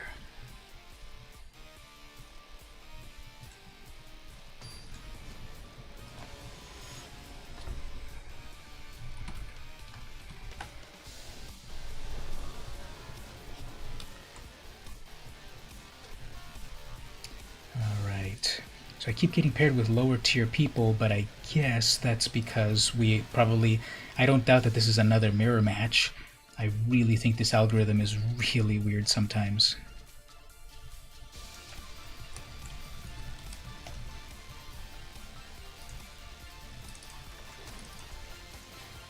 So let's see if we get the mirror over here as well. No, okay.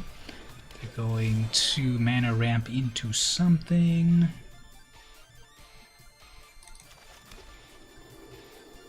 Well, we'll have to hold off for a little bit.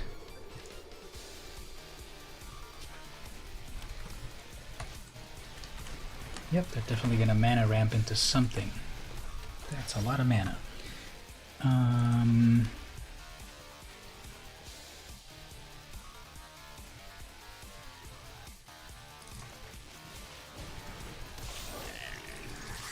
They probably won't double block. Okay, there we go. So they have 1, 2, 3, 4, 5. They probably have 6 mana coming up next here. Yep, 6 mana. Terror of the Peaks. Okay, not good at all. As soon as they summon anything, it'll do damage. So this is going to be hard to get rid of. They had their perfect... They had their perfect draws here. So as long as they summon anything that's 2 mana or more, that's not killing my stuff.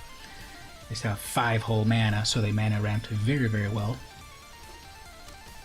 Now they have 6 mana, so yeah, they're going to summon at least one thing, take care of a bunch of my things. Okay, well, at least they'll only be able to do it one time.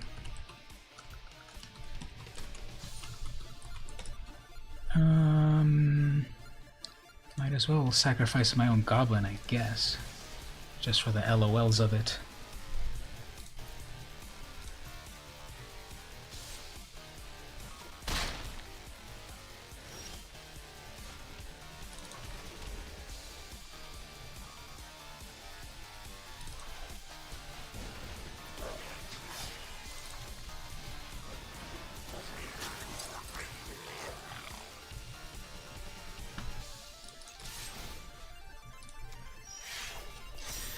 Right now it just has to be a big old kamikaze attack because they've got a 7/7, they've got a 5/5. As soon as they summon stuff from that terror, it kills my stuff, so we'll see what we can do on the next match. 7 plus 5, that's 12, 13, 14, 15, that's 15 damage, so I'm dead. Let's just go on. So they got their perfect draw. Oh, okay, actually those little 1/1s, if I get my Blazing Volley here, that will be amazing.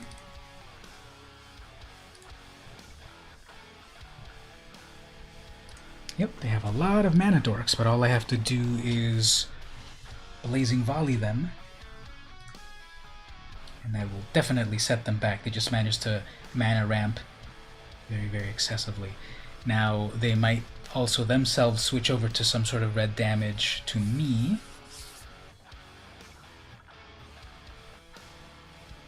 Maybe they have their own Blazing Volley.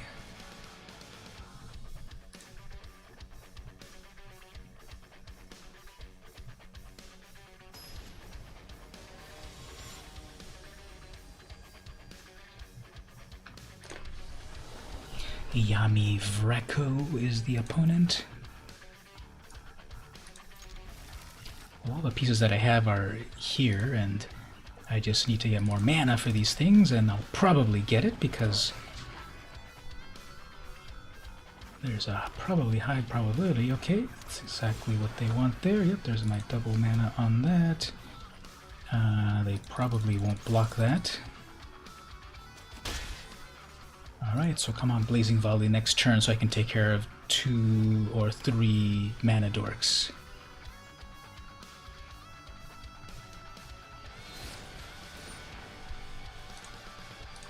Well, at least I can do this where it's an invalid target, so then they don't get to keep that spell.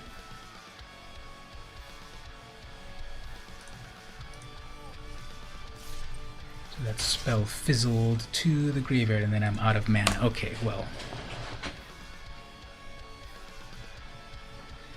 Guess what I need for the next turn? I'll do the Goblin Matron, and then bring out the... well...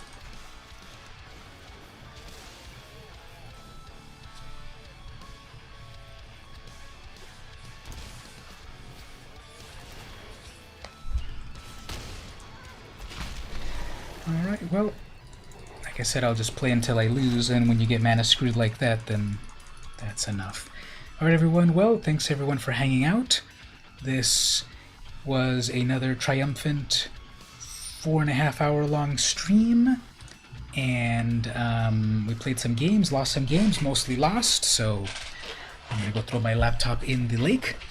And let's look at a couple more vintage cards. How about this one right here? The Brown Ophi. Right there. Remember this one? 2 and tap. Counter target artifact ability requiring an activated cost. Played as an interrupt. So this was a pretty worthless card back in the day, but then when they made Mirrodin block, this suddenly became amazing because you can counter artifacts' activated abilities. I don't think it stops like mana rocks, but all of these other great, amazing,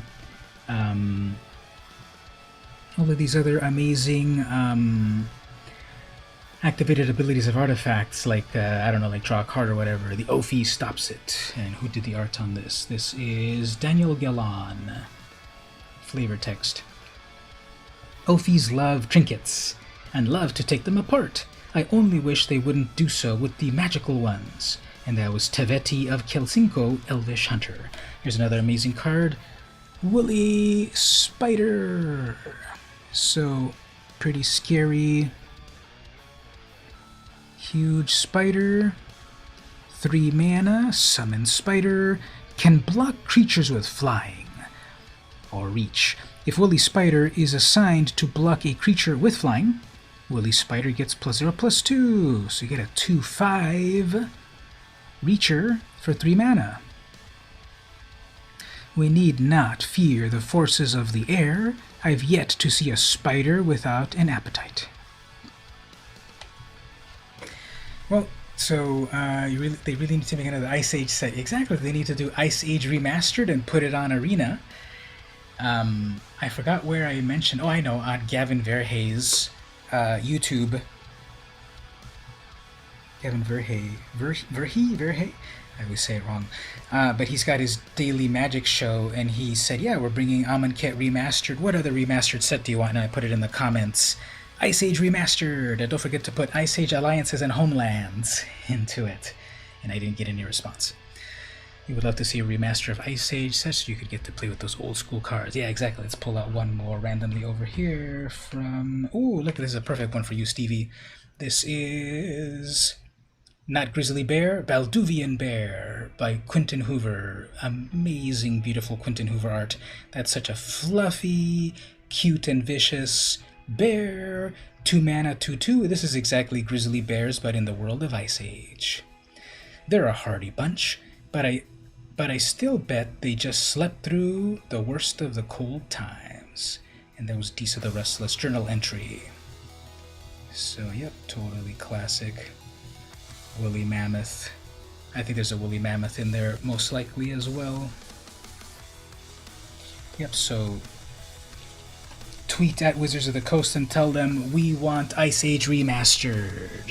Tell them VM Compo sent you. So once again, everyone, thanks for coming to hang out. We'll do it again next week. Now I'm also doing my Saturday 1 p.m. stream where we talk about comic books. So come on over for that. 1 p.m. Pacific time, talking about comics. Thanks for stopping by today, Stevie, on that. Hopefully you saw a fun comic book or two, or toy, collectible.